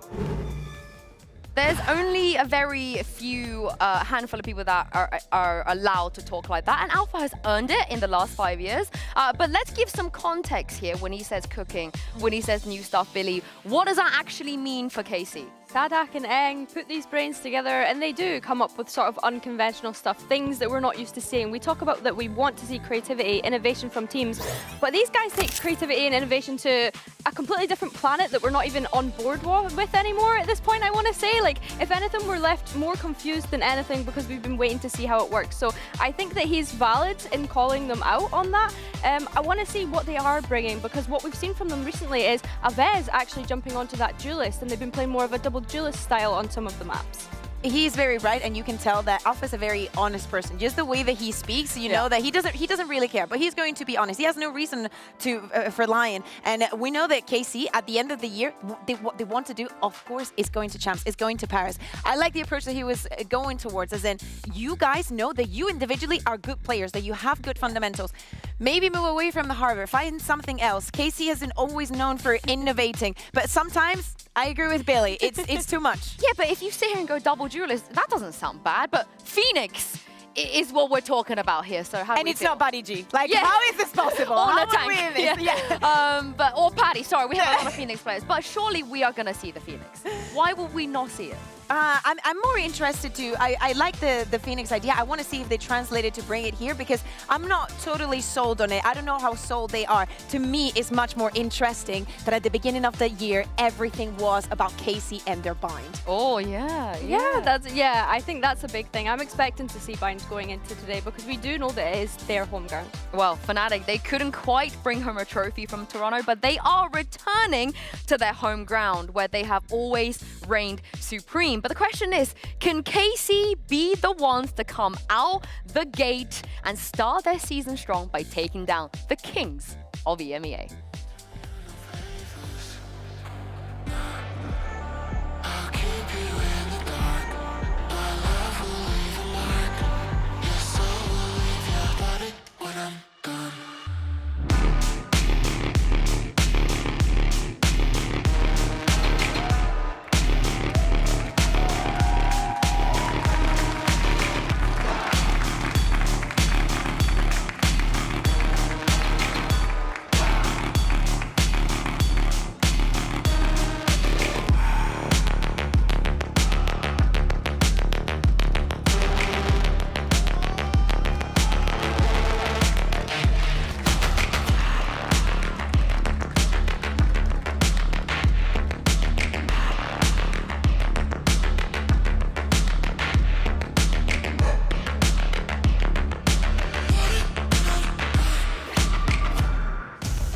Expectations are very simple. Both of their fan bases are expecting champions. If they don't make it here, it will be considered a failure. And Zaysh, we saw you trip on stage. I'm calling you out. Well, I'm calling you out. Sorry, I haven't seen him in a while. But let's talk about this map, because Alpha straight up said they have not played Corrode, and he did not lie. Yeah, I mean, of course he's gonna give us that and even us a little bit. So I'm not surprised at the fact that they're banning Corrode, right? But of course that does leave bind open for KC to pick into. I think FNATIC have been expecting this. We know that KC are good on bind. They're undefeated on this map so far this year. They looked incredible on kickoff. So I think if anything, FNATIC came into today and decided we'll prep bind. You know, I have a wish list in VALORANT. Like, coming back to EMEA, Scream making an appearance to play Reyna on a map. You know what's also on that list? A map pool where FNATIC does not have a permaban. I think that they've been so limited by, for such a long time, keeping their permabans. I really hope, I understand that it's been a very short window of time, but I want to see a world where FNATIC go through like a split or like at least 3 months where they do not have a permaban and they can be more open about this. Coming into today, you have to know 100% that that bind is going to come out for the Sun. Well, much like the fact that Bonkar's probably never going to come back to EMEA, they're never say never never. going to Never not say have never. a permaban. They're for sure going to keep up with this permaban. But for now, it suits them, right? They have had 2 days of prayer, but you heard it there from Alpha. They know for a fact that KC will play bind. And you know that, we know that, they know that. So they could have focused on bind for those 2 days. Yeah, well, this is what I was thinking. I thought, you know, it's just a matter of how much time that they've had to prepare. Obviously, Alpha saying that it has quite literally been 2 days, so we'll see how that translates into the server. I think Lotus is the second map that we're going to see today. Is obviously a great pick for FNATIC. They've been playing the same composition on it all real. They've really looked solid. They are very clear of what their identity is on that map. It's just a question of RKC going to still continue sticking with that harbor that they were playing on the Lotus previously. I really hope not. It ain't happening. To me, right now, FNATIC has the chance to surprise us again. They've been surprising with the compositions on Sunset, with the one that we saw on Haven not that long ago. Same goes for Ascent, incorporating the chamber here and there. I want to know, Billy, you're speaking about identity, and it's something that we mention a lot also with comfortability. Finding that balance of building a strong identity and something that you, but also in the middle that you're that your players are comfortable with. How about they play the harbor? They're like, do you know what? We'll do the harbor. That is not on my wish list. That is not on my wish list. I don't think that's on anyone's wish list. I think but harbor Sadak. rework is on my wish list. Yeah, I think the two people in the world it's 2 teams in the world, Billy and KC are the only ones that actually really want anything to do with Can we harbor. keep the camera on Sadak's face just in case FNATIC actually pick the harbor? Because I would love to see his face. And honestly, we still haven't seen teams play the 100 Thieves comp. That 100 Thieves comp was so dominant for such a long time. You know, we stole it from them and made it better. So I wonder if these teams might draw inspiration, but surely the deadlock is coming, right? We're waiting for it. I hope so. Oh, it's an Alpha Yetero. It is an Alpha Yetero. Wait, we're not on my wish list. Still playing Tejo. Okay. You have Alpha that can play the duelist so well. They can play the Sentinel so Chamber. well. Chamber here on this map.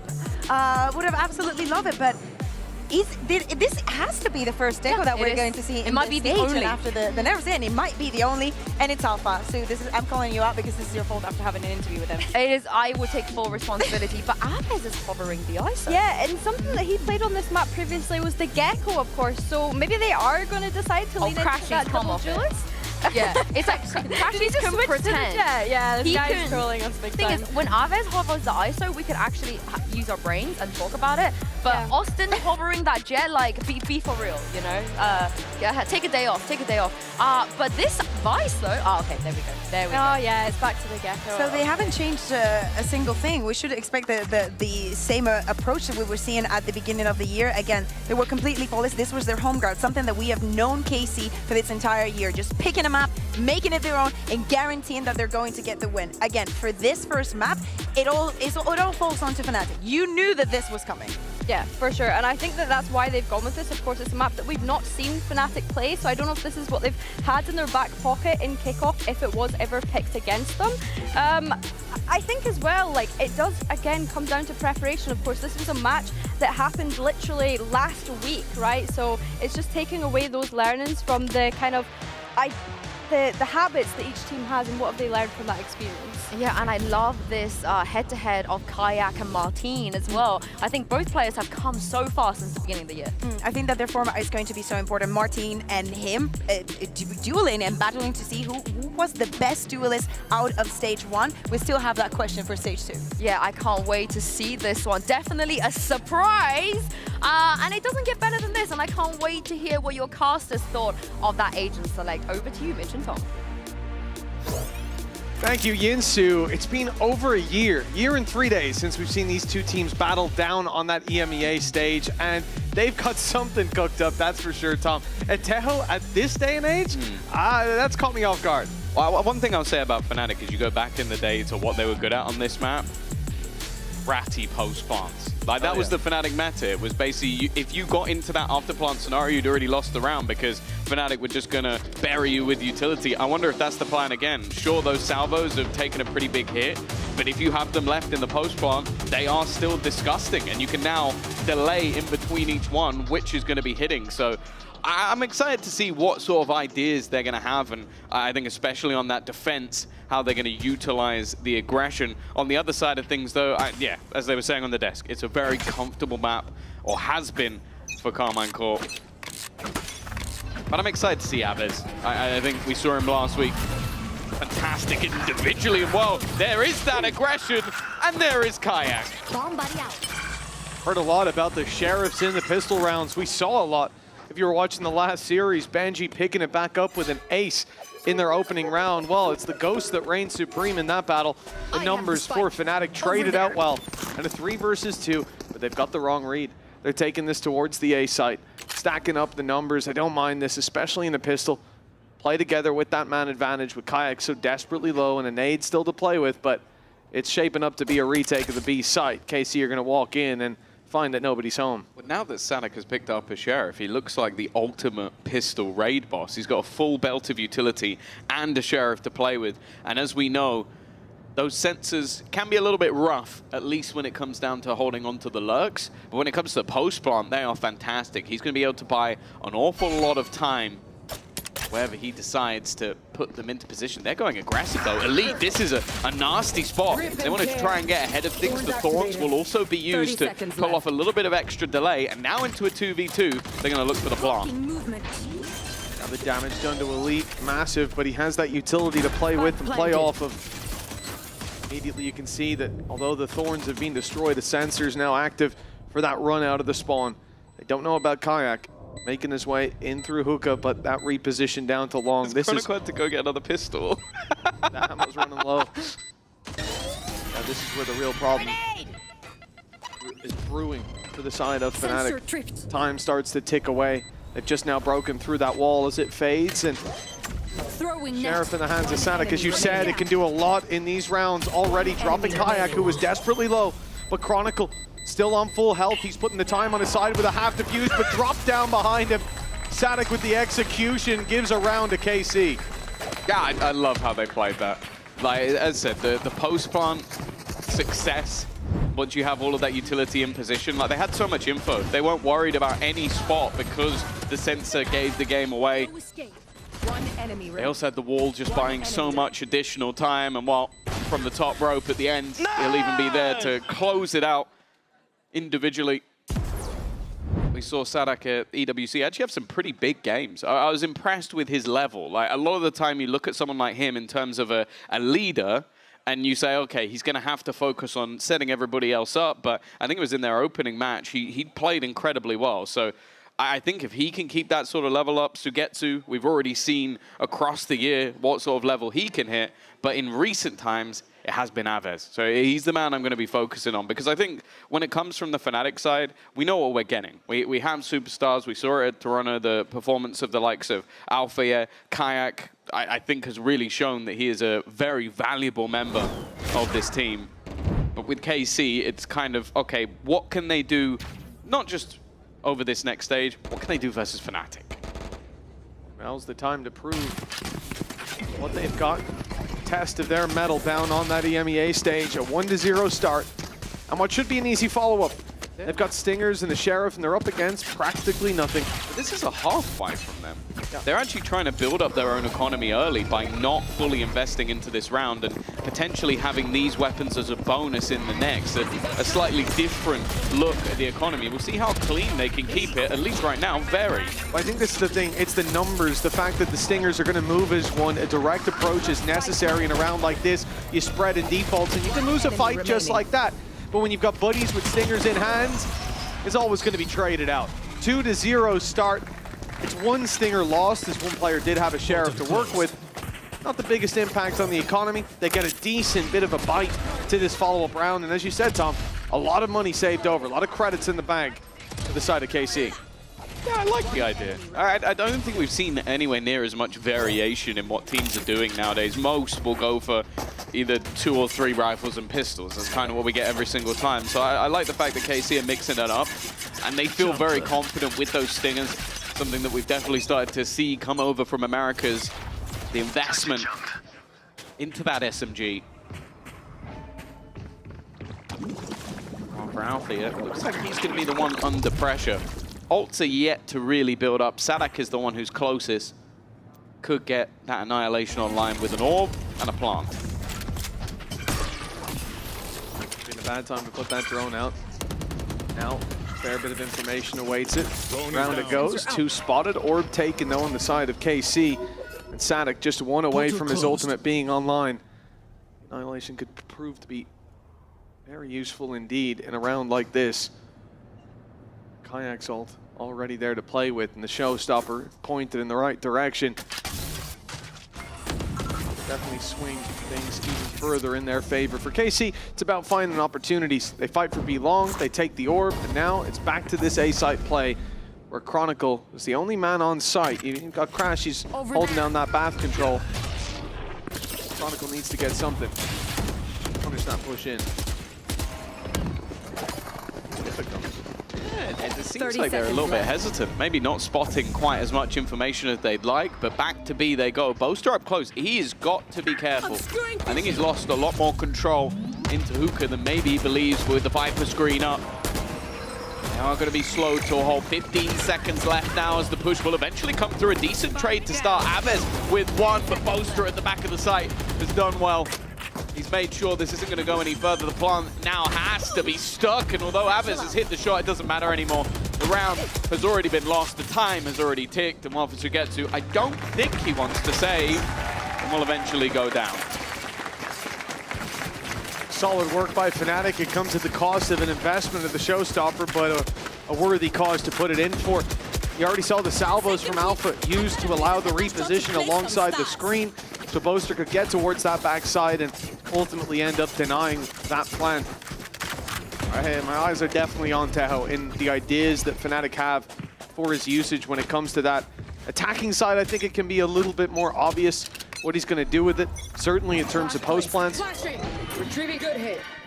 But on the defense, finding value with this agent is something that most teams haven't even bothered to attempt. My territory, my proof. That's early. It was immediate. I guess trying to catch someone potentially in lamps. No, it's going to be bounced into the back of sight. It had no impact at all. It hasn't forced anyone on FNATIC to move. It hasn't caught anyone either. I guess maybe just hoping that they'd have a read, but not the case this time. Misclick. I mean, it seems super early. I'm not sure that they saw the player close left. Oh, and now they definitely know, but Crashies still gets his 1. He needs the support here of Chronicle, and oh, he's there for a double. Crashies even goes pushing forward, and then, well, his hubris will be his downfall, but a 4 versus 2. That bathroom hold has certainly given FNATIC the upper hand. The flank as well. Now the Vice wall is there to make sure that any further steps would be a problem, but it does leave a gap. 30 seconds left. The other side, that's one that Boaster is starting to push, starting to take space. Pretty much surrounded at this stage, and Mafia are even just going to sit around the edge of the wall. It's left all onto Elite, and I think honestly the only real plan is to try and save the gun bit. I don't think he knows how much space has been lost. Boaster is there behind. It is 4 players that survive for FNATIC. A very clean round. Absolutely, yeah, when they start against that Annihilation, I mean, that seemed to present a big danger for them. You think about those players pushed up in back, how easily they could be isolated. Yeah, Thrash then thrown through to clear them, not catching Crashies. Although he's baited out by the Yoru clone, he's still good for 1 with Chronicle coming in for the double. That went about as well as it could have. And a 2-2 start, but momentum certainly in FNATIC's favor, as is the economy. KC left back with a weak buy. Sheriffs, the Guardian, it's all they have to work with here. And no ultimates to try to bridge that gap. This will be a tough round to find value in. The stuns and nades sent through, good opportunity. Just off the utility for FNATIC, and it does some damage as well. The cross has now been made. KC are all the way in towards Lamps. They're being boxed in, though, pushed on, and Chronicle and Crashies clean that up. Now they've got the spike. I think a lot of the danger also gone. Not ready yet. The Guardian of Sugetsu, the spike also dropped. In maybe the worst position on the whole map. Yeah, it's going to be pretty tough to claim back. I don't know how you get that one back. I don't think they'll even try. It would just be about damage at this stage for KC. After a solid start to this one with the pistol and follow-up, it's been anything but success thus far. The hope will be to at least drop at a weapon or two. It was 4 alive in the last round. 5 in this one would be a pretty damning position with the finances. 30 seconds FNATIC left. being incredibly high. They haven't really had to use any ults. It was a showstopper used a couple of rounds ago, but other than that, they're all building up. And while Elite at least takes one, it's 4 again for FNATIC. They're still going to have a lot of money nonetheless. They're going to have credits. They're going to have ultimates as well, with orbs needed on KC to get any of those online, but just one away from a couple. Question how valuable those can be, especially when there's clear counters available to FNATIC on the other side. This wasn't a bad idea. The fact that they'd seen the push-up on Bath, the two-man stack there, you think this is going to be a little bit easier to claim space, and it certainly proved to be. The problem is what they did with that space, and as soon as FNATIC realized it, gave up Bath control, and came in to just box those players in. Players who had the spike. That was the end of it. KC, a stumble, but in a round where they didn't have a lot to work with. Now, they've got their weapons in hand and a much more direct approach. Again, taking advantage of that space that they've seen to be lighter for the defense. FNATIC will give up all control of plant found by KC early. Always liked that A site executes. They're using the thorns for the back site. We've also seen that deadlock wall used in similar fashion. Straight away though, a couple of ultimates used just to try and get back in the Nightfall in combination with the Cosmic Divide. Martin did well to hold the line initially, but Crashies has just swept them. 3 in a matter of seconds. And now one more comes up for Chronicle, but it's going to be left on to just the pistol. It didn't matter though. The shorty is enough for Alpha. Yeah, you can take away his primary weapon, but he'll make it look easy anyway. Well, the start of that fight went about as well as it could for KC. A Sonic Sensor tripped and a player stunned in the open. They needed someone on the side of FNATIC to step up. And it was Crashies to pick up. Oh, what a wonderful triple. Yeah, the second. I'm glad we get this twice, because that is nasty. He just recovered this completely, and then even with the Steel Garden, like you said, you play up close. Your CC is going there. You like that? You're ready for that fight, but the shorty catches them off guard. 4-2 on the side of FNATIC, looking clean for these last 4 rounds. I wouldn't say unchallenged, because it did need a big play from Crashies, but they're delivering when they need to. Yeah, I think his ultimate being used and then getting halfway back to it. Locating target. Immediate information already had. Armageddon is available, and bear in mind that a B long push versus 1 leaves you with very few places to go, especially if he starts it off behind them, which I would assume he would. Contact's actually being waited for by Crashies as well. They are getting close to that TP, and it's going to have to be taken. Completely forced off the angle. I like the little addition of the grab wall, but none of the players deep enough. It does seem like KC was aware of that potential. Force them back in the other direction, though. Back into the waiting arms of Chronicle, who they're trying to spot out. That dimensional drift running thin, and they haven't seen him. They know at least that he's deep. They know they can take a bit of space. Fighting out of there will be difficult. Now they're cut off. Kayak had an aid in hand. Somehow still manages one and keeps on going. The site under FNATIC's control. A 4v2, the story we've fallen back to in so many of these rounds so far. And KC, they're still stuck inside of Bathroom. They're being spotted on the walkout. There's players ready to swing. There's barely any time on the clock, and a triple from the man who had utility in hand as they pushed out. Failing to punish him, came back to bite them. Yeah, FNATIC put them in the box this round. You had the Viper's Pit immediately down, holding down to that short A position. Oh, that's nuts. And then you had the setup of the Armageddon, ready and raring to go, so that, okay, we've forced them into a position where they can't go towards that A site without taking a big risk. Where are they most likely to push? We probably reckon towards that B long. Let's get the contact, let's force them back. And then the second Martin's gone back through the TP, he's like, well, I don't want to go all the way back over there and ult, so we're going to ult from here. They try and pressure through that setup, and FNATIC were just so ready for everything that they threw at them. I think it is the main point to take a pause, and as you'll note, this is where Zysh is going to be doing most of the talking, the guy that does sort of lead the way with a lot of their attack sides, with the information he'll bring in. I hope he's got something, because the last 5 rounds, although I think there's been moments in them, that one wasn't. I think the couple before last also wasn't. It's starting to get, I don't want to say a little bit too easy, but FNATIC look very comfortable. I think looking back at those replays as well, catching that kill from Chronicle's perspective, it was a spam off the mini-map. Kayak would have been dead to rights. There'd be an avenue then for them to take space outside of that pit, avoid it completely, and leave Chronicle in a pretty tough spot. The fact that he spams through a very low HP from the decay, SATIC ends up getting dropped. That gives Kayak that little second wind, and he goes far with it. All these stats have basically just been saying FNATIC are good. Yes. It's like they win 60% of the gun v gun rounds. It's like they win 81% of 5v4s. It's like FNATIC kind of good. Who would have seen that coming? It's crazy. Telling the stories we didn't think to. But no, it is ultimately the strength of FNATIC is that they're good at almost everything. They're good at the things you need to be. Yeah. You don't need to win a load of like low buy rounds if you're always on a... What?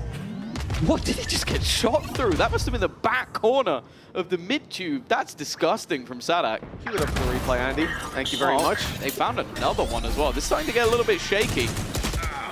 Maybe we need their stats versus low buys, because those are starting to look a little bit better. As of right now, Chronicle there to save them at least and bring it back into a 2v2, but he does have to be careful. Oh, he's throwing caution to the wind, Tom. He went for that fight through his own snake fight, made himself vulnerable, and still the only damage dealt is at his own hand. That's giving them a chance here. 2 versus 2. Avez yet to retrieve a weapon as well on the site, trying to play off that sonic sensor that's now destroyed. Jump out. Delayed a moment by the net thrown in. SATIC's buying them a lot of time. Pressure's now on. They need to get out of here. And as they do, SATIC is ready and waiting. They've spotted him to reveal. As he breaks, it gives away his position. And Avez left with a pistol in hand, but time on his side. He wants to survive, but Crashies from up top takes him out, but not quite in time. The clock, FNATIC's enemy. We've seen this before. And KC winning out the pay safeguard Thrifty. Yeah, it feels like that was SATIC trying to prove that he could out-rat the rat. So that's what FNATIC were always good at, was those disgusting little post plants. And I feel like his utility, like you look at the scoreline and see that he's currently 4-7, but you look back to the rounds that they've won, and it has been his post plant utility that have just caused so many issues for them. Nice, Qasim! Bro, I whipped everything, Qasim. It's all right, your nets are on point. Your nets are on point. 5-3. Cutting through. Back to the buy rounds. That's where FNATIC do their best work, but a couple of ultimates to play with. One of them already thrown in immediately just to clear in towards this A site. A lot of the time you'll see players bring the Thrash back, but not Avez. No. Commits it all the way. And he did send Chronicle wrapping around. Chronicle now forced to reposition towards Lamps. Gonna have an opportunity in a second, tries to play through. Having that Tahoe utility, but the salvos won't stop him. Sagetsu's down. In goes the Nightfall. Elite tagged up. They know exactly where he is, but running through that wall presents a pretty big risk. It's not just Elite, but you can see Avez on the mini-map is holding that as well. They didn't need to worry about spawn with the wall up, but now it's wide open. That spam desperately close. Won't quite claim the kill. And the advantage sitting with KC as time continues to tick. That flank up from Alpha grabs them one, but he's put to bed immediately. And then Elite chimes in with more. Kayak's been good, but this might be a little too much. One pick gives him the showstopper. But the time here, the biggest issue, clearing out 2 players will be Tom! He gets them though! And it looks like just in time.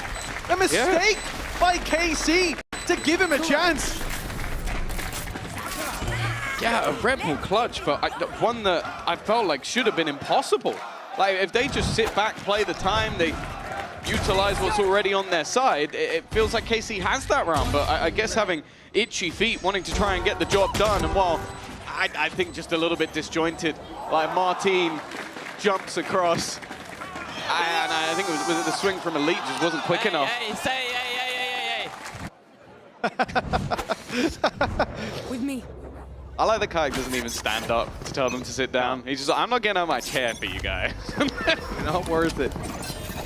Well, that's a round win for KC when they had Sheriffs in their hand, but a big loss here. That should have been their round. Even giving them the 1 pick is ambitious. That's the showstopper online with 8 seconds or so of a gap to play with.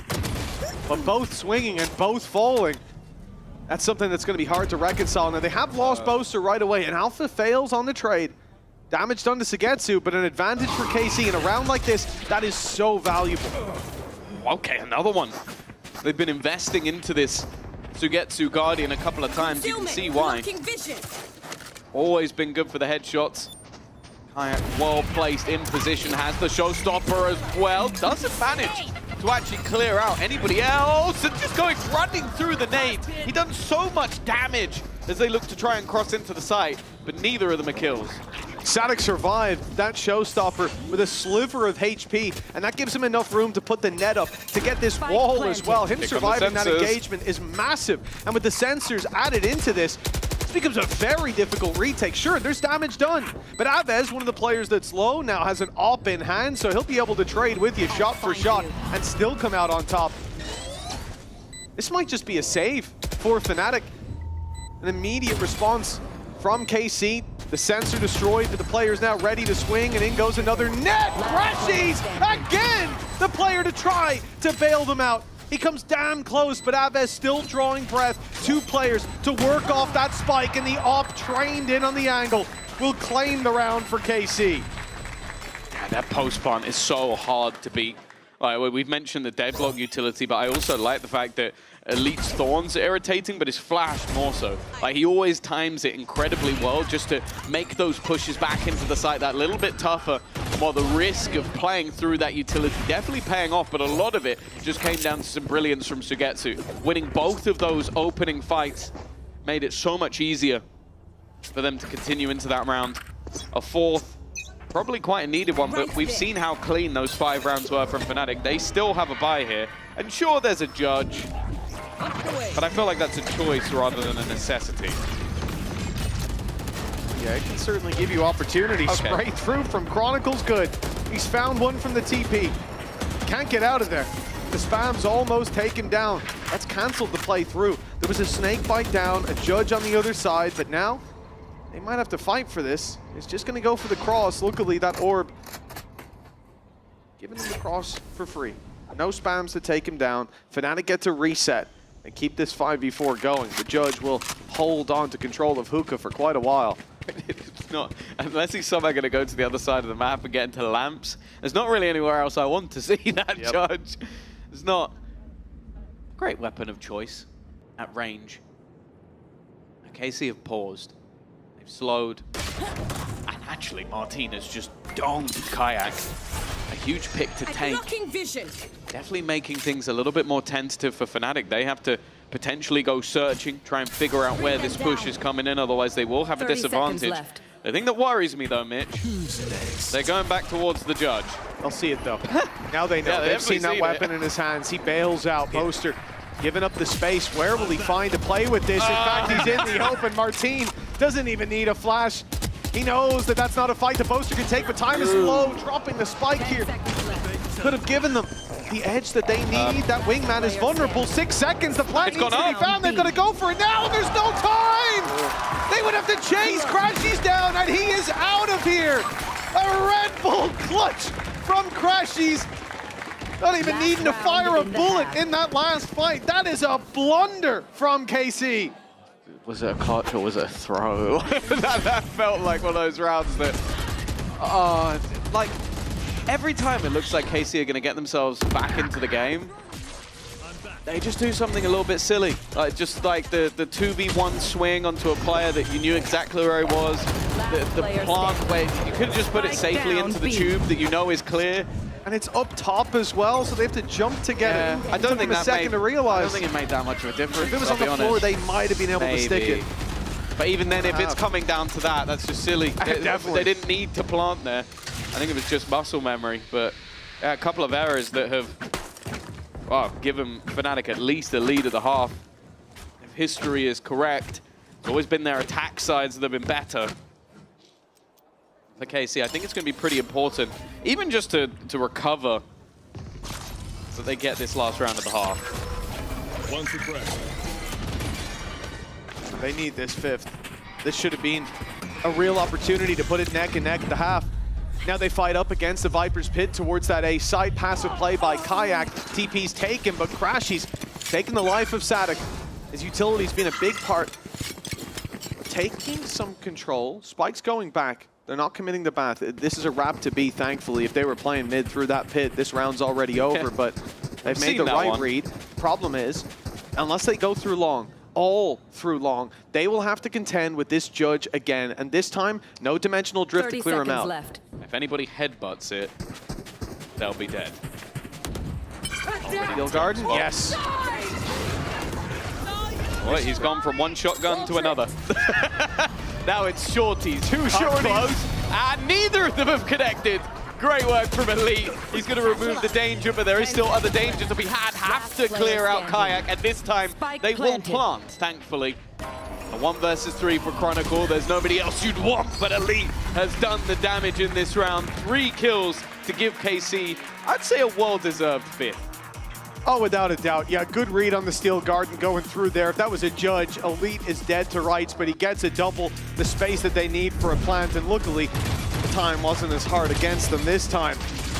For FNATIC, though, 7-5, gifted that round towards the end of the half. This could be anyone's game. Yeah, of course. Now going into the halftime, let's hear from Kayak and his thoughts on his performance at Masters Toronto. When it comes to my performance at Toronto, I had a bit higher expectations, but when it comes like, was a lot of things that happened, like I got sick a couple of times, then some other problems, and when it comes like all together, I think I did good, so I'm happy. No idea they are none the wiser. Kayak, it's your time to shine, and shine he does!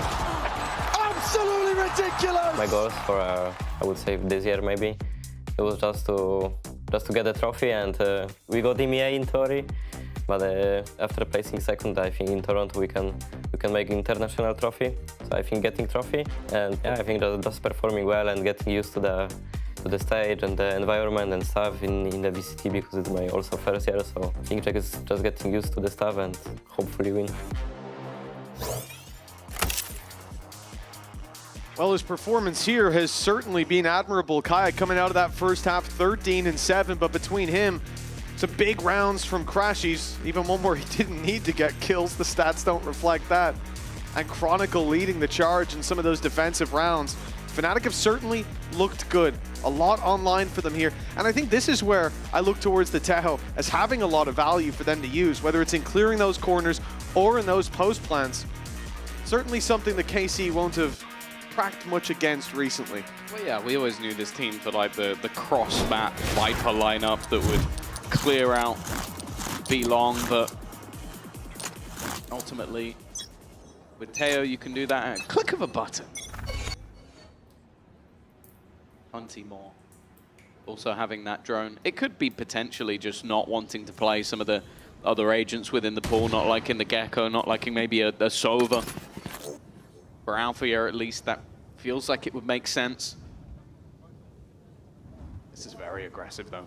KC already taken an awful lot of ground, and it is being watched for by Chronicle. They don't necessarily have that same flank protection. And while Martin, he's already been able to take him out. Battle of the Sheriffs going their way. Wall will be broken. Not sure they'll follow up on it, but even just putting those question marks into play, KC's head could be valuable. Rotation coming through from Aves after that B push. They just retreat to a more normal hold. So much util here. Yeah. Like you've got the wall, you've got the sensor, you've then got the Arc-Rose flash as well. Like, they're making a play through middle. Feels like a death sentence. Well, they are eventually going to try and make that walk. There's a flash from Aves as well. 30 seconds left. As Vice doesn't find them a pick. In fact, Elite is the one put in the ground. Nice shot by Aves, though. Evens up the numbers, but he's trapped. Has to fight his way out of here as his teammates rally to his side. The push out of spawn, spotted by Boaster. They've got all the info now. Taking these players down will be a different story. KC playing together, Sugetsu watching their back, and it's Boaster to fall. Numbers starting to fade on that attacking side, and no one to deny this defuse. They need to go. They need to go now. It's being diffused, and Gavez! He pulls off the spike, looks for the fight, but Kayak's there to greet him. Another 3K in the pistol round from this man as his performance continues to skyrocket. Oh, it feels like he could have stuck that. He could have. I think he could have. Feels like he could. But I understand the decision. It's like you hear all the shots going off around you. You want to maybe try and help your teammates or think they're a little bit closer than they are. But it's another unfortunate round for KC. I feel like they played it well, but Kayak has been the death dealer again. 16-7. He was so quick in that first half to get the showstopper online. It seems like he's on for another halfway there already. Nothing invested into this round by KC. It's only going to be the util. Sugetsu buying some stars. Smoke goes down. They get an orb. Now they fight for the space after. Firing squad awaits them. Not bad for Aves finding one, but when they go back out, there's still plenty of guns trained in on that position. 9-5 now for FNATIC. Orb denial in a way. Kayak didn't get any more at least, so he'll still be halfway to the showstopper coming into KC's first buy round. This is where if KC are going to have a chance in their map choice, you feel like the tide needs to change, but you do feel like there's a lot of potential for FNATIC. They've got a fair amount of weapons. Okay, as you mentioned, that no orbs going the way of Kayak means that none of the ults are particularly close. They do have a lot of utility to make these fights awkward. I've liked the defensive side setup so far, but it didn't succeed. The majority of it has now been moved over to the other side of the map on B. Yeah, I mean, that mini-map looks chaotic with all the utility waiting towards the very spot that at least Chronicle is now approaching. He will back off. Doesn't know the danger that he's avoiding by doing so. TP sent through from Martin. He takes it early, actually. I thought this was to allow some slightly quicker rotations, but just backing out of that control inside of Bath, a wall put up in his stead. That's going to last most of the round for FNATIC. Get through that will be very costly in terms of time, and I think that's what Alfier is doing now. He's going through to clear that out. Again, put those question marks up. Already. Spike down, B. Does well, drops the spike. Oh, and of course, just picked up 30 seconds left. He was one of the only players that didn't have a gun, but it doesn't seem to matter. That's the A-side defense diminished. It was a heavy utility stack up on B and a heavy personnel stack up on A. But it didn't seem to matter. Oh, this round is already looking done. Aves down to just 6 HP. They're even going to throw in the showstopper just for good measure, just to make sure they get the job done. It's now 10 rounds on the board for FNATIC. And although the ideas seem decent for KC, the execution just hasn't been there. Makes sense, I think, to use the showstopper here. It's not like we've seen KC being capable of hero plays, and it's online early enough that it's certainly worth the commit. Looking at what they have for the next or next couple rounds, ults are going to come online. They've got a very stacked... very stacked economy in play in terms of ults for the FNATIC side, so I don't mind throwing that through. For KC, a timeout pulled into play as this round won't look nearly as strong for them in terms of credits. Their economy, whether ults or weapons, looking low as FNATIC breach double digits. At least seems pretty calm. Well, have you ever seen the contrary? That's not the point. I have, it's just not Aang, it's other people. But yeah, 10-5 down on your own map choice. I think FNATIC starting off this half strong as well. And as said, like in a couple of rounds now, it feels like you had the setup on one side and you forced them into the other players. and then you lose a fight to a singular sheriff, or you don't plant the spike, or like it's just been a lot of errors. And sure, like a lot of them have been minute. Like it's not like, oh, he's just whiffed a full spray or something like awful, but it's enough that you give that to FNATIC and they run away with the game. And that's what it feels like right now. 10-5 up. They've not really been too uncomfortable throughout, even though I feel like the composition from KC is incredibly awkward to play against. And my Alpha, he had a nasty shock last time. He's going to be careful this time, but it doesn't matter. Boaster, I feel like towards the showers is his spot. Without a doubt, he looks clean in there. Where's the op? That's what I'm asking for. The Boaster operator on bind. On the anti-eco? You know, pull it out. It's historic. Yeah, I think I like what Kayak's going for a little more. The double barrel op in this round when no one is working with those heavy shields. No, I'm just not a coward. I don't play things safe. Oh, I see. Okay. I can see why they've been to more international events than you. Is that true? Playing, yes. I think playing, I would say confidently, yes. Well, double digits for FNATIC, looking to climb even higher. 11 rounds seemingly on the board as it is just exit plays and going down to the spike. Understandable. You glance at the ult economy, and that's the man they don't want to give one to. Already Nightfall online. Alpha comes in with another.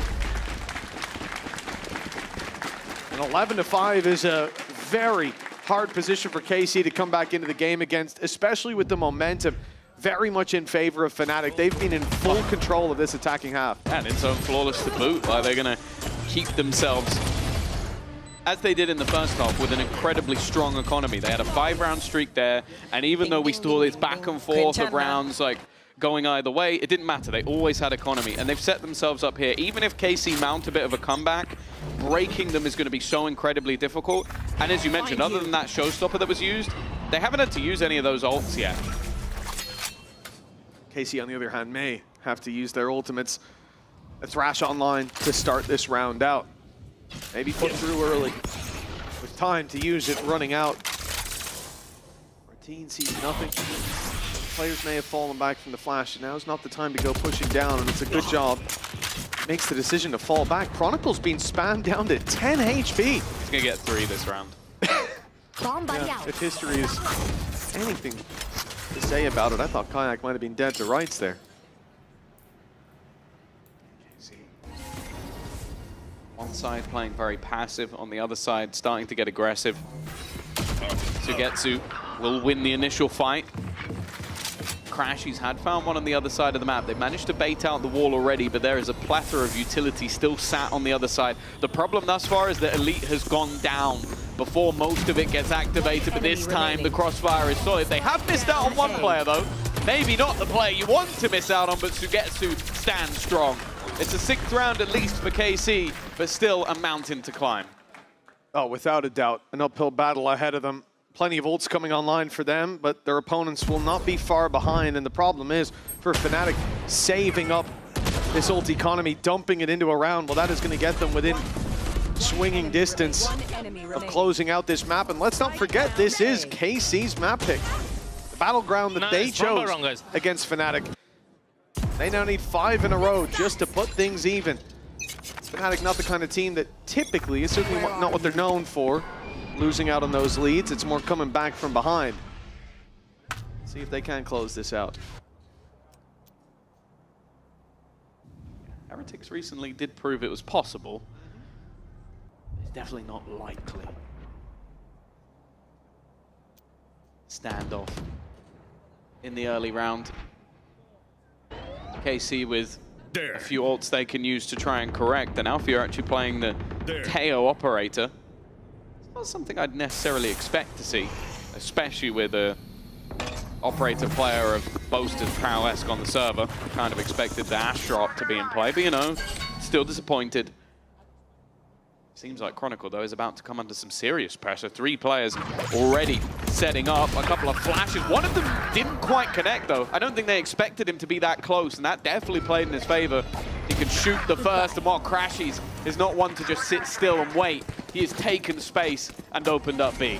Yeah, as soon as Astra pops that stun on your run back, you know that you're in trouble. Someone was there to hear him, but Alpha Trying to send that lurk up through A, despite it being a 4v2. He'll lose his life. Down and out of this round for the attempted flank, and KC with an opportunity if they can find this pick, but the trade comes in so quickly from Crashies. Now a plant will be secured. Cosmic Divide to work off of, unlikely to be used, but they know where that player's coming from. They've still got stars to play with and a Nightfall. This is the tough thing, yeah. Nightfall, full belt of utility for Crashies. Stars can be put into play. Like, this is such a difficult post plant to try and get in from. Sugetsu has managed to bypass a lot, but then he's caught by the Seas.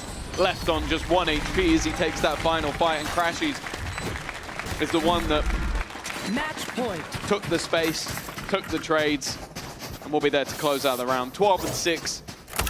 Seemed like more of a blip than a comeback. Now KC are going to have to find 6 rounds in a row. They still have the ultimate, but I think the bigger problem is the economy hasn't gone with it. Nice killing, Kai. You're feeling it. I killed one. Well, thank you. One away from the pit. Alpha just went away as well. You know, you look at this situation for KC. Yes, they have the ult advantage starting the round. That may change throughout the course of this, but also, if KC dump all their ults and win a round off of it, they've still got to make a big play back into this game, a big push. FNATIC, they can throw them all. If they win, they close the game. If they lose, they can build them back up again and fight back in later. This is an extremely difficult scenario for KC. Now, okay, drone's going to go through, but unless it gets the suppress, Martin will be able to just TP out of here. Burst gets a lot of damage in. Well, it's not actually that much. That looked like it was going to take Alpha very low, but he's barely got a lick of damage on him. And Chronicle hiding in this corner. They're not going to clear it. They're already looking the other way. This could be it. The nail in the coffin, the last perhaps, but a nice trade by Aves, even with the pistol. The problem is every time a piece of ground is gained, a piece of ground has been lost. Aves is well aware of it, though. Fantastic read from him. Those 2 kills could be the turning point of the round, and information also being found up, but this time he is caught. Martin knows where Alfier is. Hasn't quite spotted Boaster. In fact, Boaster maybe now being a little bit more hesitant. 20 seconds left on the clock, and both players Face your fear! looking to try and push forward, try and play ahead. But the problem is, that is where that utility comes in. Alfier's caught 1, but 10 seconds left. They have to make a move into the site. Boaster is going to be left alone, and while didn't see Martin run around the corner, they'll keep themselves alive a little longer. And actually, they didn't really have to use any of the ults in that round, so they've done quite well. Yeah, those safety nets still there to fall back on. That's what we needed to see. If this round was won off of an ult dump, I'd have no faith in that comeback. But considering how it starts, that pick is everything. Aves gets a rifle out of that situation, taking it from the corpse of his teammate. The fact that they avoid going down after the Nightfall, that swing inside of Hookah going the way of KC, that cements the victory. 5 in a row for overtime on their map pick. We've certainly seen stranger things happen, but it is that ult economy of FNATIC that scares me. It's heating up round by round. Alpha now has his to work with. If they get on site, the pit will be there to play off of. If Chronicle doesn't go down early, and already pressure put onto Sadik. He has to run right into the waiting arms of FNATIC. An opening pick, and the best that the remaining players can do is delay. The mosh pit will buy them some time, but Aves will be under pressure, and Kayak will not let up. That flank watch by Chronicle again, finding one, and this time he'll double up, seemingly closing out the map. A series still to be played for, but unless Martin has a 1v5 up his sleeve, with 5 HP left after the first, this one will have to be a reverse sweep for KC. Yeah, we could just run the title, go to the break. There's absolutely no chance he's going to be winning that one. FNATIC, it's a 13-7. It felt at times that KC had opportunities to maybe turn that one around, but a few blips and FNATIC being on form, they will take their opponent's choice. Yeah, it's a few stumbles from KC, and now they may have fallen flat. Lotus, FNATIC's pick comes up next. We'll see if KC can bounce back after the break.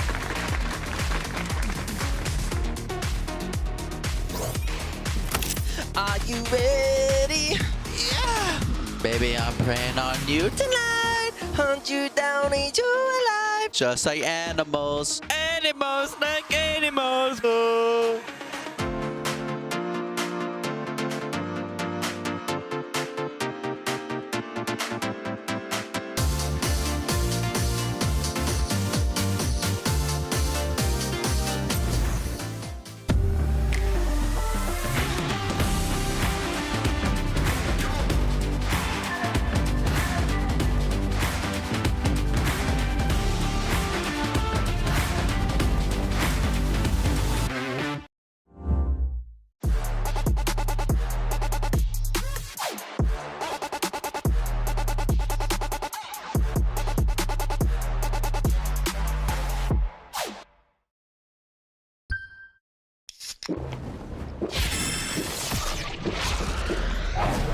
Red Bull gives you wings.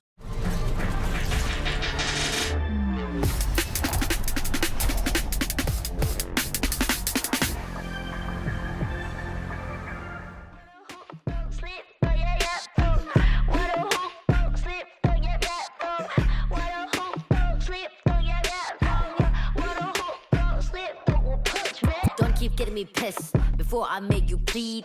Pray for your rest in peace. It's the only piece that you need, even a punch. This is the purge. Everybody, please, your perk. Your perk, I'ma kick these people with my kitty pound. Play with the wrong gal pound. Put when they put get my pop on out. Pop on now, yeah, I'm a kite to my pound, pound, pound, pound. Pack it out, back it out. กูสร้างมึงภาพลับ yo, how about now, bruh? จบบ้านนี้ไม่ต้องรอถึงหูพวกกูจัดมึงจุกnow, ow, ow. Be the pepper, pick a pack of peppers. People like me pick a pack of bricks for a week per day per minute. Rapper like me ทำพวกมึง panic บอกกูเป็นผู้หญิงมีผล the proof ไม่ควรได้ pride เข้าใจมึง lose อะไรไม่รู้พร้อมพวกขี้แพ้มาพานกูพูดไปก็ไรพอยเขาต่อยสักชุดดีกว่าว่าพวก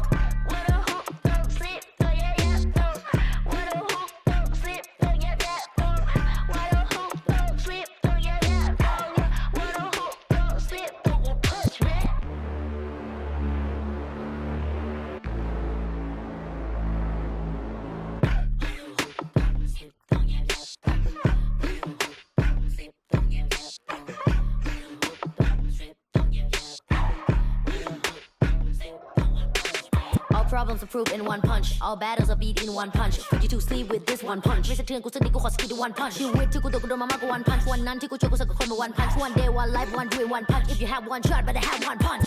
Eminem said, Millie Rabbit, I'm the road shark. You just catfish. Kevin said, พ่อแม่คือความจริง Summer and phone ที่คือ competition ผลลัพธ์คือ I'm the best, right?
Hello everyone, we are coming to you live from the fan zone at the Riot Games Arena. My name is Billy and I'm here in the art gallery. As I'm sure many of you are aware, we have been celebrating 5 years of VALORANT recently, and what Riot have done have put together a competition to celebrate all the amazing art that we have in EMEA. On that prompt was to have a birthday cake in the art, and we have some of these entries and winners on display that competed in Riot's art challenge. I'm really impressed with the creativity and just the talent that we have here in our region in EMEA. I think it looks amazing. I think that it's a really great activation that we can have to kind of celebrate our community all together. And yeah, as I said, super impressed with the creativity. And I know what you're thinking, why are we talking about this? Well, we have so many amazing fan activations here at the Riot Games Arena, and why not get your tickets to actually come and join us in the arena? Be sure to come and check us out here during Stage 2 and come and support your favourite teams. On that note, I feel like I need to add my addition to this art gallery. I feel like it's pretty self-explanatory. We've been seeing you guys calling Mini Wham on socials, and I think this is a great fit. Anyway, thank you so much for checking in with me. Let's toss this back to Sue and the rest of the desk. It's been 5 years of Valorant. Happy birthday again to us, but also 5 years, Gorilla and Kakuka of FNATIC being good on bind. Yeah, I still remember the day when I think there was Summon FC at the time, and they came out with the Viper double initiator smoke comp. I specifically remember you in Twitch chat just about Mo 40 and over in Sky and There's just going some moles crazy in this about house, it. That's a name that we haven't heard in a while. Listen, absolutely. But I think that today the topic is different, right? You're speaking about that controller. Today it has to be about the Tejo. We did not get to see much brilliance, I would say, from the side of that Tejo. We understand the intention, but I think that this was not a good showing. Doesn't matter, because the rest was perfect for the side of FNATIC, and they get the win. Are you surprised that for a team that really didn't lean into the Tejo meta that hard, they decided to do it here? For FNATIC, yes, I think I am. My hot take around Teo is that I think if he was released in this state, he would be picked a lot more than he is at the moment, like arguably maybe kickoff numbers. But for FNATIC, and especially Alfia playing the Teo, like that to me was a shock. I think that KC would have been one of those teams speaking it today if because of the innovation and whatnot. We did not expect it. Also, this composition, especially on Bind, has not been run anywhere else. FNATIC, again, keep bringing things new on the table. And I don't know if we're going to see this again. This looks to me like, you know, we have to prepare. We know that Bind is going to come up, or like the chances are extremely high going up against KC. And for the side of KC, this is the first time in the entire year that they lose in the Bind. They were feeling so strong, but man, Kayak was on the other side. Yeah, speaking of, you know, bringing some old names back into this, he was looking like Nukia on Bind. He was, though. I'm never going to forget the fact that Nukia said he didn't even like Bind. He didn't like playing the race there, and he was absolutely amazing. And so was Kayak today. Throughout the entirety of the year, he's going to keep surprising us. Yeah, I think he's on the crazy series positive streak, right? 14. I think 14. Yeah. I think it was like March or something. He last went negative in the series. 28th of March. 28th of March? Yeah, like he's honestly, I think, rookie of the year, at least in my book. Oh, yeah, I completely agree. But also, a lot of what he's able to do is because of the likes of Crashies, you know? Yes. I can't believe that we just forgot how good he is on Bind. On Bind, yeah. He was such a king on this map back in the days on his previous team. To me, also has to do with Boaster and Astra. Like, to me, that is absolutely iconic. And also in the head-to-head Chronicle versus Suigetsu, I know that you love a little bit of, you know, rolling back the years. 7-0, pretty good for Chronicle. He's having an amazing year. And now things are not going to be any easier as we move on to Lotus. FNATIC picked this map, a composition that they do not need to change, they do not need to tweak, and they're extremely comfortable on. My question is KC bringing something new? Are they playing with that Cypher? We know that they moved away from the Harbor, but do we expect something else? Let's take a look now at Agent Select, but also FNATIC haven't been as dominant as you would think on this map as of late. And yeah, of course, they're going to run the same comp they've been running since like 1952. Yeah, I mean, as Kakuga said, there's really no reason for them to change it. I think it's tried and tested, all metas, this agent got buffed, this agent got nerfed, this comp has stood the test of time. I think Lotus is a solved map with this comp. For KC, I'm interested in the Arvis raise, the Martin Yoru. I would have liked to see the Harbor from Sadhak when Lotus first came out. When Lotus first came out, I was a big Harbor enjoyer. You can go back, watch Lock-In. Vitalia Lock-In, we're running solo Harbor. Yeah, how did you do? We won. We won Lotus. That's all. And that's about it, no? Yeah, that's it. We beat Global Esports. if I speak. But if we take a look at the fact that if KC lock this in, you know, this is the double jewelers here. FNATIC, they have struggled, albeit different comp in terms of the other agents KC are going to run. But against Paperex, you know, FNATIC, they did not look good. I want to see if they bring back, especially with them starting on the defense, if we're going to see a lot of Odin. I think that Crash's utility is going to be super, super important. But today, and for after kickoff, he has been delivering. So really hope that he locks in that fade. And for the side of Karmine Corp, I think that they're going to mostly go for their C executes that we've been seeing them being very explosive at. I want to see if they can bring a little bit of surprises. I want to see Abbas playing a little bit like Jing, you know? Yeah, but I want people to give Abbas a little bit of grace. Granted, there was a couple of mistakes made on map 1, but Ray's very different ballpark, Gorilla, for him. Yeah, for sure. I think Ray's on this map in general is just good. Like, it's solid. It's similar to Bind, where there's a lot of cover when you're attacking that you don't really need to, like, survive for too long with extra util, like Jet using the Cloud Burst to kind of keep yourself alive. Like, on C, you can satchel, like, you know, under the double box. A, there's loads of different places that you can satchel with cover. So Ray's on this map is great.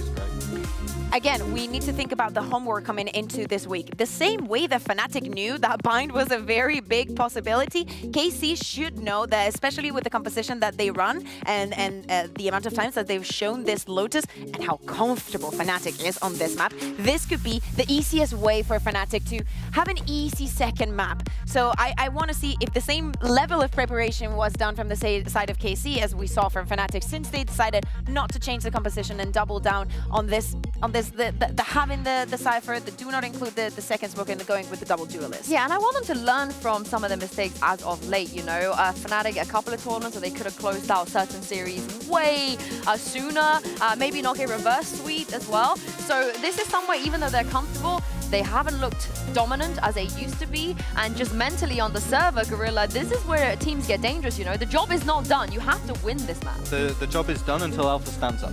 That's the curse, right? Like, Alpha stands up, Yeah. okay, yeah, it's going overtime. Yeah. Like, it doesn't matter if they're 12-3 up, so yeah.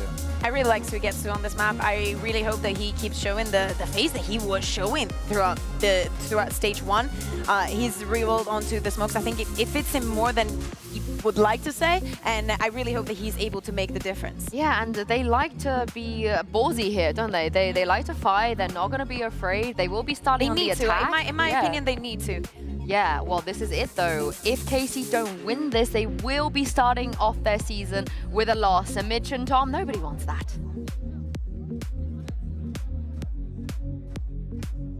Thank you, Yinsu. Yo, the desk talked a little bit about the homework, and you know what? So far for KC, it hasn't been a passing grade. That was a dominant first map out of FNATIC, but Tom, if you're to look at the positives, what could change here for KC? I think firstly going back to that double duelist, I think having the explosive nature of Aves, like that we've seen him on a Phoenix as well. I think when he gets rolling, he can be very difficult to stop. I think they're also starting on the attack side, which, okay, in recent form, FNATIC have been better on the defense, but we always sort of remember them on this map, having those attack side, like, control of everything. My only worry, especially going into the second half, is going to be Elite. I think that having a Cypher on this map can be incredibly strong. I just don't know if he's had the performances of that sort of strong Sentinel, like super reliable. I think even on the last map, you saw moments where he has a full set of utility, and he goes, I'm going to take the peak though, and then all of that utility is gone. So, especially in the second half, he's going to be my focal point. For now though,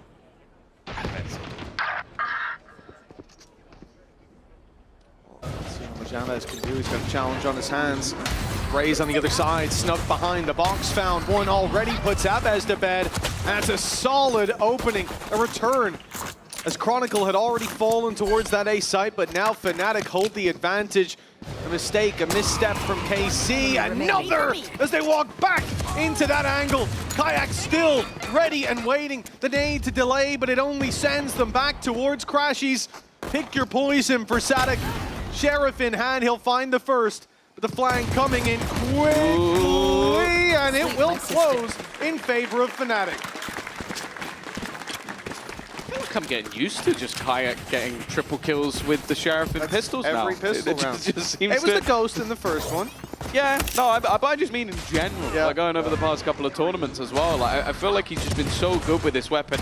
It does, again, start with a little bit of a mistake, like the Prowler not clearing that close angle. means that he's able to get away with murder. I like the supportive paranoia that was also put through from Boaster. I did the dog on the left, bro. There you go. But ultimately, it gives FNATIC the start that they wanted. Obviously, it was mentioned on the desk that their recent form maybe hasn't been as good as it used to be, but it used to be flawless.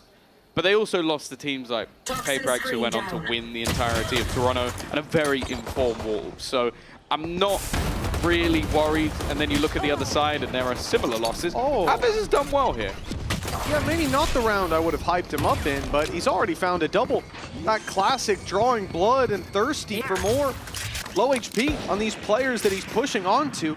Chronicle and Boaster looking vulnerable, and they're going to continue the push here with Martin finding another. This round has spiraled in favor of Galminka as Alphayer is now the last man standing. A big play needed, a Marshall in his hands, and look, if he can find the shots onto these players, everybody will go down with just one to the body. That could be easier said than done. Got a firing squad waiting for him. With the post plant in play, time is on KC's side. Have to be another blip. Shot not connected, and eventually Aviz is there to convert a triple that started with a classic. It is a round that, I'll be honest with you, I have absolutely no idea how they managed to take it over the line. They had no business doing that. I also want to say as well, like, I don't think I've ever seen Bogdan's Law taken into consideration with a rifle before, because Boaster was healthier than Chronicle when he gave him the rifle. Yeah. That one-shot headshot. His performance was good in the last map. Kayak started out here with a triple kill. Another pistol for FNATIC, 3 for 3, but... Oh no, actually, there's a 3K in the pistol to start, but KC won it, I'm pretty sure. Even still. This one hasn't gone according to plan, not able to convert off the back of it. KC now gain the economic advantage. They've got rifles, they've got credits, and they're up against little to nothing. A couple of weapons scattered throughout the classics that are in play, one away from a showstopper on Kayak. It's not like there's no dangers in this round, but a gun. They should be much easier to face off against. Alpha's already gone. That is the Guardian, but it should be retrievable. Probably for Kayak. Yeah. There we go. He just knew that Alpha would die. Faith that Alpha would go down early. You love to see it. You know what he was getting into. KC taking their time. That's what I like to see. Like, you have a huge weaponry advantage. You've been able to upgrade completely into rifles. Boaster's got a Bucky though. Who knows what could happen? Probably going to get shot, but maybe he won't. That's why you come to this stream for the in-depth analysis. Nah, that's why you watch TMV.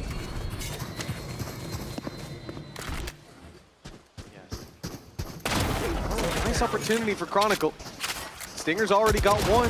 Numbers go back in favor of FNATIC for just a moment, but that's great work from Chronicle. 10 seconds He delays them. The spike will ultimately go down. Boaster trying his best to deny the Bucky. Now heard ringing out, and that will quell any ambitions of pushing towards Waterfall. But my eyes on Kayak. Chronicle's now given him an opportunity. If a kill is found and the showstopper comes online, they can commit it. And they can fire their way in here with the paranoia, with the nade that's now thrown through. That's doing damage. There's the shot and the follow-up. Showstopper online. Fired through for Sagetsu. And another triple early on for Kayak. FNATIC are back on the board. Even with a pretty weak buy, that rocket launcher made all the difference. Oh, the base save card thrifty is what gets the round home. Chronicle just being able to get that much done with so little, but yeah, it's Kayak once again, the supportive utility. Basically, the other two players just along for the ride. In the Kayak backpack, just like, I'll give you a paranoia. Here you go, I'll give you a seize. And he just kills everybody as they go running along. Wow. KC, you know it's bad when KC are taking a timeout in round 4. Like, that's where we're at right now. They won the second round, they lose the third to some individual brilliance, and they've gone, I've already seen enough. Kayak having 3 in the pistol, finding orbs along the way. This got him that showstopper. You got to commend him as well, though. He finds the first pick, and he doesn't default to activating the ult. Finishes his dinner of that second player, and it's the showstopper to fittingly close out the round. For KC, that grinds what should have been an early start. Grinds it to a halt. They call a timeout. They take a moment with their coaching staff because right now, they also avoided a lot of the danger. They played slow towards the A site. That's where the rotates came in. They made the read. They went back. They had only Chronicle to deal with there, and he finds a double. And that's really where the first domino began to fall. Yeah, they only had to deal with the player with the most trophies of all time. Seems like a pretty big task when you put it that way. It always seems to be. Like I feel like he's the player that you watch most in scenarios that are impossible and he still comes out. I'm just thinking of Bind where he went in alone to a stacked up A site with a Sheriff and comes out with 2 kills. Doesn't make a lot of sense, but we just accept that's what Chronicle's going to do. Much faster pace look, but Evers has been slowed. Actually, Crashes has already opened up. This is looking damning already. The paranoia went through, but they can't get around the corner in time to deal with it. They know Alpha's close. But Kayak slips through and grabs himself one. Elite, though, punishing him with info on the player towards the door. He's ready for the fight, but he doesn't win it to start with, giving Alpha a chance, but then putting him to bed, leaving it all on Boaster. Whatever was said in that timeout, it almost worked. They still need to deal with the IGL himself. 5 HP, 1 shot to take him down. That's all that's needed. FNATIC has a rifle to work with. Plenty of bullets can come Boaster's way. Only 1 to delete him with the plant coming through. FNATIC seems to have the advantage. Planted. Maybe Boaster had the assumption that he'd go all the way to the other side of the map. Have a safer opportunity for a plant, but FNATIC instead is just looking where Boaster could have gone. The problem is Boaster needs the element of surprise. He's got 5 HP. Anything else would be a massive risk. He's going to just try and at least get this one to half, but I can't believe he's going to try and stick it all the way, trying to bait FNATIC in for the fight, and it's a lot closer than you might have thought, but FNATIC will get the job done. Maybe a bit of over-aggression from FNATIC in the 4 versus 2, but KC will take that all day long. And this back and forth keeps going. Starting out with a double in favor of the side of FNATIC. They get punished immediately, though, and it's Elite finding both of those kills that opens the door for them. Don't overthink right now. Just focus. That's the word. He said just focus. There. You know, a lot. Most of those just letters focus are a correct. lot. Well, back and forth to start this one out. KC certainly not willing to give up on this series just yet. Could have been a strong start for them. It could have been a great beginning for FNATIC, but instead, we're neck and neck. The economy favoring KC and the opening pick found for the attackers. It's been the best start to the game for either of these teams, but whoever is the first to get 2 in a row should be the one to be happy, but every single time someone gets an advantage, it seems to slip away. The Nightfall at least lets them know the site is clear. Crashes looked to try and get the jump. He was already low on HP, so needed the element of surprise. But look at the guns now. FNATIC have found a couple more rifles. Boaster looking to swing, but he'll be met with Elite. Nice shot back by Kayak again. Another triple from this man. I don't know what they put in his cereal, but he's now just 2 away. Damage done. 1 HP on FNATIC. But he lands the shot in time. KC, they will string the rounds together. 2 in a row now, and the lead finally theirs. Same. That was only a half buy, though, from FNATIC, so they're going to look to try and get right back on the horse.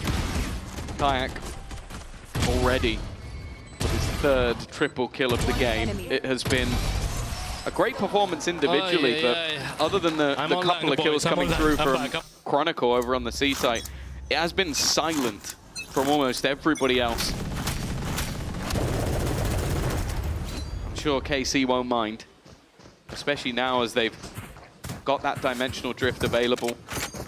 Viper's Pit less dangerous. Kayak is still looking to try and aggress though with this operator.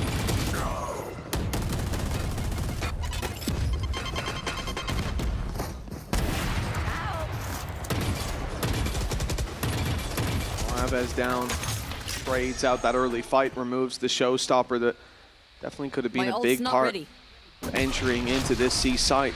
Dimensional Drift will still be used though to clear out this pit, finding it completely open.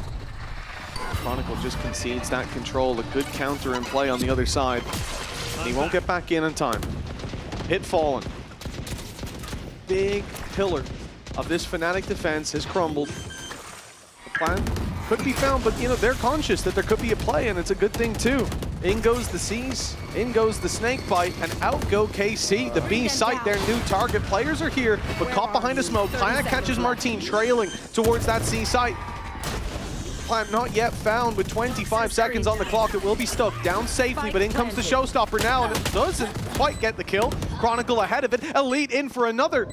And we're back to even footing. FNATIC spots them out, backs off, and allows Elite to walk away with the triple. KC climbing further into the lead. I said he was going to be my highlight for the second half as someone who needed to perform, but I think he's been the highlight over on this first. Although it's been a KC round, most of the guys down as this. Maybe he would have wanted to get it in a round victory, but hey, you know, I don't think he's going to be smiling and dancing just yet. Maybe we can let him know at the end of the game instead. But hey, you know, somewhere in here he did get an assist. It is the feather in there his we go. cap. That was it. That was it. It was the with Chronicle. He would have got it from the showstopper as well. You never know. There you go. But that is the first time in EMEA that we've had a player hit 1,000 assists. So if ever there was a doubt that Boaster's a team player, that is fully extinguished here. Sure, Angel will be next.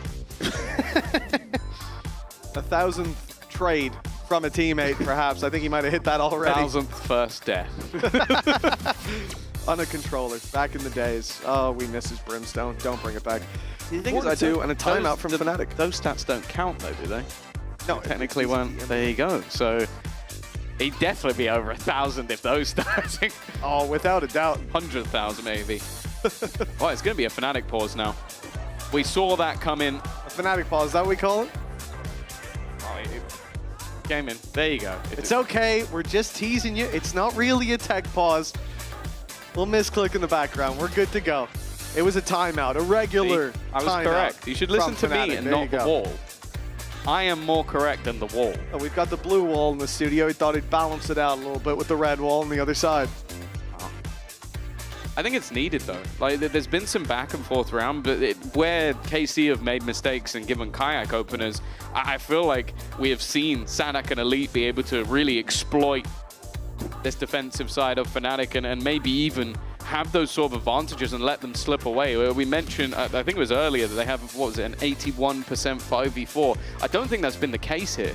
They have been getting even bigger advantages and let them slip away. And I think it's important that the coaching staff gets a little bit of time to talk this through. I don't think there's any doubt that in the second half they could turn it around and even turn it around here. But as said, in recent form, they've been better on the defense. We think about the series so far as well. KC could have come in here feeling locked out, especially after that third round victory. Third fastest team on Lotus. You remember from yesterday who the second and first are, Tom? It was Foot was second, and then Liquid was first. Yes, very Easy. good, Tom. You've passed the test. And flying fourth. colors. I don't know. Oh, that would have been impressive. That would have been very impressive, actually. I would have had to fact check whatever you just said. It's okay. Yeah, Fnatic have been the strongest team in stage one at retakes, and it looks like another's going to be needed. A dominant early fight. This B blitz has worked for KC even when they've got classics in their hand. And no surprise, the showstopper does a bit of a better job of clearing out those angles. Now we're off to a 4 versus 2 with pistols on the other side. Yeah, they This played one it should safe. be done. I like it from KC. Like, you know that your opponents have just had a pause, potentially going to have some sort of game plan for this round. And so you just go, okay, we're going to go very quickly into that. We're going to use the showstopper to take all the risk away.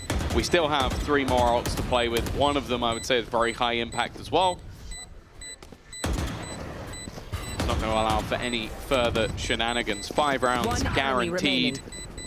Even an extra kill coming up for FNATIC. It won't be an orb because he's already got his ultimate online, but that's not too much of a problem. They are going to extend that lead a little bit further. Things are looking very good right now for KC. Oh, this is about as good of a bounce back as you could hope for. They lost the pistol coming into Lotus.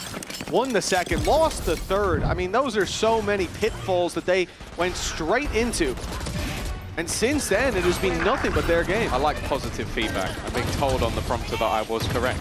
You telling me I was correct wasn't enough. They needed to put it on our prompter to be like, by the way, just in case you thought Mitch was wrong, you were actually correct. They're just as impressed as I was that you remembered that from yesterday. Well done. It's more impressive that you remembered it. I didn't, that's why I asked you. Oh. No, I'm kidding, I'm kidding. I remember the surprise that Team Liquid were our fastest attacking team, getting the plant down. Do you remember the time? 45, I think, and then 46 for Foot. It was 56 seconds left, yeah, was Foot. So 44, yeah, you're right.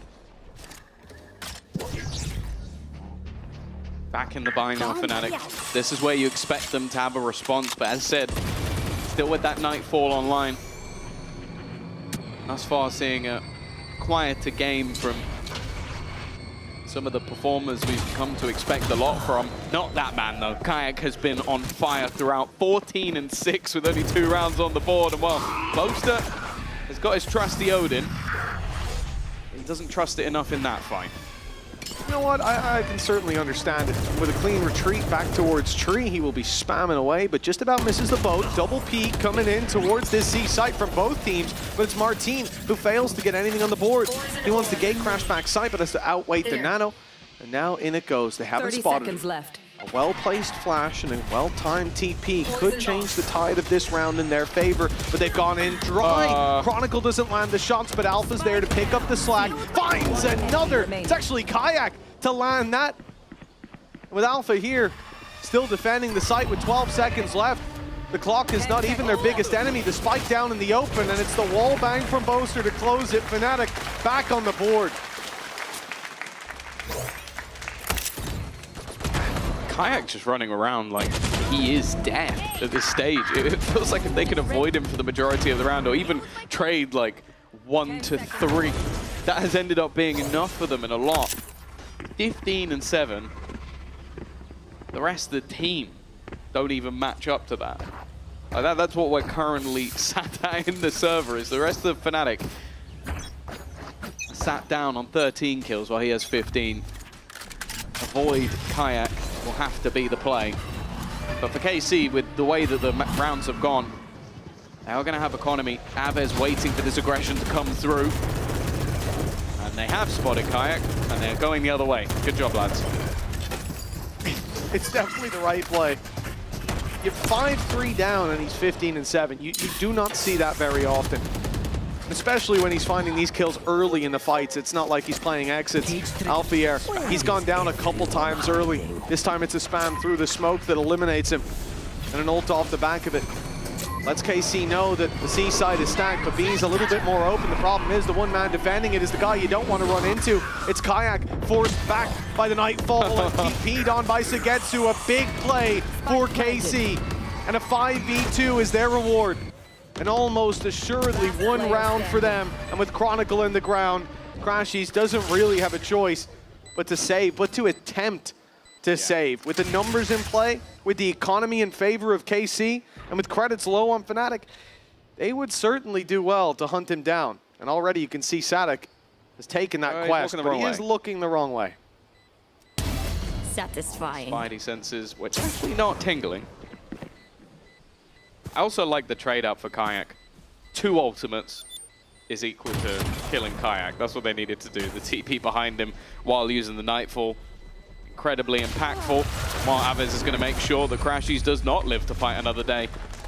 He will be hitting the deck, and although for him going into the next round, that won't be too much of a problem. For his team, it definitely will be.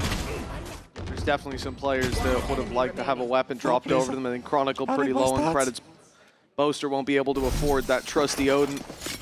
And then the debate comes up whether they fully invest or not.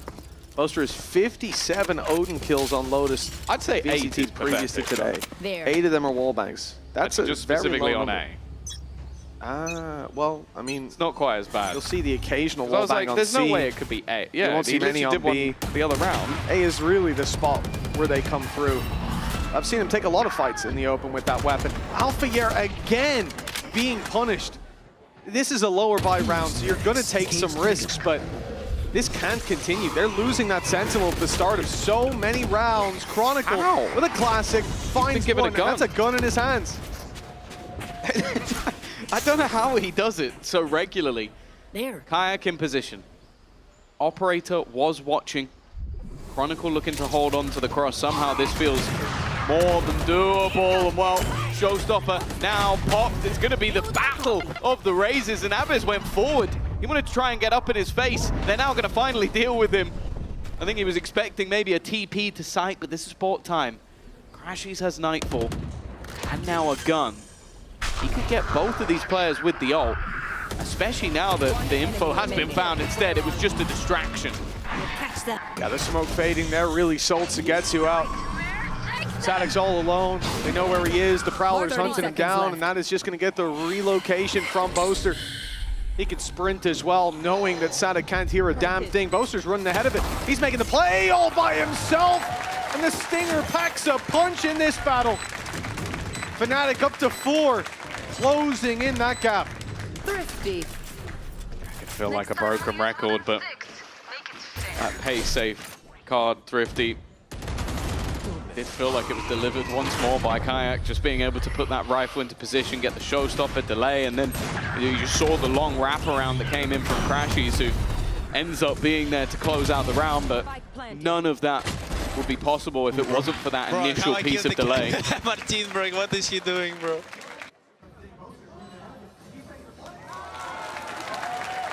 Frustration. It's all right, our desks are reinforced from Barber. Yeah, we've had to upgrade. You're going to have to do a lot more damage than that. Solid steel down on that stage in the coaching booth. Made of adamantium. 2 rounds in between them. FNATIC closing the gap. The work isn't yet done. KC are right back in to an aggressive play, moving towards this A site. Boaster gets out. Avoided all that utility thrown at him, falls right back in, puts the paranoia into play. That's going to delay that little bit further. He's got teammates, but they're outside the smoke. He can be pushed on here. They don't have utility to clear him. Instead, they're going to just look for the fights, doubling up, swinging through, jumping and headshotting him. That's a great fight for SATIC to take. Well, a great one for him to win, more so. Seems like a odd decision though, like Boaster re-aggressing when they have that lockdown. And now the fight's just stringing back and forth, but still ending up in the favor of KC. They're controlling this one. Being calm in the manner in which they do it. We've talked about this team as being fiery, sometimes literally, in their compositions. But right now they're being controlled, following the leadership of SATIC, and I love this. Just completely resetting this fight. Okay, we don't know where Crashies is, but we can have a damn good guess as to where he isn't. Well, we've seen Crashies win those fights before. Think back to that round on Bind that should have been done, and he manages to land a triple. That brings him right back into the site, back into the retake. Blocking the wallbang. They run into him, it could have been done, but instead Sugetsu's ready and waiting for the rotation. 7 on the board for KC.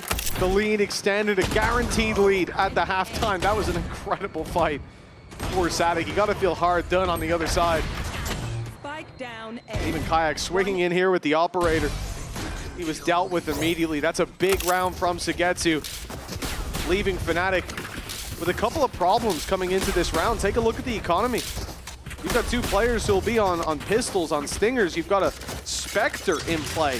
That weapon's not that good when you're up against pistols, let alone against Vandals. The Viper's Pit's not bad though. They could be good. Hide the projectiles. He's definitely going to be using it in this round at some point, unless he gets eliminated immediately. SATIC again, we've talked... What? All right. Cue it up, Andy. Well, I think, yeah, that was just Martin jumping across and getting headshotted while doing it. It has been an insane performance from one man and one man alone. Elite under pressure. Face your fear! And in the meantime, the Nightfall's gone in. This has bought that extra space for Sugetsu to play with. But even still, that's the spike now dropped through the pit. That was just, again, more spam coming out of Kayak. They've at least been able to deal with him. Maybe the main danger has gone. The rest of the weaponry Wow, the main gun only really in Crashy's hands. Being reliable, but he's not on the right side. See is where the push is coming down. Sugetsu can't really afford to play through this pit. They have no idea where Chronicle is, and fighting inside of it is almost a sure loss. If he goes down here, they have to go B. But now they've got options. Door, though, is going to lock them out, so another swing needed. 22 seconds. Pit still up. Spike on its way. Chronicle far back enough that he won't be able to fight this, but he steps forward and sprays down Aves. Now Crashy takes Sugetsu, and Elite is all alone. The spike needs to be planted. He has to stick this. Chance. They've got the bodies to throw at this. The round is now done. All Crashies has to do is round this corner, live or die. The round is for FNATIC. It's been a back and forth throughout this map so far with KC, I think deservedly in the lead, playing incredibly well on their side of things. But there is still a lot more to come. We'll find out if they can close this after the break.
Welcome back, folks. 7-5. KC, as Tom said, deservedly in the lead after that first half, but plenty more still to fight for. FNATIC, one of the best teams at playing from behind, now move to their attack side here on Lotus.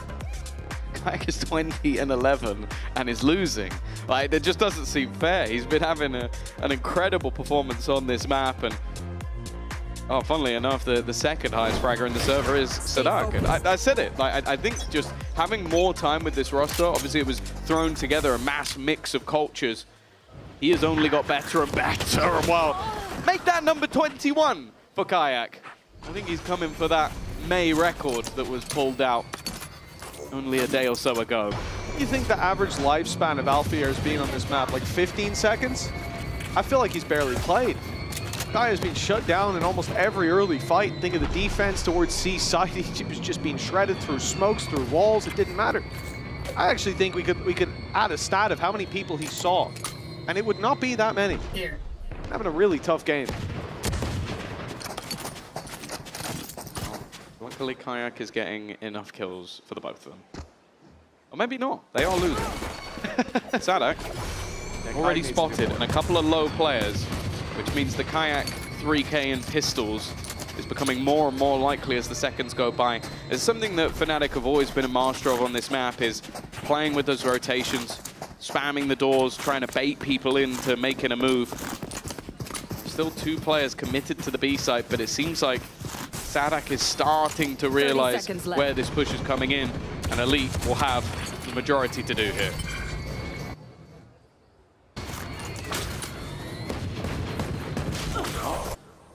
As well. Oh, no! Martin doesn't. That's disastrous. I thought it was going to be another messy fight in favor of Chronicle. Luckily, he is taken down, but it's a 2v2. It's winnable yet again. One enemy remaining. Damage on both of those players, though, and KC will close it out. That got a little messy, and a round that Martin will be quick to forget. they got it over the line. That's the main thing, especially with how low HP their players were and how this round sort of started out. It was actually the fact that they didn't over-rotate with all the steps and push in the last sort of 20 seconds or so on the other side of the map that left them still with players in position. And while both players, I believe, on 25 HP. One more. Let's go. He's actually playing a roller coaster simulator at the same time. One more. That's the most animated I think I've ever seen him. But it was a right jump scare. That's how you do. You got dodge bullets in real life. That's how you get good at the game. Oh man. Bringing the virtual reality to life, but for FNATIC, it's a Marshall in this round. It's a couple pistols upgraded. Not much else to report back on. Still with Kayak on the server, you can never count them out. 21 and 12 with 5 rounds in their favor. Seems like no matter what happens, he always shows up. Did he show up in this round?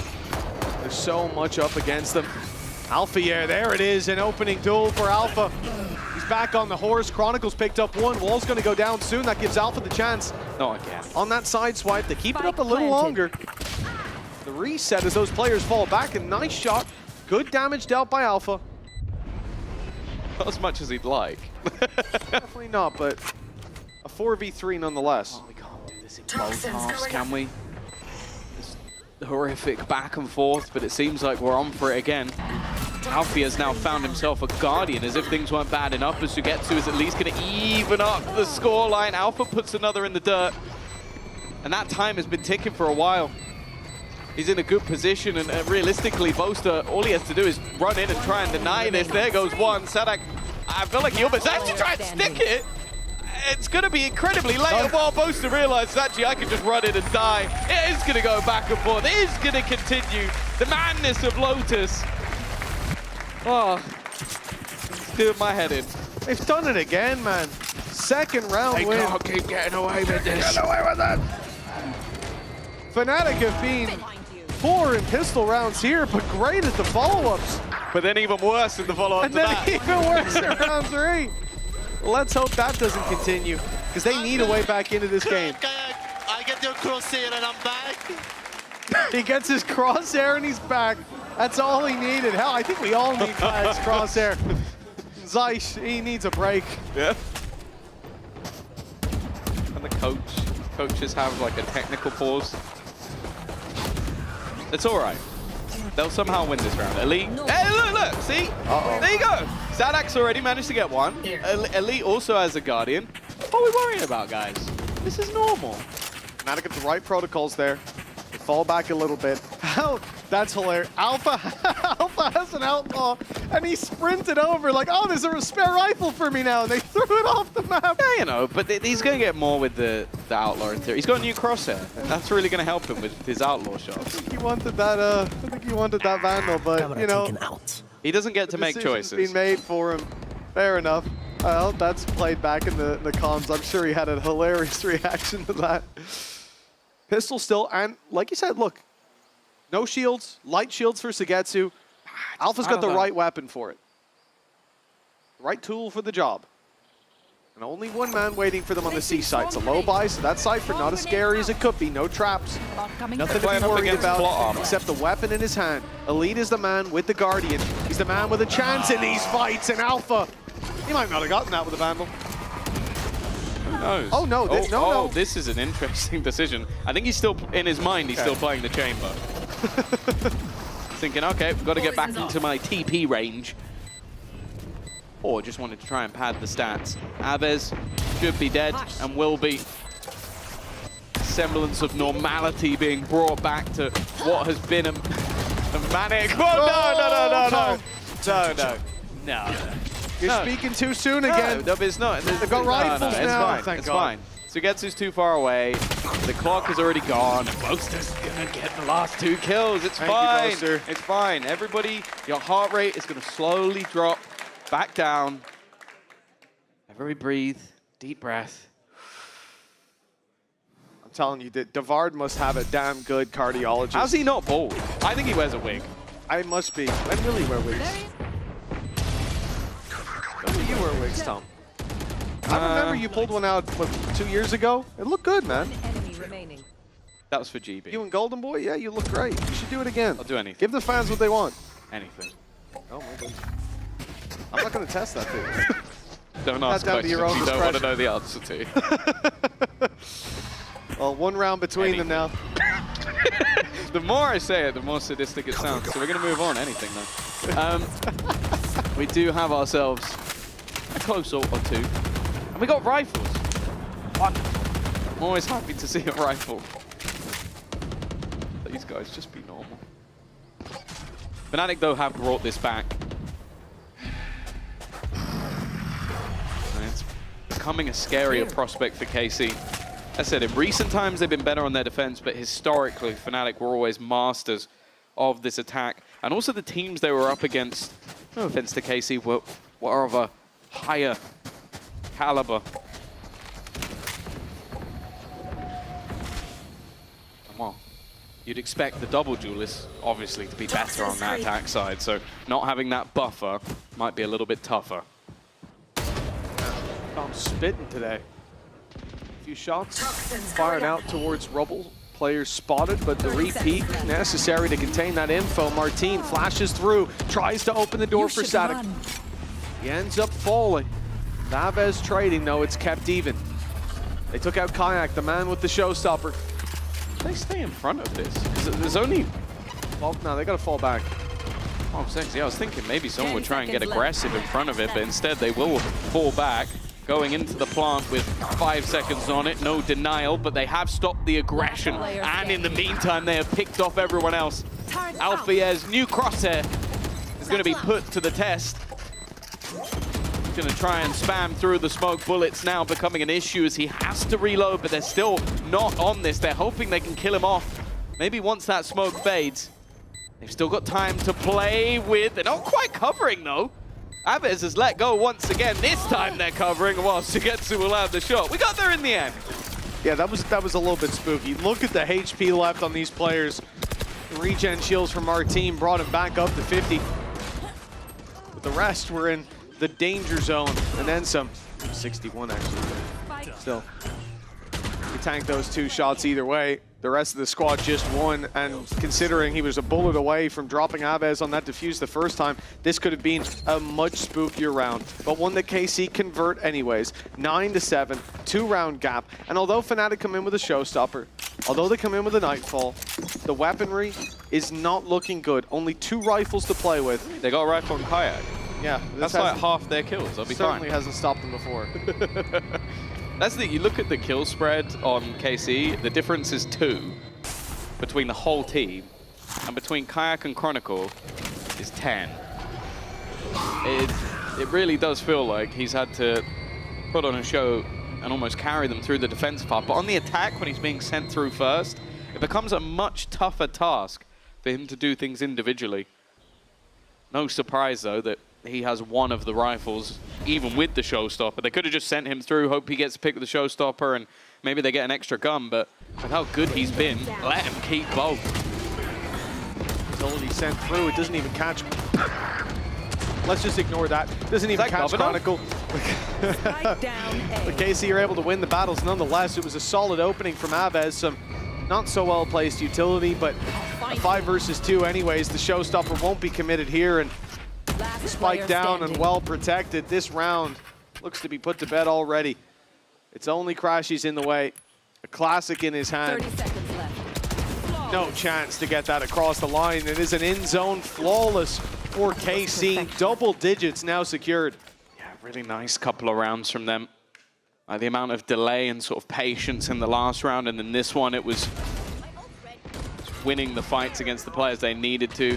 That's what they get an in-zone flawless, and you slow-mo him missing his nade. That is toxic.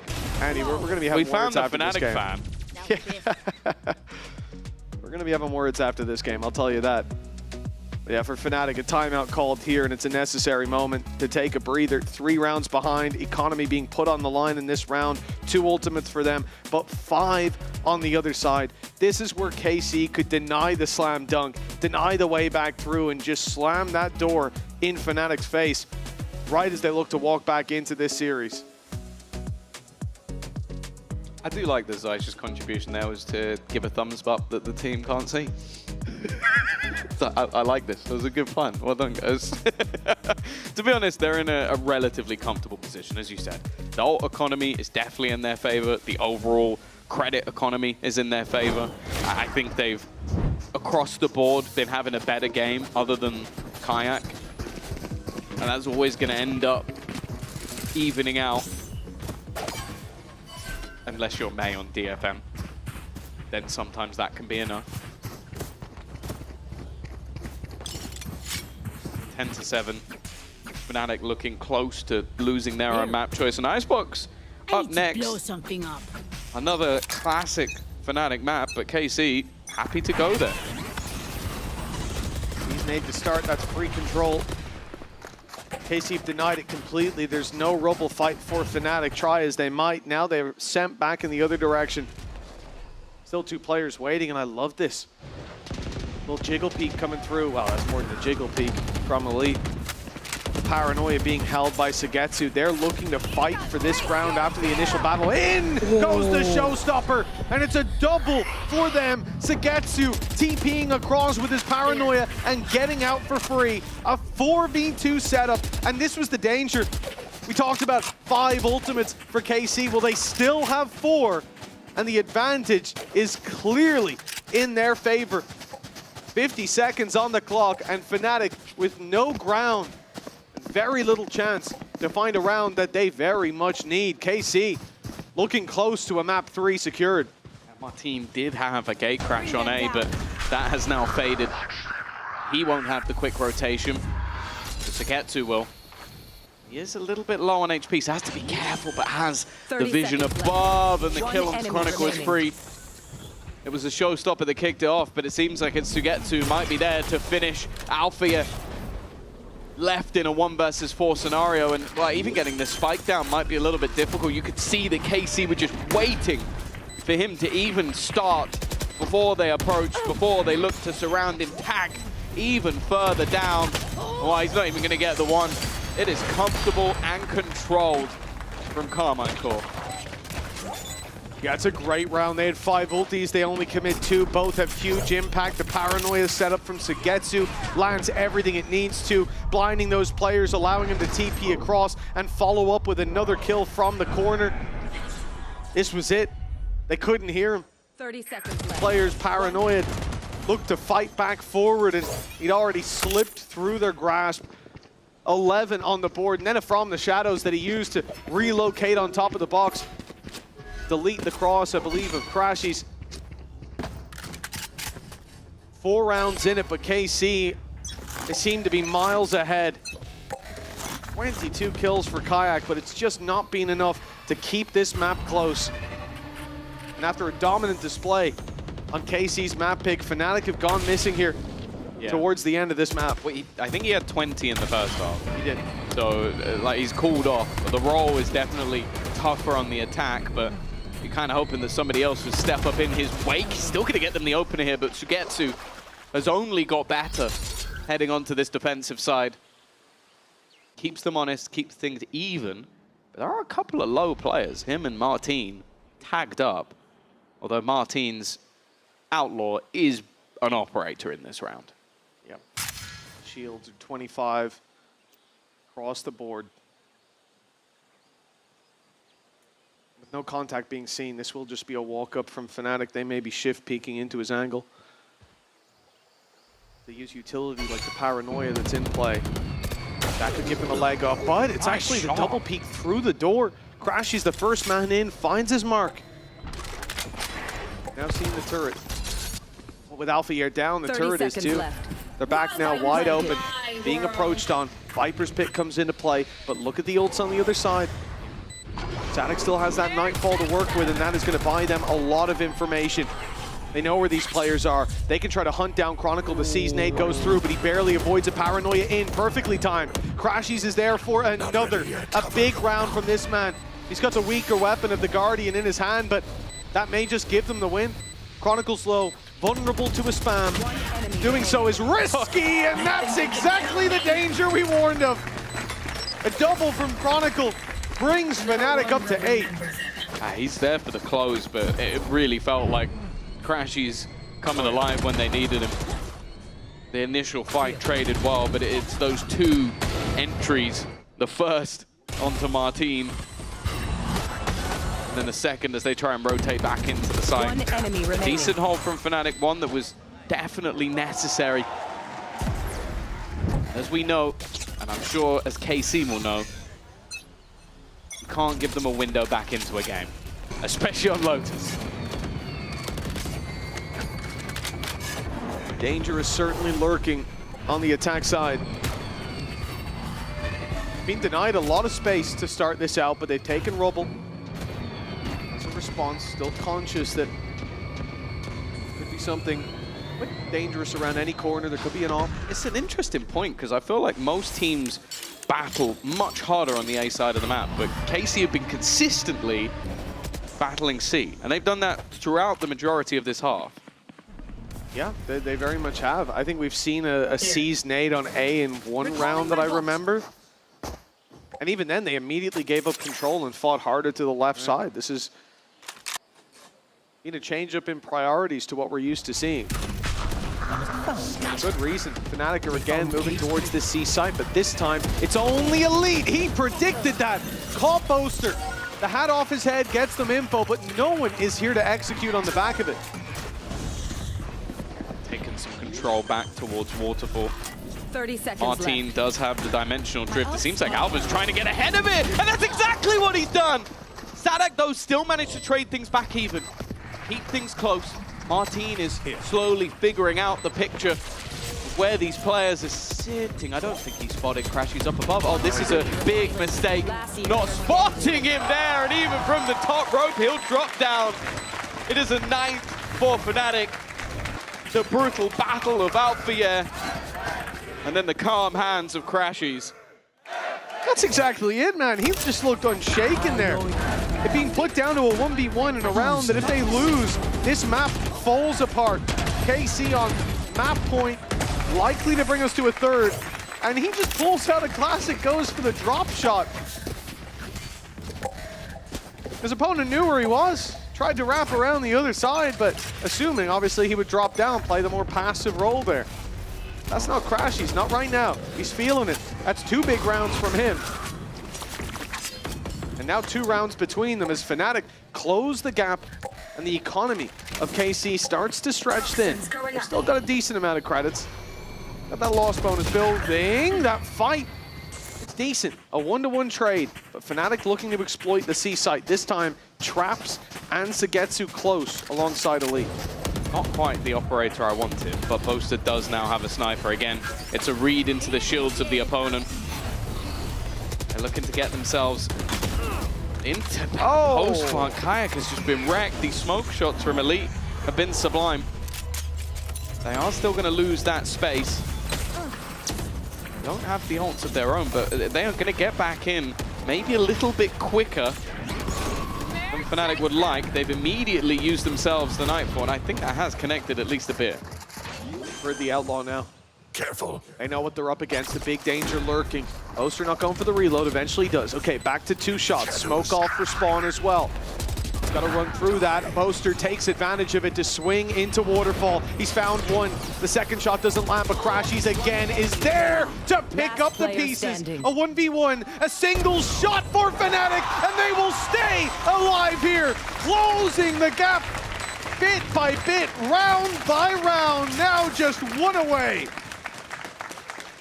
I had a feeling the KC timeout would be coming, but it's kind of a brutal one because these last couple of rounds have literally come down to 1 player. I don't think a lot of the decision-making has been particularly bad. It's just that FNATIC have started to come up clutch again. And maybe that's it. It's just that they want to try and quell the momentum, try and slow down their opponents in these clutch scenarios, because we are starting to get those extra pieces of FNATIC coming online. And more importantly for KC, if you're looking at the finances, this is going to be their last-ditch effort. This is going to be them having to put everything on the table. Daisha's smaller than I remember. Yeah, he has slowly receded into that chair. His legs are actually in the next room. There we go. Wait a minute, can he hear me? That's very weird That would timing. never happen. I don't like that. Well, he sat up and locked Check him in. headphones. One round between them. That big lead for KC closed into a tiny gap. Boaster the best clutcher. That has been the case for a long time. Yeah. This guy is always putting clutches 26% and feels always winning. low for Boaster. And the thing is as well, it's not, you know, you could be leading that stat with like, oh, the guy was in 4 clutches and he won 3 of them. Great. But this isn't the case. Boaster's in a lot of clutches. He's last alive a lot of the time. He shows up when he needs to. 1 round in between them. KC's economy spread thin. The final threads fraying from the loom, and KC could be left torn in pieces after what was a strong showing here on Lotus. The map pick up FNATIC for a reason. Starting to let these rounds slip away. Boaster under serious pressure, and so is Kayak. This early start has been perfection. And while Crashy's been a hero a couple of times, but this would have to be the best of them. Left into a 1v4 with an ace needed. It should be KC now getting 12, and we mentioned it. Constant pressure put onto the C site with aggression. They switch it up. They catch them early on A. Oh, Crashies is desperately looking for a gap slash a 1v1. He's found the gap. I don't think they're going to give him the 1v1. This is the problem. You come back to a 4v1 retake, even getting the plant here, it's not going to be enough. 30 especially with seconds the traps still online on this C site. They'll know that he hasn't ran back to main. The leak close by, they might even be able to take the box of Waterfall. This becomes an impossible situation for Crashies. He goes for the open plant at least, but it's the cam and the traps keeping all of that info in their favor. He knows there's a cam here, wants to deal with it, but it's not active. That's late round info. There it is. They've just cleared it with the camera. They know that he should be close after breaking that trip, and they swing together. Perfectly played. No notes for the side of KC. I love the change up here. It's the still water that stagnates. They decide not to play that C play, instead stacking up for a trap on A, opening the door, throwing the paranoia in. They've got their C's and their nade, and every piece of utility lands exactly as it needs to. The take is good. It's more so the timing as well. Like having the read that your opponents will do that. If they're not there, you've lost half your utility belt. Trying to kill off maybe a lurker or a player or two, but they got the read spot on. And now FNATIC are the ones on the brink. 12-10 down. They've got a couple of SMGs in the mix as well. It's definitely not ideal. And with the ultimates that are currently up against them, this could be a very tough round.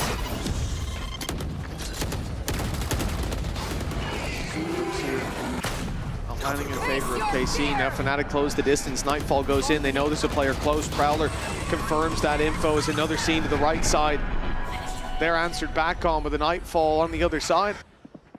KC, they've stopped the push. And the info now, look at even the ping going down. They're conscious that KC may have pushed up. They may have taken all this space on Rubble. Going back towards A presents many a risk. Much utility needed to clear out those angles. Instead, they'll contact towards this side of the map, but that's where the showstopper was waiting. The B site held firmly by KC, and options running out for FNATIC. 4 versus 4. Behind the box up close. I think that, yeah, I was going to say that gate crash isn't going to last for long, but he's got a second to be put into position, but he is not the point of call. The cam hasn't got the information. They've actually dodged. There we go. That's the information they needed to get to. Immediately looks to join back up with his teammate. The paranoia is incredibly well placed, and so is the snakebite. It's forced to get 2 out. And actually, they're just going to play this as a retake. I don't mind that. A dangerous fight that could have been taken. And whoa, speaking of dangerous fights, they've gone swinging. Shadows traveling. They wanted to try and get ahead of everything that KC had in the retake. Instead, they've given them a huge advantage. Nothing to fall back on. Kayak was 1 kill away from the showstopper with him dead and gone. It's online, but it might not be able to be used before this map is over. Boaster with a stinger up close. He needs so much value from this play. They'll flash in the smoke. They'll come out of it. The stinger does damage, but not enough. A 1v3 for Chronicle. One of the greatest players to grace the scene, and this could be the play to keep them alive. 17 health, and the time running low, but KC get there in the end. 13 to 10, 1 to 1. And the final map of Icebox is where this series will be decided. I thought he had it for a second. I genuinely believed that he was going to be there to take that one over the line. It was a battle. It was fought for. But KC, on their opponent's map choice, have been the ones to come out on top. An impressive display that will lead us to Icebox, which we'll find out after the break.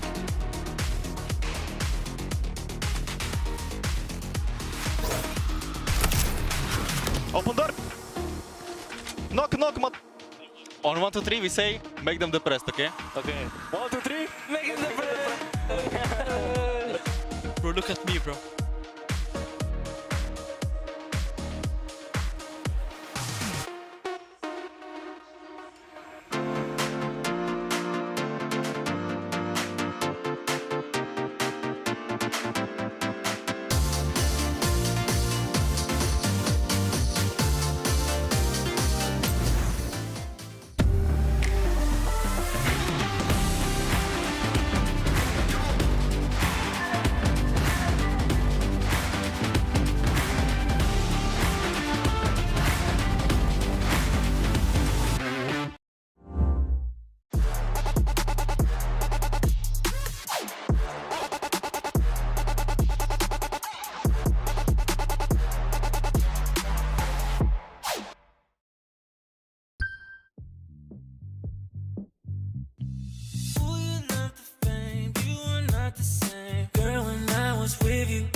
What did I do? What did I?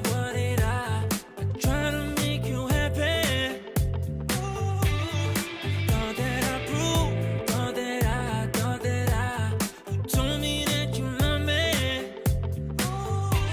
But now you're in the spotlight and you're cruising. You play with my emotions. I was foolish, but now you're in the spotlight. Camera shooting.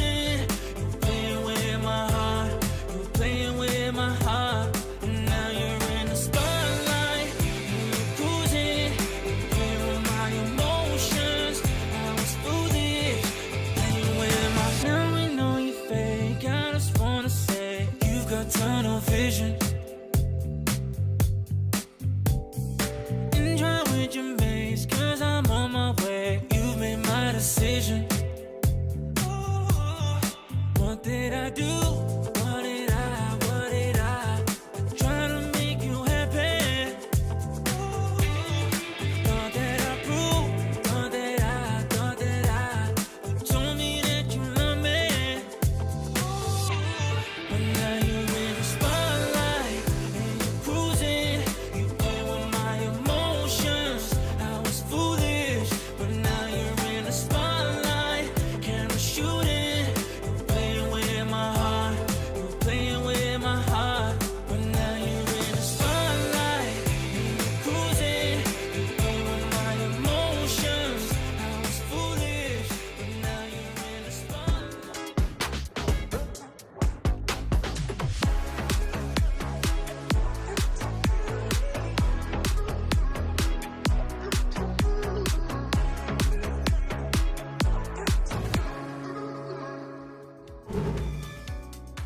We have a game on our hands. Maybe the weirdest game on our hands, but it's still a game. I am your host, Jungsun. I'm joined by Gorilla and Billy once again. I feel like I've aged about 100 years since I last saw you two. What did you make of Lotus? It was a bit of back and forth, wasn't it? I think the first few rounds were kind of weird, and then it kind of set the tone for what that whole map was going to end up being. Nice to see that FNATIC have kind of figured out their attack a little bit more. I think one of the last times that we saw them on Lotus, they were really running down the clock as much as they could. So there's definitely learnings that they've taken away from this map.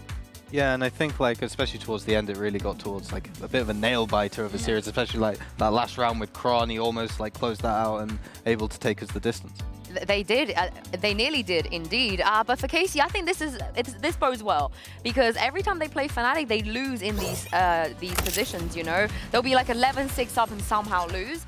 So this is a new KC we're seeing. So if you're a KC fan, you will be happy about this. But these are some of the rounds, Billy, you just mentioned, where it was just weird. It was weird. There's no So other weird. words to describe it. Yeah, it was literally weird. And what KC did to FNATIC on this second round, FNATIC ended up doing to KC on the second round of the opposite half. So yeah, it was really confusing. But I think for me, what this highlights is the trades, the synergy that KC have with one another. It looks really, really good, and that's what's allowing them to be able to convert these rounds. Because in the past, KC were not able to do that earlier this year. You can't be throwing these 4v2s though, Gorilla. No, I think like this year especially, we're moving more into towards an era of Valorant where macro isn't really as important as it was maybe a few years ago, and more towards like just fundamentals and micro and how you're playing together and can my friend trade me? Can you know like it's really important, especially this year. And as I said, like last year, maybe year before, it wasn't as. Yeah, and when they're shooting, they're just shooting. There's nothing you can do. There's nothing you can do about that. Alpha, however, on the defense, not so much shooty, a little bit more die. So yeah, these are his deaths on defense. It's really not ideal, is it? Like when your Sentinel especially is going down majorly towards the C site, I think as well, like we can see from those dots on the map that yes, KC were looking to fight further and beyond that C site to get as much space as they could. But I think for Alpha, he was 0-4 on that defensive half, which is really not great, right? You're expecting your Sentinel to be able to get at least a couple of first picks here and there to be able to anchor that site, which was something that both Gorilla and I were kind of speaking about in the green room. Yeah, and I think like maybe if just one of those fights had gone the other way, it would be here like well, I mean, I think you'd be out there doing post plan at this point. I wish, Gorilla. I had dinner plans, I had to cancel them.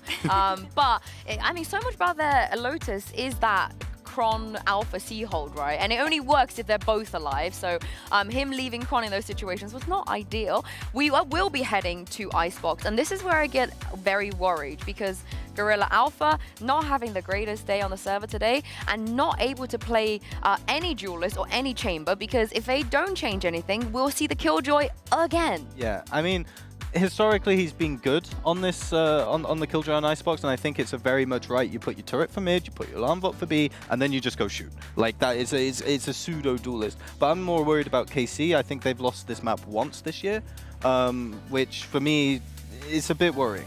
Yeah, I think today, to keep on the topic of Alpha, I think it's an unusual off-performance from Alpha today, something that we probably wouldn't be speaking about another day.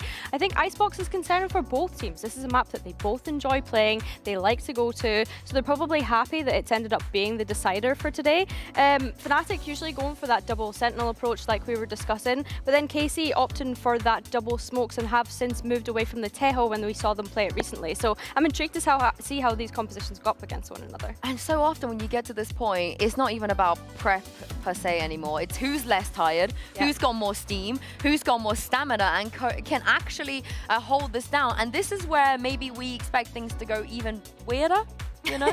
Maybe even more. I think you're valid in saying that. Yeah, maybe honestly. more 5v2 throws. Maybe we'll see a 1v5 at some point. Why not? Yeah. Yeah, I think that's a fair comment. It's like you say, it comes down to how tired are the teams, right? We obviously saw this matchup last week, and they've had to come into today. Alpha saying that they only had 2 days prep to bring it back to that point. FNATIC having to come back from Masters Toronto as well. Like, the prep for FNATIC has been limited. And yeah, it's like you say, how much stamina do both teams have in the tank? And it looks like we're not going to get anything too weird.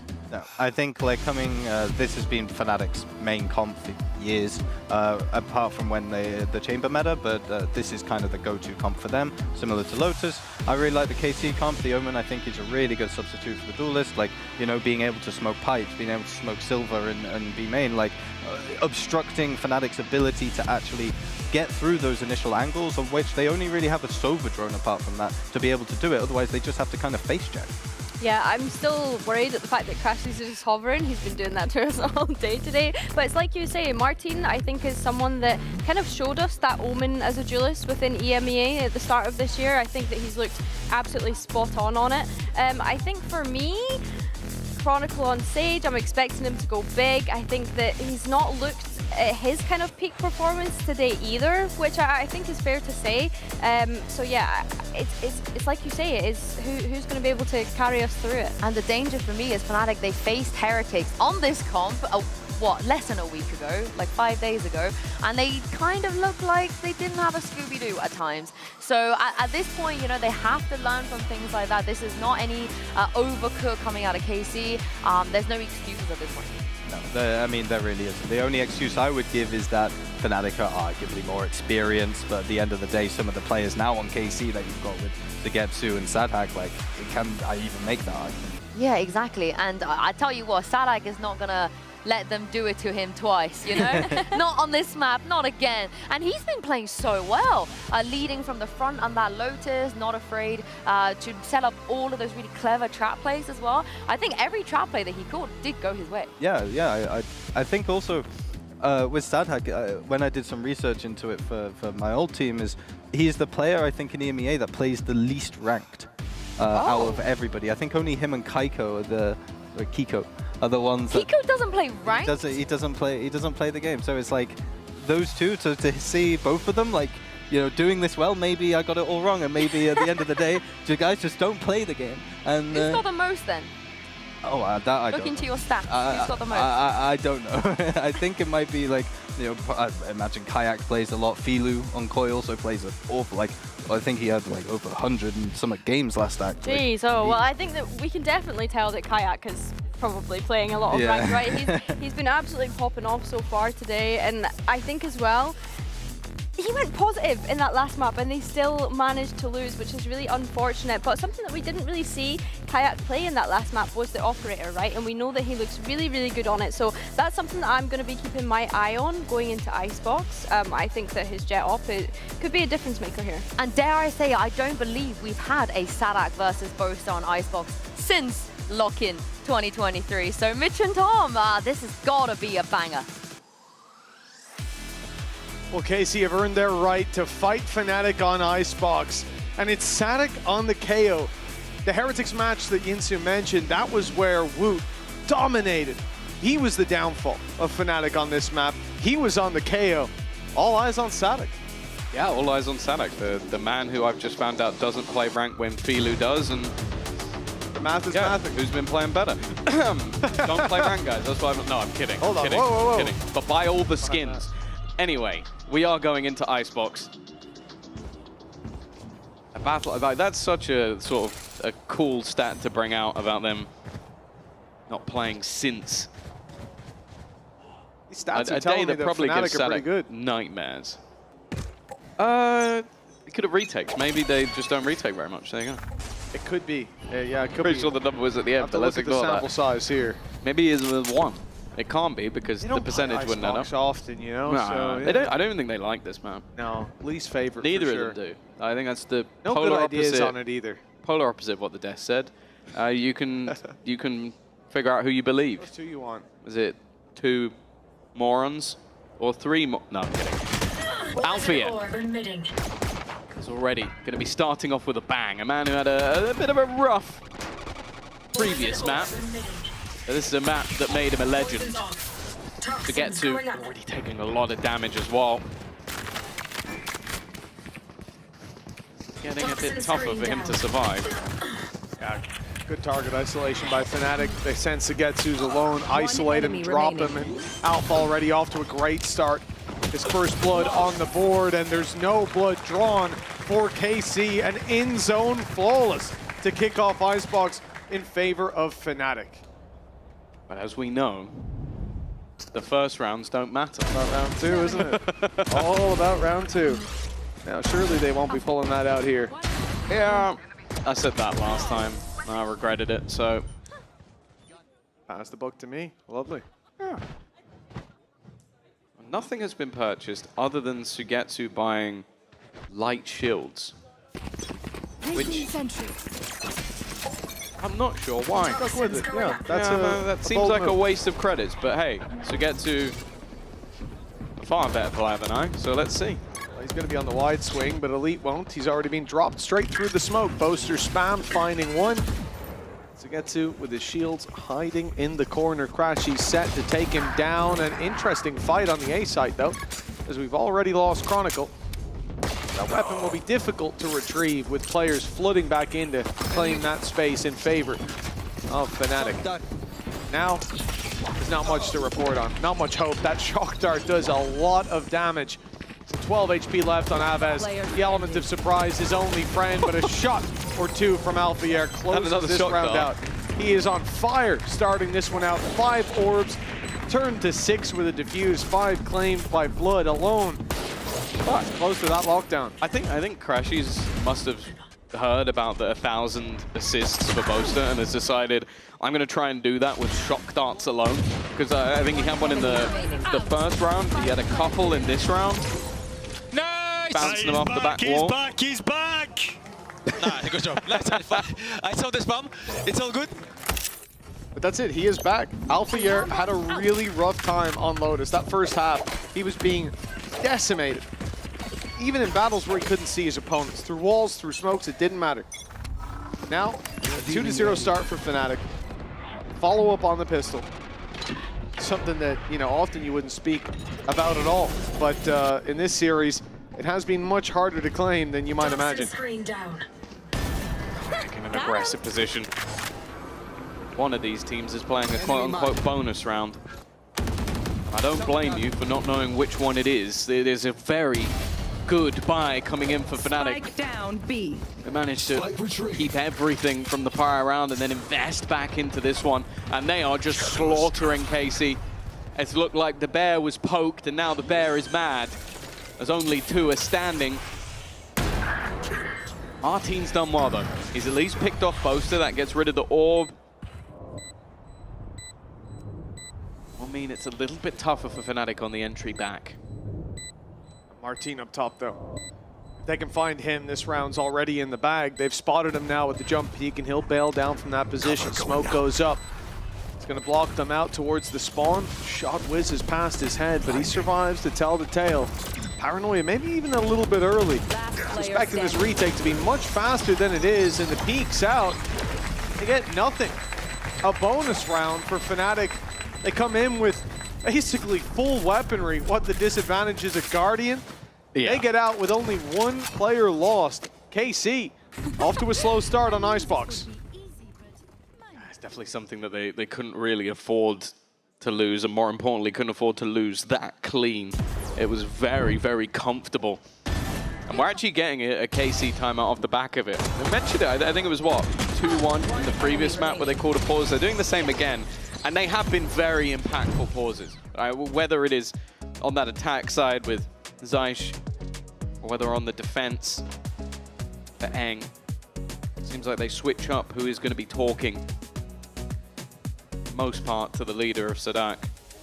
But with the fact that already Martin is the only player on the board for his team, you kind of understand why they want to try and slow the pace at least a little bit, especially with Alfier being 6-0.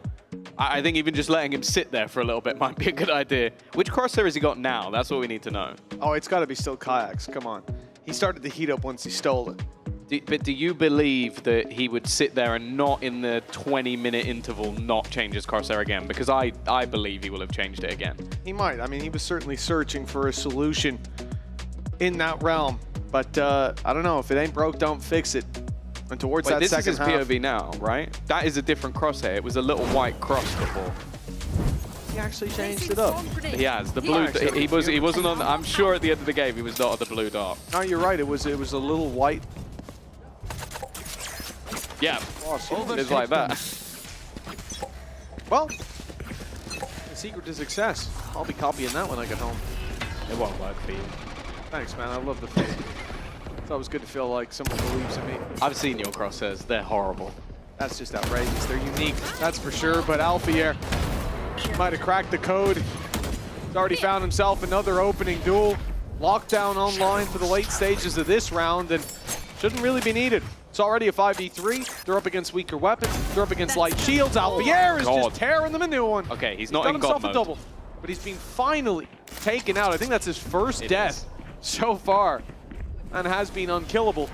He'll come back with a new crosshair next. Back to the white cross we go. And this is it. The Outlaw is just going to shred through these players. They know where Martin is now. He's running into the Outlaw itself. The shots don't land, but Boaster's there for the trade. A decent bit of damage for KC, considering how the previous rounds went. But ultimately, FNATIC look like they have full control. Yeah, no, they're still very comfortable. Like a couple, wow. You're looking at each player has died once on the FNATIC side, and Crashies has yet to die. Hasn't had a whole lot to do thus far, other than hitting people with shot darts, but don't be sad. It's been very comfortable. And for KC, Martin is still the only player to be on the board. This is not the time to go silent. With FNATIC's recent form on this map, looking somewhat stronger on the attack, it's definitely not the greatest of signs. The same orb thrown towards B, but look at the push-up. Deep control being taken right now by Kayak. He's already in their spawn, the turret much more passive, but with a lockdown in play, they can send these players running back.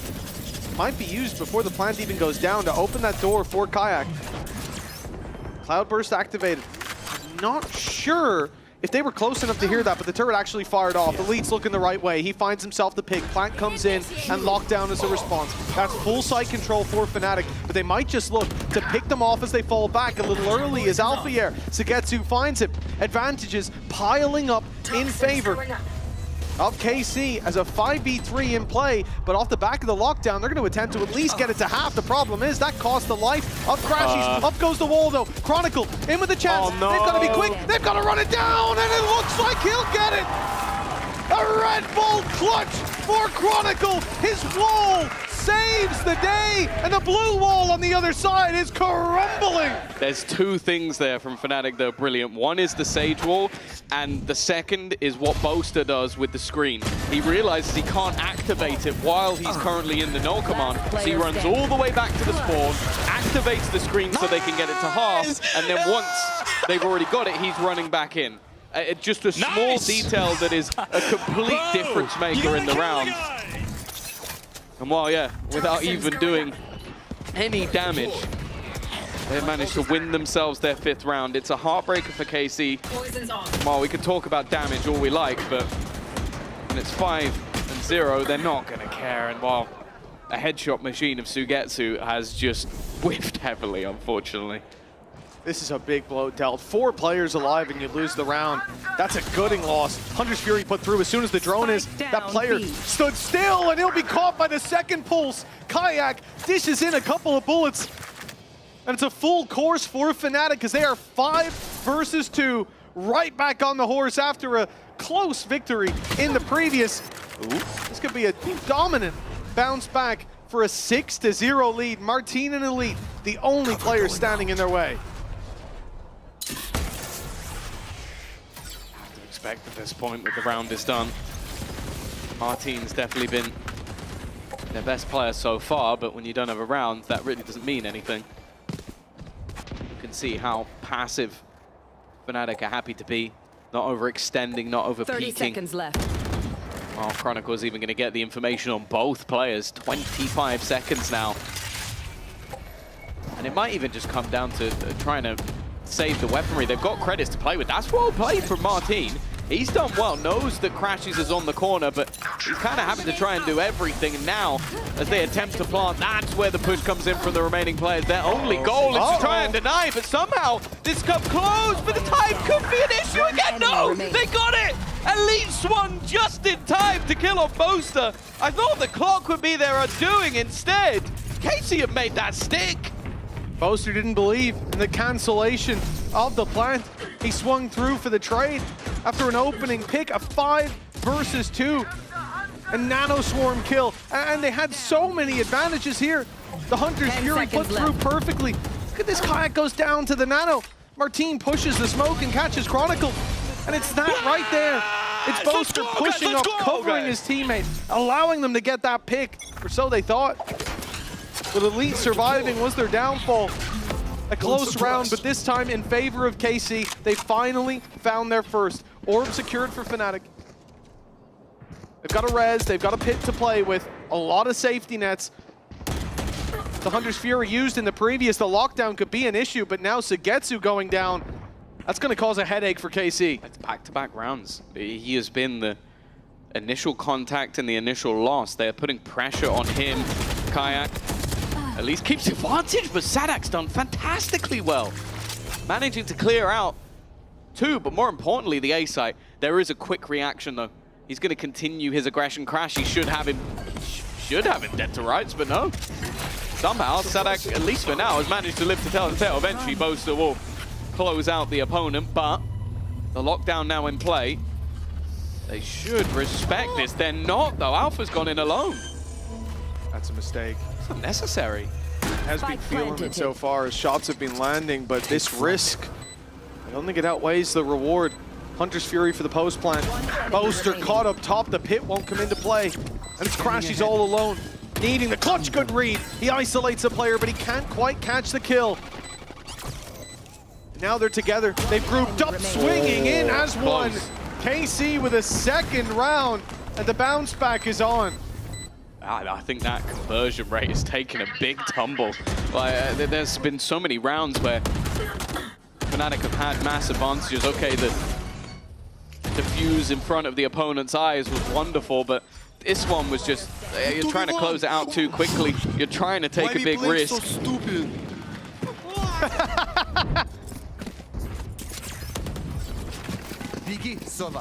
Words of encouragement. Yeah, you know, they'll never know. Now the economy of FNATIC is gone. Two players pushing have already been spotted, and it's going to be patient stuff from the side of KC.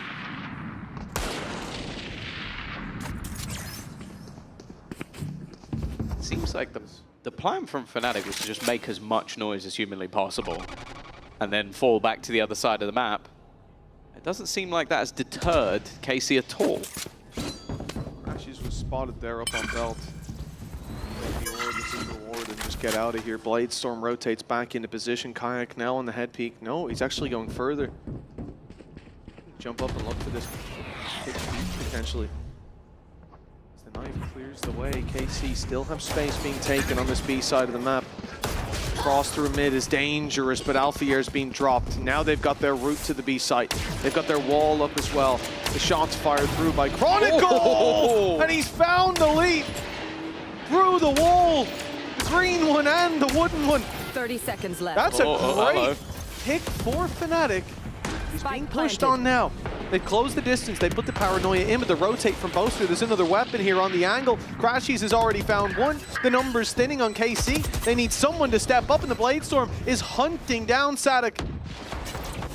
Danger with that dash online, but he'll be sent back. He'll be delayed. That knife has bought them valuable time, and they look to execute him while the knife not in play. I can't use that. Tanking the nade till it's back online, but the time now ticking. FNATIC need to be quick. They've got to rush back into this site. So many tight corners to clear. A player stood down below in the form of Aves, and he's got a free pick for his patience. But now he's the last one standing. So low, he will be dropped, but the time is too far gone. In fact, Crashies won't even make it out, nor will Kayak. It's a Red Bull clutch for KC with one man buying them all the time they needed. Yeah, they've made it costly, but I don't think KC are really going to care. Like, Aves is coming into this round with 9,000 credits, so although you've reduced the amount of weaponry, KC are slowly climbing their way back into this match. Ultimate-wise, things will come in relatively even, but definitely look like Time! the last few have been firmly in KC's favor. Without the a wonderful lineup, and there's no way Andy's going to put that in the replay. That's the best part. I think that lineup actually came from the old KC roster. I think that one was from Screen. The Guardian roster. Chronicles opened up. That's Martine down. A pit in play as well to fight through for KC. They might have ideas about taking it back. Mid is being cleared by FNATIC as we speak. That drone not quite heard by this squad. They don't know how much info is in the hands of FNATIC. They're not stacking up the A side as a result. Conscious players could have already crossed, and relying on this pit from Boaster, keeping the site under their control. It's just sat in there with a shorty. Like there's no actual plans to fight. Here. He's assuming that they're going to try and clear him out of this position. They're just going to plant on the edge of this. It will mean that they have a limited amount of control, but will still mean that FNATIC have to try and force their way back into this one. It's not like there's a lockdown online. Unsure still one away. And now they're even going to lose their utility as well. Nothing to get them back in. With the Hunter's Fury, maybe you think they'll play more passive. Sadek, Narrow Eyes could be the point of contact, but a sneaky play late by Aves. This could be huge. FNATIC have so much space to fight back into this. They're going to pop the res. They're committing. Down goes the ult, and Boaster finds Aves. The snake in the grass dealt with a 2 versus 4. As a result, and with a lead down, all hope sits with Sadek. He's been walled off, and Kayak hits the shot from the top rope.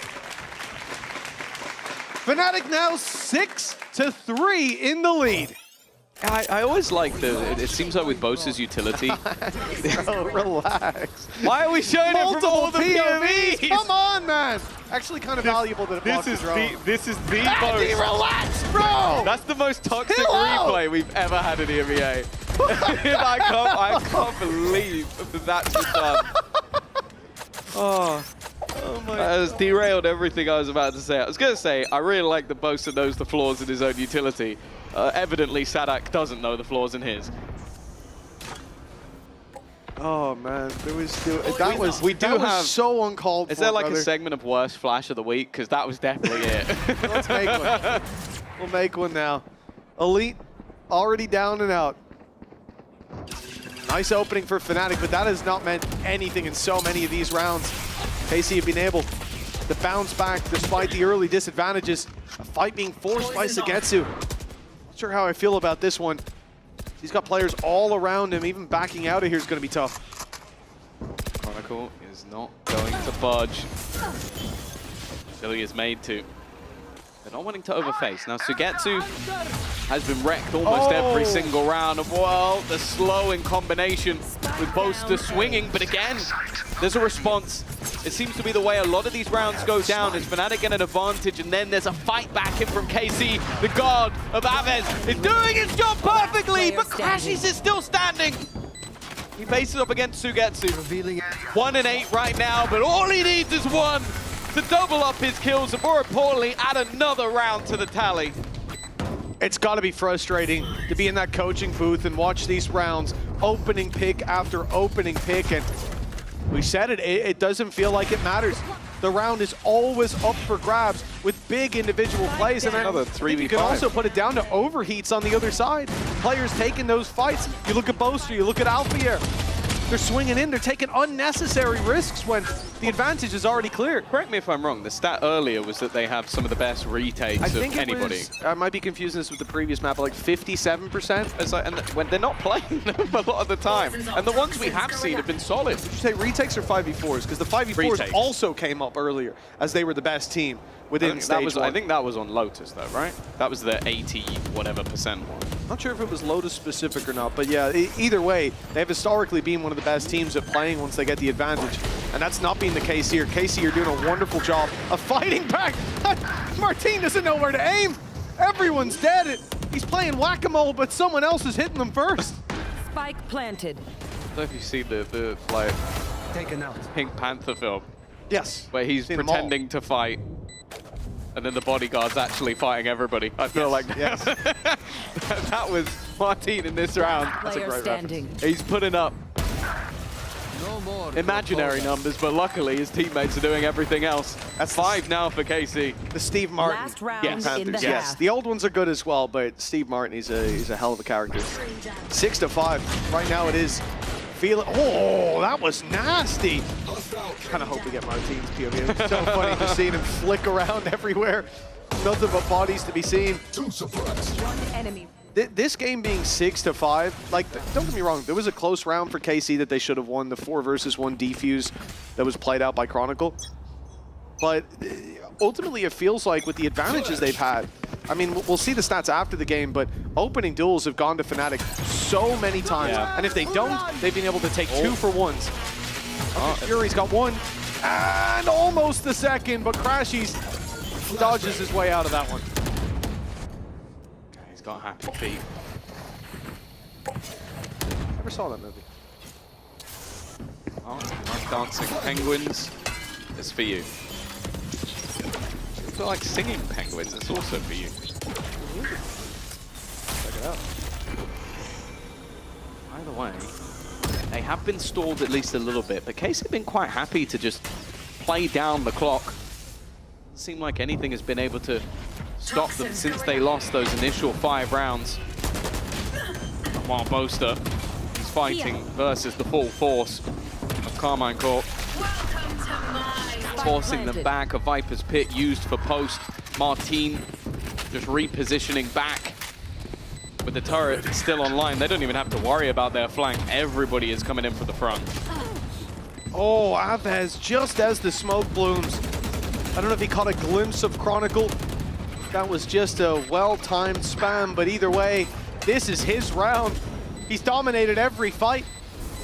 A triple on the board already, and he keeps on going. 4 in his favor. 1 man left to find, and it's the shorty to do it. An in-zone flawless to finish us out in half number 1. And KC leveling up 6-6. This has been a remarkable comeback.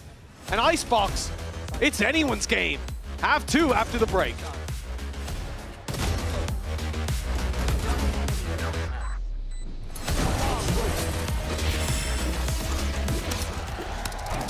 Red Bull gives you wings.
Welcome back, folks. The timer is ticking to get into this second half. For FNATIC, it feels like they should be leaving that half with a much more favorable scoreline, Tom, but 5-0 up. They're neck and neck, a 5-0 start, some incredibly close rounds within those, but the rounds that they lost are really what I look at as ones that they shouldn't have. They had advantages, 1 or 2 men to the good, and KC were constantly able to fight their way back into things. I mentioned FNATIC as the man I look at, and almost a comedic comparison to Woot, one of the most individually strong players that we've seen. Aves, though, the man that we talked about at the start of this series, he is 14-8. He dominated the last round with what could have well have been an ace. For KC, he's been a godsend in this series. Oh, okay. Boaster's there to kick it off. You've cursed Aves in this round, at least, as he's dead immediately. Wow. Maybe your comedic comparison of Sadak will be able to do the work. The wall is going to gift them that plant. The retake is definitely not going to be easy, especially with Alfia back in position, but he's dealt with. Time ticking for KC to get back in. They don't have a wall of their own to play behind, but they have got a lead. Marching forward and eliminating Kayak. Crashies primed and ready with 2 shock darts. The first lands for huge damage. Second fired through, but they've avoided that one and sent Elite God. forward to claim more scalps. This man, Oh! a Terminator in this round, and he's claimed more!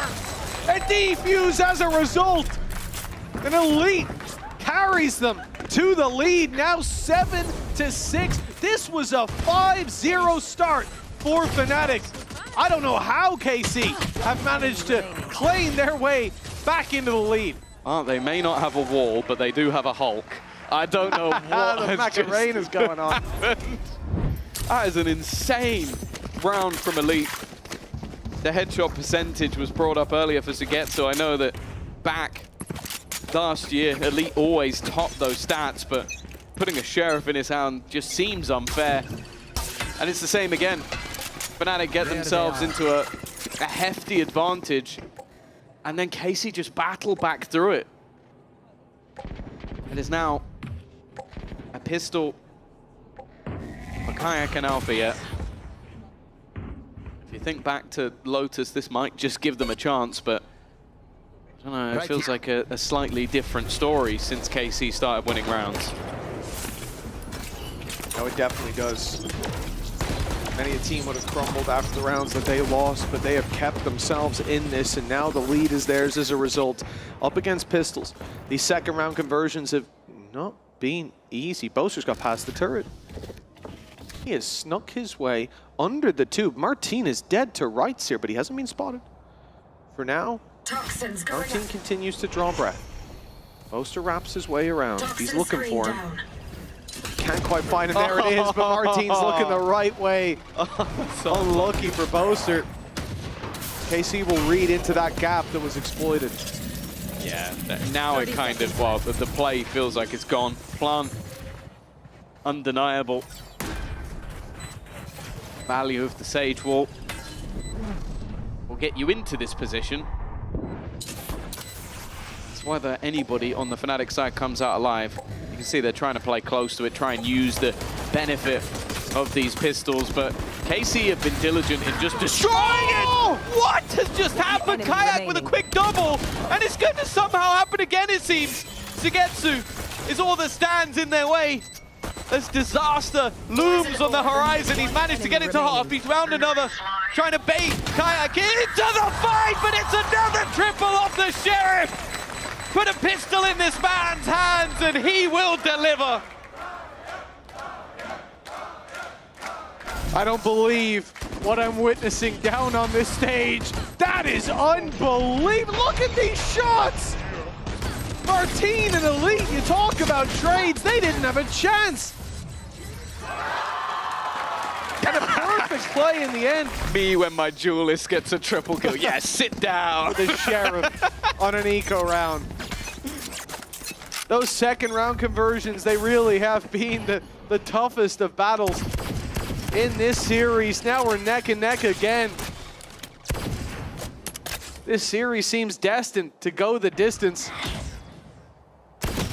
Again, it's Pistols on the other side, but Elite won't go down without a fight. He's taken Alpha here, and he lives. We're not doing this again. To fight again. Moving into the B side, it was a 4K to close out that previous half. Abez has got another, a snake bite trade back. What is going on in this game? There's a gap in the wall! Abez gets a freebie! And a 3v2, Martin's creeping up behind! And he doesn't get the kill! We're back to even Stevens in a round that never should have been. KC still stand a chance. Crashies just one hit, but one away from a Hunter's Fury that, by God, you might as well throw in if you get it. If you get it. And he will find it, but Kayak closes the round just in time. This game is madness.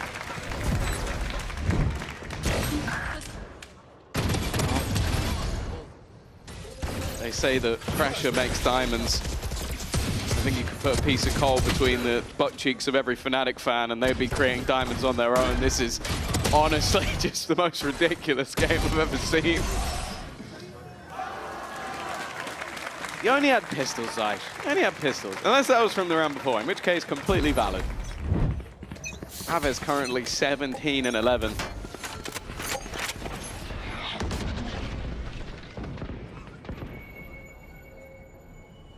We got guns now.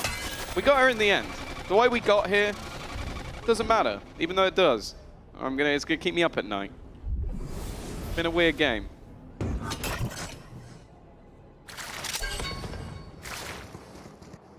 Weird day, yeah, this is certainly an unusual series, but we're back to normality. Alpha here, as Scott would say, he's back. He found his opening, the operator in his hands. The shot rings true, but KC adjust. They go pushing up on B main. The space taken is being watched for now, but they found the gap. That timing absolutely perfect, and Aves will find one. Gotta be dead. But on the fallback, there's two players wrapped around Boaster and Crashy's holding. Perhaps holding hands as we've seen in the vlogs, and now they combine to take this 4v2 and to potentially put FNATIC up 9-7. Shutting them down. One suppressed. Oh, FNATIC have a two-man advantage. It's KC's round. That's how it's felt. That's how it's felt. Luckily, for their sake and ours, KC have decided not to go for this one. They're going to look to hold on. I think also Crashy's having the Hunter's Fury as well. It feels like a deal breaker. FNATIC are going to extend their lead.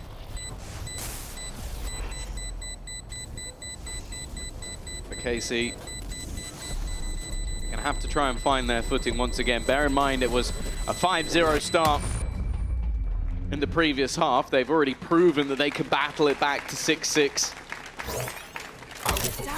But as mentioned, when FNATIC get onto this attack side, that is where they feel more deadly. And while with Alfia seemingly hitting once again. Down, attacker spawn. I feel like the game might just be swinging further into their favor. Well, it's one thing to start slow, Tom. I think it's a different flavor when that lead, you creep back up to it, you claim it at last. Being behind the entire game. And as soon as they step across that finish line, another race starts and FNATIC take a big advantage. Climb up 3 in a row. That feels very different, and I think it is a good moment for KC to sit down with their coaching staff, reset that mental, and talk about, well, the next round to come more so. They've saved 2 weapons, but it'll be weaker showings across the board for the rest. The Hunter's Fury, if something goes their way, the round could easily end up in their hands, so these next 2 are their chances. But if these fall, FNATIC will run away with it. Yeah, I'm just looking at the buy, and it's a Guardian for Aves and a Sheriff for Elite. If anything, this is the best buy they've been running all day. A Hunter's Fury, I almost don't want to see him use it because then he doesn't have the Guardian out. 67 seconds to plant in 2025, a gradual increase, 62, 65, and then 67. So by next year, they're just not going to plant at all. Does that account for the stats where they run out of time? Because that may pull the average up quite a bit. Yeah, they've already been getting there. By next, they'll just leave the spike and spawn. The death match. At least then they won't have to run out of time to go get it again. 9-7. Cover going out. This is a chance to put all the shenanigans to bed for FNATIC, but there is still a sick part of me that does not believe that's going to happen. Drone. Paranoia. Denying any vision or knowledge of what's going on. In fact, Aves has popped this early. I don't mind this, because that means he's going to have his gun out when he sees them. That's always a plus. I would have liked it off the drone. I think the blind Hunter's Fury, if you already know they're through the choke point, and you're ulting from like somewhere around this position, right? It goes straight down this laneway. It can be so valuable because those players are boxed in, but blind, there's so many routes for them to avoid it. Without a push to add that extra layer, it does feel like a little bit of a waste in a round where, sure, if they found a kill, it would be 30 huge. seconds left. They've got this right. Big risk. The initial delay of Sugetsu was enough. They've gone back towards this A site where the majority of the stack currently sits. Aves is going to be that point of contact, but it's Martin to start. Here he goes again. Spike down A. I said I didn't think there was going to be any end to the madness just yet, and of course, why not? An in-zone flawless with a load of pieces missing. That's where KC find their round. Well, it might not have been a push off the Hunter's Fury, but tell you what, it certainly worked. He had his gun out. That's all he needed. You were right. If he'd had the Hunter's Fury there, he would have died. This game is pure madness. Martin with a double from that corner. Aves swinging out on the Guardian, and then an easy close on the Belt player. 9-8, and that's gotten an immediate timeout from FNATIC. Just have one, lads. You're just chatting. I feel like we need to go into like Astra's form and just like then we can explore the galaxy and figure out what's going to happen in the next round, because everything so far has led me to believe that whichever team has the weaker buy is more likely to win. Now, I'm sure somewhere our lovely stats guy, William, is having a breakdown at me saying that, because all of his numbers probably point to the opposite. But who cares about stats anyway? Sorry, William, I do. There was no need for that. Captain Cow is not happy with that. Captain Cow will remember this. That just popped up. He definitely will remember it, because that's basically the job, is remembering things. Or at least looking them up. That's going in a spreadsheet, mate. That is going in a spreadsheet. He'll bring that up to me in 6 years' time. 9-8 at the moment. A round between them. This has been a remarkably close series. We started out with KC's map pick crumbling. A dominant display from FNATIC. He's barely clutching out Lotus, but now it has been so difficult to separate these teams outside of the first 6 rounds, where FNATIC looked pretty dominant. There's also been a curse as well. And it wasn't by either of us. By Billy. That's Billy IDK, in case you're wondering, just need the full name. She actually stated that with Chronicle back on the Sage, that he's going to frag out. And he's having a rough game. So the Scottish curse is strong. We'll make sure to let him know. Cast that curse upon him. Of course. Bladestorm already hunting down these players inside of B main. Fall back here from Sugetsu. He decides to play on yellow. That gives Kayak an opportunity to close in the distance, but the shots don't land. It's Sugetsu to come out on top. Aves here to support, and he's just going to send the drone through. Spots that info. FNATIC, they pull a freeze. Don't have that much time, though. It's 35 seconds on the clock. If they're going to go back, it would have to be now. And I think KC have realized that. Starting to gamble extra players over to this side of the map. Sugetsu has been forced into the open, and well, Chronicle has now come alive. The res utilized to give them that advantage, and the wall should allow the plant, but it's being spammed. A Hunter's Fury being utilized by Crashies should keep them safe, and while Chronicle, he's come alive. The counter curse has ensued, and the team with the weaker buy, the team that came in with the stinger, looks set to win this round. Well, Martin might have something to say about that, but a 1v5, that is a tall task to step up to. Big swing by FNATIC to close that out. Wasn't just Crashies he had to deal with, but Kayak was looking to get that trade quickly if Crashies fell. Despite running into a heavier stacked site with players on their way, that res bringing Kayak back. More guns for the battle. The Hunter's Fury claiming the life of Aves, removing him from that battle in the sideline. Allowed them to isolate every single duel. They all went the way of FNATIC, 10-8. And the economy spread thin for KC again. This could be the beginning of the end. Revealing area. For the defensive side, but an AWP in the hands of Sugetsu when he has the pit to work with.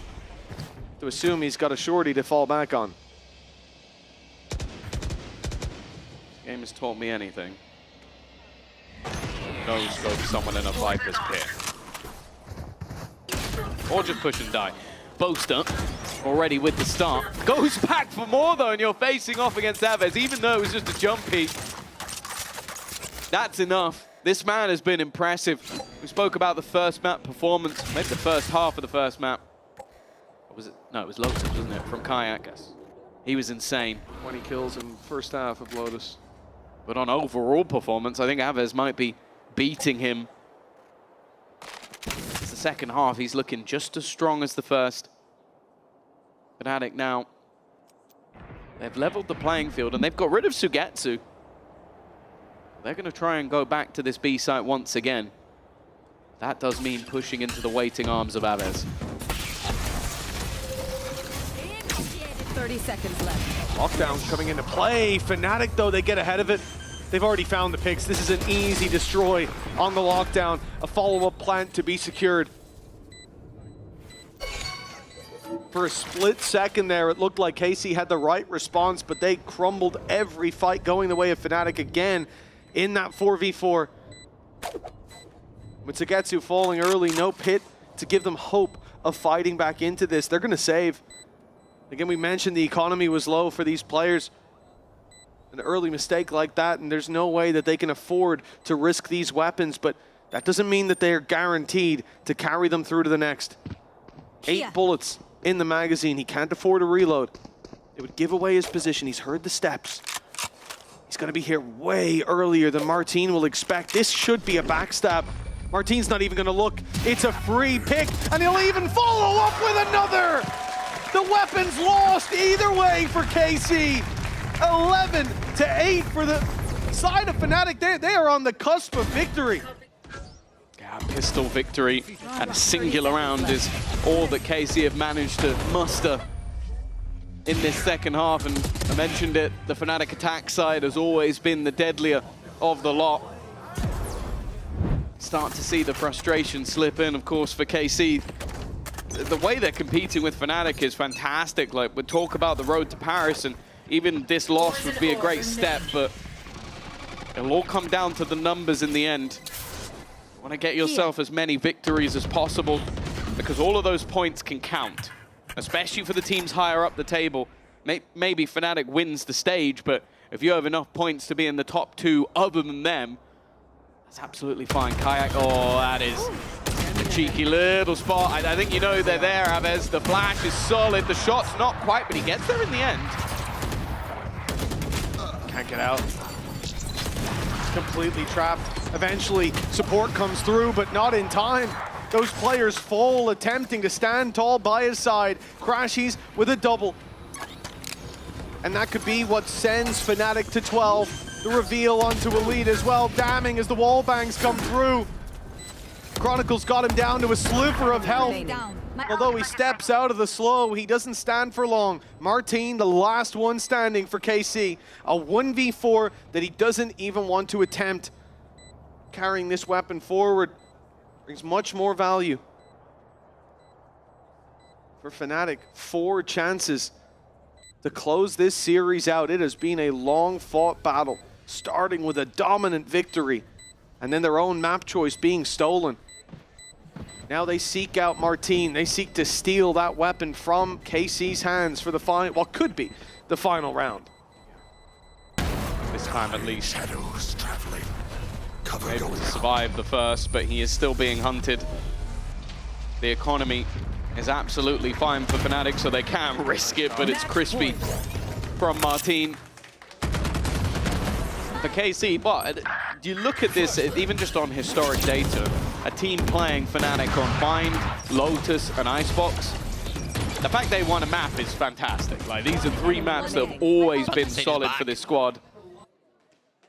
The fact is, though, when it comes to those champions points, when it comes to the playoffs battle,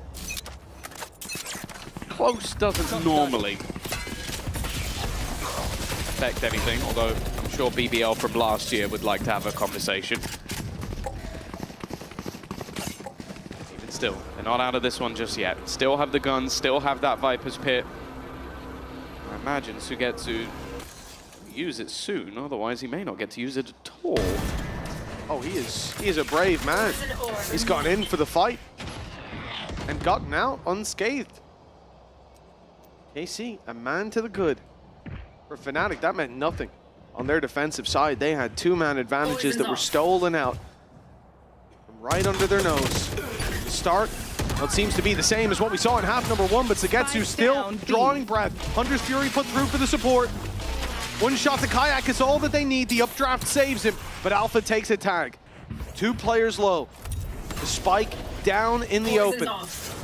And no means to retrieve it. A lockdown if they want to commit it for the space, but maybe better saved for another round. They'll fight their way through middle. Crashy's attempts to distract him, grabs an orb to 30 future-proof seconds this ult economy. They have sent Alphayear on the runabout. He is now behind them. They might have heard those steps. Elite's suspicious, but he'll lose his life anyways. We're back to a 3v3. Winning seems slim, but bear in mind the economy from FNATIC is good. Even just dropping some weapons here could force 10 seconds a few left. problems in the next. You can see they're just going to chuck the operator away as they attempt to try and do a little bit of extra damage. Don't really have a whole lot to lose, but it's Sugetsu who's there to pick up the pieces. A 4K from him. What has been a slightly better half than the last, that's for sure. I think he started at one point in this game 1 and 8. Started to come alive. Now second on the board for his team. That does somewhat feel like another flash in the pan. This second half has only been singular rounds for KC. 3 more rounds. Yeah, bro, this guy, man. Need to make it 3 more in a row. Yeah, the problem is FNATIC have saved up so much. They're close to Hunter's Fury now with the orb taken by Crashies, but a lockdown, a pit, and a res. That's a lot of safety nets when they already have the lead. They don't have to commit it in this round or even the next. So many opportunities. For KC, they have to be flawless from this point forward. Ults of their own to commit. We've already seen Sugetsu hesitant to put down that pit. The round that they use it, it has to be the difference maker. For now, look at the information that KC think they have. It's 3 players wrapping over towards this B side, a heavy stack there. 1 on mid. It leaves Martin alone, the only man to defend the A site. He stands within the walls of this site. He could be in big trouble when push comes to shove. This is a contact play for FNATIC, and the lockdown will send him back. Maybe they've saved that pit for retake. I have to assume that's the case. The attempt from Sadak is to buy time, but they have managed to bypass the util and mock. If it is going to be a pit, it will have to be a counter. I don't think that's worked. That's an interesting pit from Boaster. I don't think that was the plan, but maybe it won't matter. A ruse, some confusion, but instead the space has already been taken back. A mistake, but one that, if they win the round, they won't mind too much. A res available, but difficult to be used. Sadak already low. A missed shot, but Kayak there for the trade, but they are losing numbers as they go. And already a player taps onto the spike. It's left all onto 1, and he can't hold. Sugetsu with 4 in the last 3 in this. And a pit that I'm sure we're not getting a replay of. Truly incredible work for KC. You look at that round, you think they'll have to use the counter pit to deal with it, but they're able to drop the pit without any utility, without anyone pushing through That's crazy. without even dropping the Viper. You don't often see that, Tom. No. Normally, the Viper's pit Thing is, so difficult if he had to deal stayed with. at the pit, I think they would have had a good idea where he was. Would have been vulnerable to the spams, perhaps. Yeah, it was. I do think Scott may have taught him that pit. Now, listen, don't looks throw like an the Irish Irishman pit. under the bus, all right? Don't you dare. Well, it must be, because he was thinking of you, because it was quite small. That's outrageous of you to say at this moment in time. FNATIC timeout. They're going to take a moment to potentially discuss pit placement. Have a little He doesn't have it tutorial. anymore, so I don't think they'll be thinking too much about it. Might get the orbs in OT. We could be headed there. KC climbing back. That's 2 in a row. Economy for FNATIC is a little shaky. It's going to be light shields and a buy for Boaster. Light shields and a buy for Chronicle. They still have that Hunter's Fury. Oh, come on. If we need another replay of this? Andy, I have one question, brother. Who hurt you? Well, I think maybe the goal today is to make as many enemies as possible, because the Sadak Flash... Oh, yeah. Sadak's quite a popular dude. Boaster has a few fans here and there. He is generally liked, I would say. Not by Andy, clearly, but... Ready. Can we out his Twitter? See how many DMs are going to be in there. Oh, chopped up alongside Slow, but that orb's still being fought for. Maybe trying to deny the Blade Storm of Kayak more than anything else. Go there. But they do still have guns. It's not going to be the end of the world if it isn't retrieved. The ults. To be honest, the only one of note seems to be Crashies. I know there's the Viper's Pit online, but I feel like Sugetsu almost doesn't want to use it. I think it's blocking his line of sight.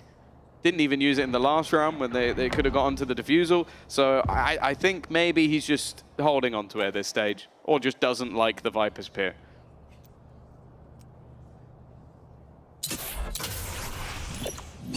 Economy invested. This could be the round, should be the round, perhaps, where FNATIC use those safety nets. They're running out of runway. The light that shone so bright now, the candle bleeding its last light. Here comes the pit to block them out of that B site. They're sent scurrying. Nice fight on mid though. Using Kayak as a distraction, Alfier picks up one, but Aves onto Chronicle. Hunter's Fury clearing backside space. Martine will be dealt with, Pit will be dropped. Boaster will fall though, as Aves was the snake in the grass, striking from the fallen Pit. And Kayak stands as the last man on FNATIC. No time. He cannot possibly get this spike and plant it. He can't get the kills with Aves retreating. Try as he might, this round is already lost. All there is to do is save this weapon. One final round. The series goes the distance here on Icebox, and KC, they're on the verge of connecting overtime. That was such a cool round from KC. You put the Viper's Pit in, but then almost immediately after finding an opening, Sugetsu just runs away. And while they're hunting to try and find where he's gone, Aves is using that chaos to just clear them out, just wipe out the majority of the squad and drop the spike in the process. 26 kills, and it's the Sovas leading the way on either side. Crashies is there alongside him as well. Still a little bit behind, but it all comes down to this. Oh, my favorite words. Here we go. Are you ready? Are you ready, Tom? What's your favorite color? Purple? No. Yeah, I like how we're now holding off on the changing color of the stage. Pretending like everything's okay. Takes us back to the days of the Coliseum. Yeah, exactly. It's just, you know, there's nothing to be afraid of with the color red. Chronicle's hiding his head from it. He doesn't want to see it again. Haunts his dreams, his nightmares, even without a fade on the server. But one round between them, this has been a remarkable comeback from KC. 5-0 down, they equalize, they take the lead 7-6, and then it ends up being stolen away from them at 7-6. FNATIC take a lot of rounds, they build up the momentum, and just as they're about to connect victory, it's 3 in a row for KC. There it is, ladies and gentlemen. Balza Technica. God, I love the color red. The admins are reviewing some in-game footage. There was a potential bug spotted in the previous. Boaster probably praying that's to do with the Viper's Pit. And I have an update for you as well. Thank you very much to our admin team for being prompt with this one. They have reviewed the in-game footage, seeing if what happened on the server, I'm not sure if it was the pit or something else, but there was a flag. The flag was investigated, and there was no bug to be seen. The word reroll will only be said in this sentence because it's not happening. Reroll. The game will... Tom, don't test my patience. We're going back into the game at 12-11. Nothing will change. Again, thank you to our QC team for being so quick and prompt in this one. Get rid of the red. But I'm glad I got to see the red down on the stage. Get rid of the red. Memories of the past. Look, there we go. But it's a quick one, ladies and gentlemen. It's time to get back into this game. The last round of regulation about to play out. KC, they could bring us to overtime here and now, and it's their best opportunity. But the weak weapon for Kayak, don't be mistaken. He's got a Blade Storm to work with. Guardian. See you later, Sugetsu. Blink and you miss it. He definitely missed Kayak in that round. The man who's been defending this B site tooth and nail. It's been a thorn in their side, has gone. Aves is still standing, and sending out that utility means he can get his gun back in his hand, which is really all we want to see. The flash is solid, but he hasn't been able to take that pick. Even still, though, that wall is quickly being broken, and the safety of that plant is diminished. There goes the Blade Storm with the recovered weapon still in Kayak's hands. The swing through from Poster, but the paranoia landed just in time. Aves, he's constantly been the one to stop them in their tracks on this B site. Hunter's Fury put through, dealing with the res. Kayak falls. Another connection seemed close, but Crashy's just about dodges it. They know he's here, but he's got the info to play with as well as time ticks away. KC trying to bait the fight with the tap, and they grab at least one. Elite for another, but he needs one more, and he'll be stopped by Chronicle. 13-11. They tuck it close. But the Kings of EMEA are back with a victory to kick off Stage 2. It's such a valiant fight for KC. Like, their squad came in, I believe it was a 7th to 8th finish over in Stage 1. It seems like they've definitely used that off-season well. And it's definitely unfortunate that their road to Paris doesn't kick off with a victory versus the previous EMEA champions. But they gave a damn good effort as they went. For FNATIC, we've said it many times, we'll say it again, they're not beat until they're beaten. And unfortunately for their opponents, it seemed like Chronicle, just as the game looked like it was slipping away, I think he had 2 or 3 rounds where I'd go, he probably won them that round.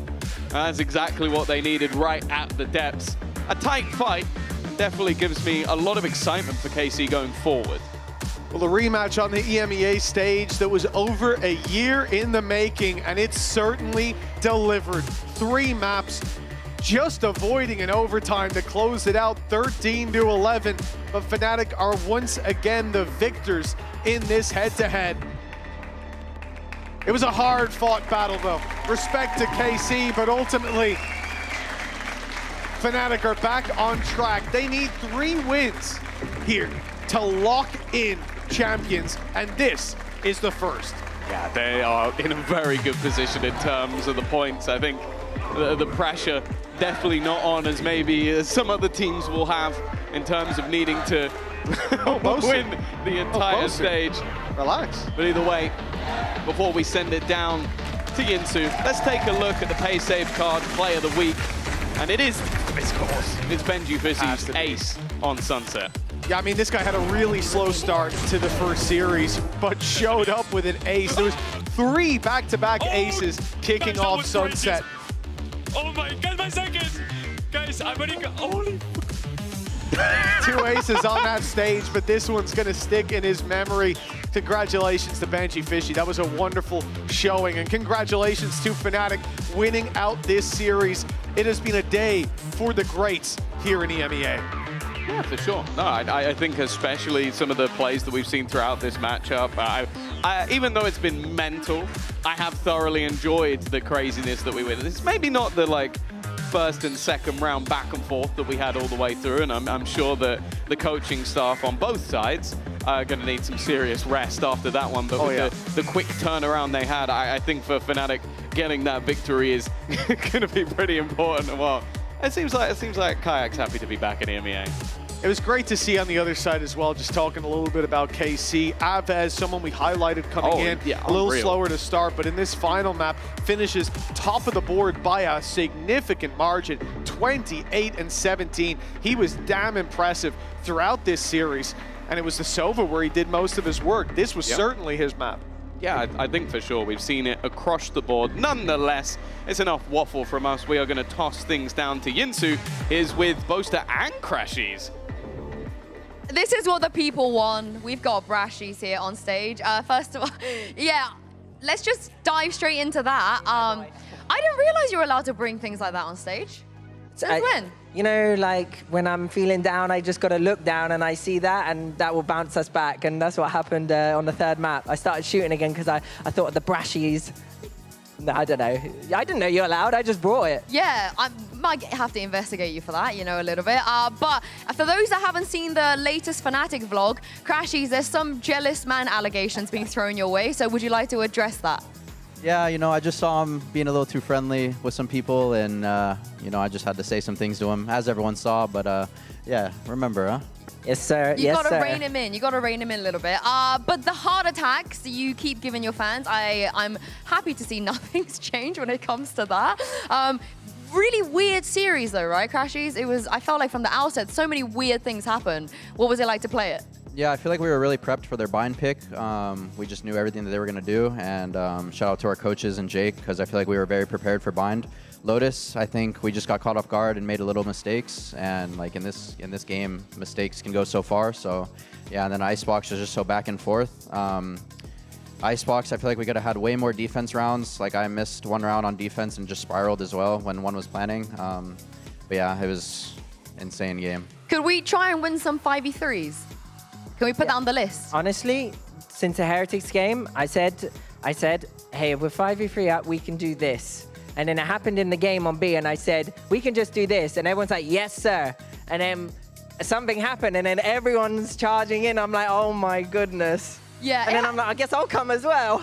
It happens, it happens. Now, speaking of the bind, is this a one and done comp, or is this gonna go the distance? Because even before, when Tejo was really meta, you guys weren't really leaning into it that much. So we were surprised to see the alpha Tejo. Yeah, I think, I don't know, I just think double initiator is good, and I do like the Gecko, but I feel like sometimes the Gecko can, we struggled against these Vice deadlock comps against Gecko, and I was just like, well, having a Teo robot and a couple of rockets is pretty handy for certain like reactions for us to do. And I spoke to the coach, I was like, please can we run the Teo? And they were like, we're thinking about this comp. And then I was like, yeah, but we've only got 2 days prac. Let me run double initiator because I'm used to that, because that's all I've ever run other than the Cypher. And luckily we did, and they cooked up some of the defense as well, and we started just, yeah, attack. I love bind, it's my baby. You love bind too. I remember we were I feel like we did you a little bit of disservice because we forgot about the Austin Roberts bind. How was it playing again? Back in the day, you know, bind used to be our map. Yeah. You know, Yeah. so yeah, it feels nice to be back in the pool. I feel like they were a good bind team as well, so we have like a really good style. I could bring some things that worked for us, and they can bring some things, so it's just a good mix, and it's fun. What you been feeding Kayak? Hey, it's funny, he actually asked him that. Yeah, I don't know. He asked him the same thing. I asked him what he ate today and stuff. I was like, what have you done? Because some of those one taps, again, it was like, yeah, it's like, whoa. Yeah, I think whatever he was eating, Aves was eating as well. Yeah, they were probably, they shared the same meal before the game. Yeah, I think I could have killed Aves a few times though. That guy was peeking me, but it's just, you know, how old is he? I don't think you killed him at all. I think I did. I killed him once. Did you kill him once? Yeah, with cheering. Oh, okay, there we go. I mean, he had a good game. It's a little bit traumatic, I think, for the boys on KC for you guys, because every time you play against KC, even before you were here, Crashies, it always goes the distance. They always, you know, throw a little bit. You guys throw a little bit. They never are able to beat you properly, and also having to play against Sadak. That was the first Icebox against Sadak since Lock-in. Yeah, I think it might be to do with their chant. It's not scary enough. Because it's always like, what is your color? And then we're like, blue. And we're actually saying it too. Whereas some teams, they have some scary chants where they say something and then they're all screaming. But theirs always actually kind of makes it more fun. What's your chant, for my mindset? Ours is just like, someone say something in their native language so then the enemy team doesn't know what's going on. Okay. And then we just say champions because that's what we're trying to qualify for. But not like this. Like, it's more like, yeah. But you have the same native languages here, so if you're gonna, what are you bringing to this, Austin? 1, 2, 3. Just like Is that it? Okay. Like that. And lastly, before I let you go, I want to say a big congratulations to you, Boaster, because you are the first player in VCT EMEA to surpass 1,000 assists. One of the best out there. OOTB in the chat. You gonna be next? Hopefully. Yeah? It's a long way though. Only in EMEA? Yeah, in EMEA. You're the first and only player to do it. So how far is the second guy? I will ask Captain Cow, our stats person, to tell me that. But you know, you have value to your team. Yeah, I mean, people say like Boaster this, Boaster that, but I'm pretty sure everyone that joins our team ends up being in their prime. We were saying this today actually, and I think the real secret is me. No, I'm joking. But I think, yeah, I mean, a lot of flashes were happening today. I was pretty happy about that. And I get a lot of satisfaction out, for when I do good util for the boys and like get them kills and stuff. So, you know, I like them popping off, so then I don't have to be as stressed. Well said. Yeah. Actually, one last question, because VCT Americas is started. I think Louder playing Leviathan, I think right now, and there's a second game after as well. Crashies, the analyst desk over at VCT Americas were a little bit hard on their teams. You know, they were saying, we got to get it together, we're not doing well globally. So what are your thoughts? Want to send them some words of encouragement? Because I'm sure NRG will take the stage soon as well. Well, you know, I'm in EMEA now, so this, you know, I can't say too much, can't give them too much credit. And I have been beating every NA team I've played at every international. We took down Sen, we took down G2, we took down 100 Thieves. Yeah. Credit to Jake here. One of the goats of LA, right? NA Spy. Yeah, NA Spy. NA there you go, Spy right definitely. here. All right, I'm sure they're going to love that. But thank you very much, you two. Congratulations once again. We'll see you next week. Of course, like I said, we will be back next week. But for now, thank you to everybody here for joining us. For you guys at home for watching, please enjoy the Herman Miller Gaming End of Day highlights. And we'll see you next week. I don't know, this chair is so chill, bro. I'm like sitting on this chair. This chair is a good addition to VCT. I'm playing like this, look. I'm playing like this whole game. Meanwhile, I'm like this.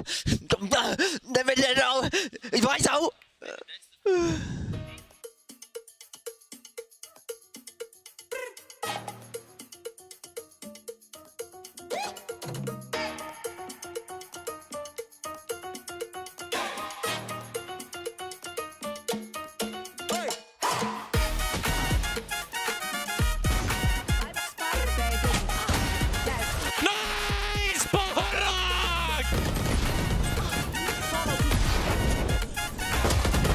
It is if he's even given the first, but... Hello.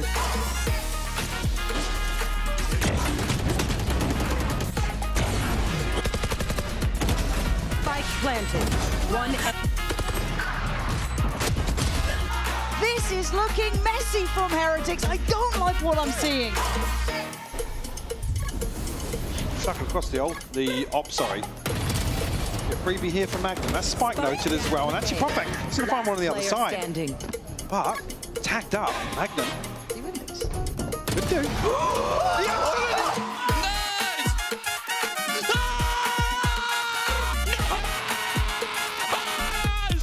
Come on!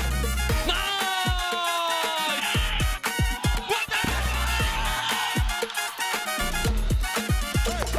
13-5. An outstanding performance throughout from BBL.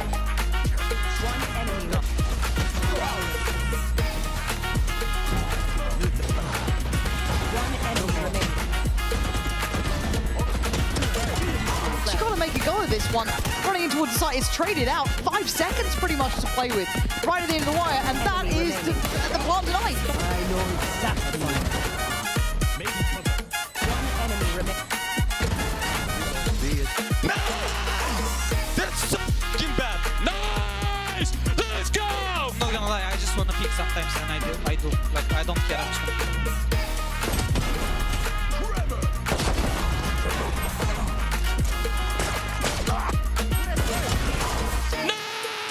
Nice, boys! But Puraka, I need some balls, okay? You need to swing!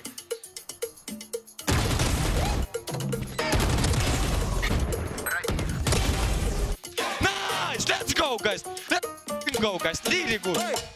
And now we get the fun of the third, but a reminder of who this team is. Form looking much better here.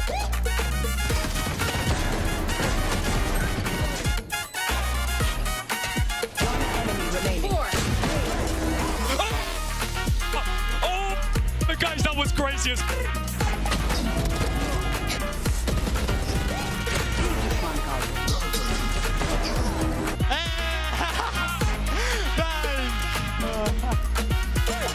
Yampi. Cheeky. This could be nice. Yeah, that's lovely from him. Yeah, really nice. Oh, come on, that's 3. Oh, are you kidding me? 3 aces back to back on Yampi. Do it to him. Yeah! Have we ever seen? Never.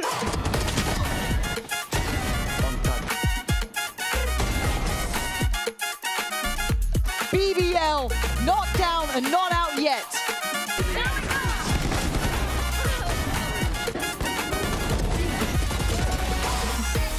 make it to the final hour in this one, the final round of regulation, but it will be 13 for Heretics.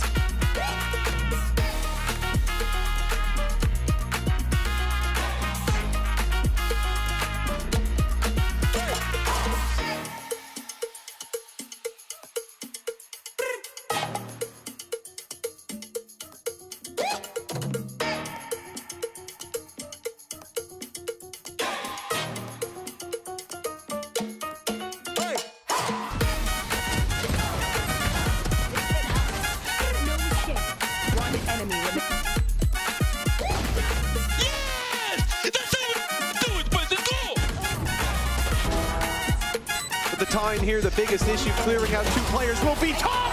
He gets them though.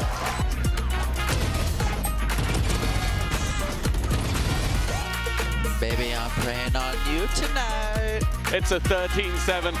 It felt at times that KC had opportunities to maybe turn that one around. FNATIC up to 4, closing in that gap. Sadak, I feel like he almost has to try and stick it. It's going to be incredibly late. And while Boaster realizes, actually, I could just run in and die. Forget, guys. Forget.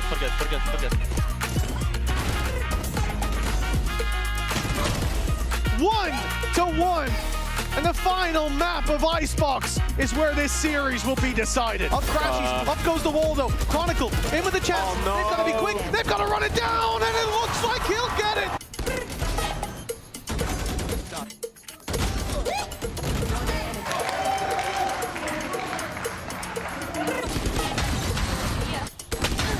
Nice, boys. Last player standing. One enemy remaining. They tuck it close, but the Kings of EMEA are back.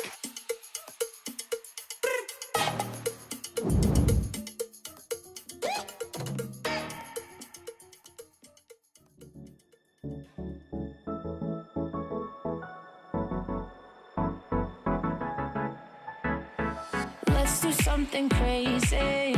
Get a bit wild today. Cause we don't do this every day and we deserve it. Life is so amazing. Nothing is in our way. Baby, let's fly away. Do you feel it? Is your heart rushing the way my heart's rushing when you take it all in? Baby, this is where we come alive. Do you feel it? Take the world by storm. Just you and I can't believe it took so long to realize what makes us come alive. Oh, what makes us come alive? Let's break some rules. No, we don't always have to be good. Don't always have to do things that we should. We'll feed the fire. Let's see it through and let go of what's holding us back. Just light it up and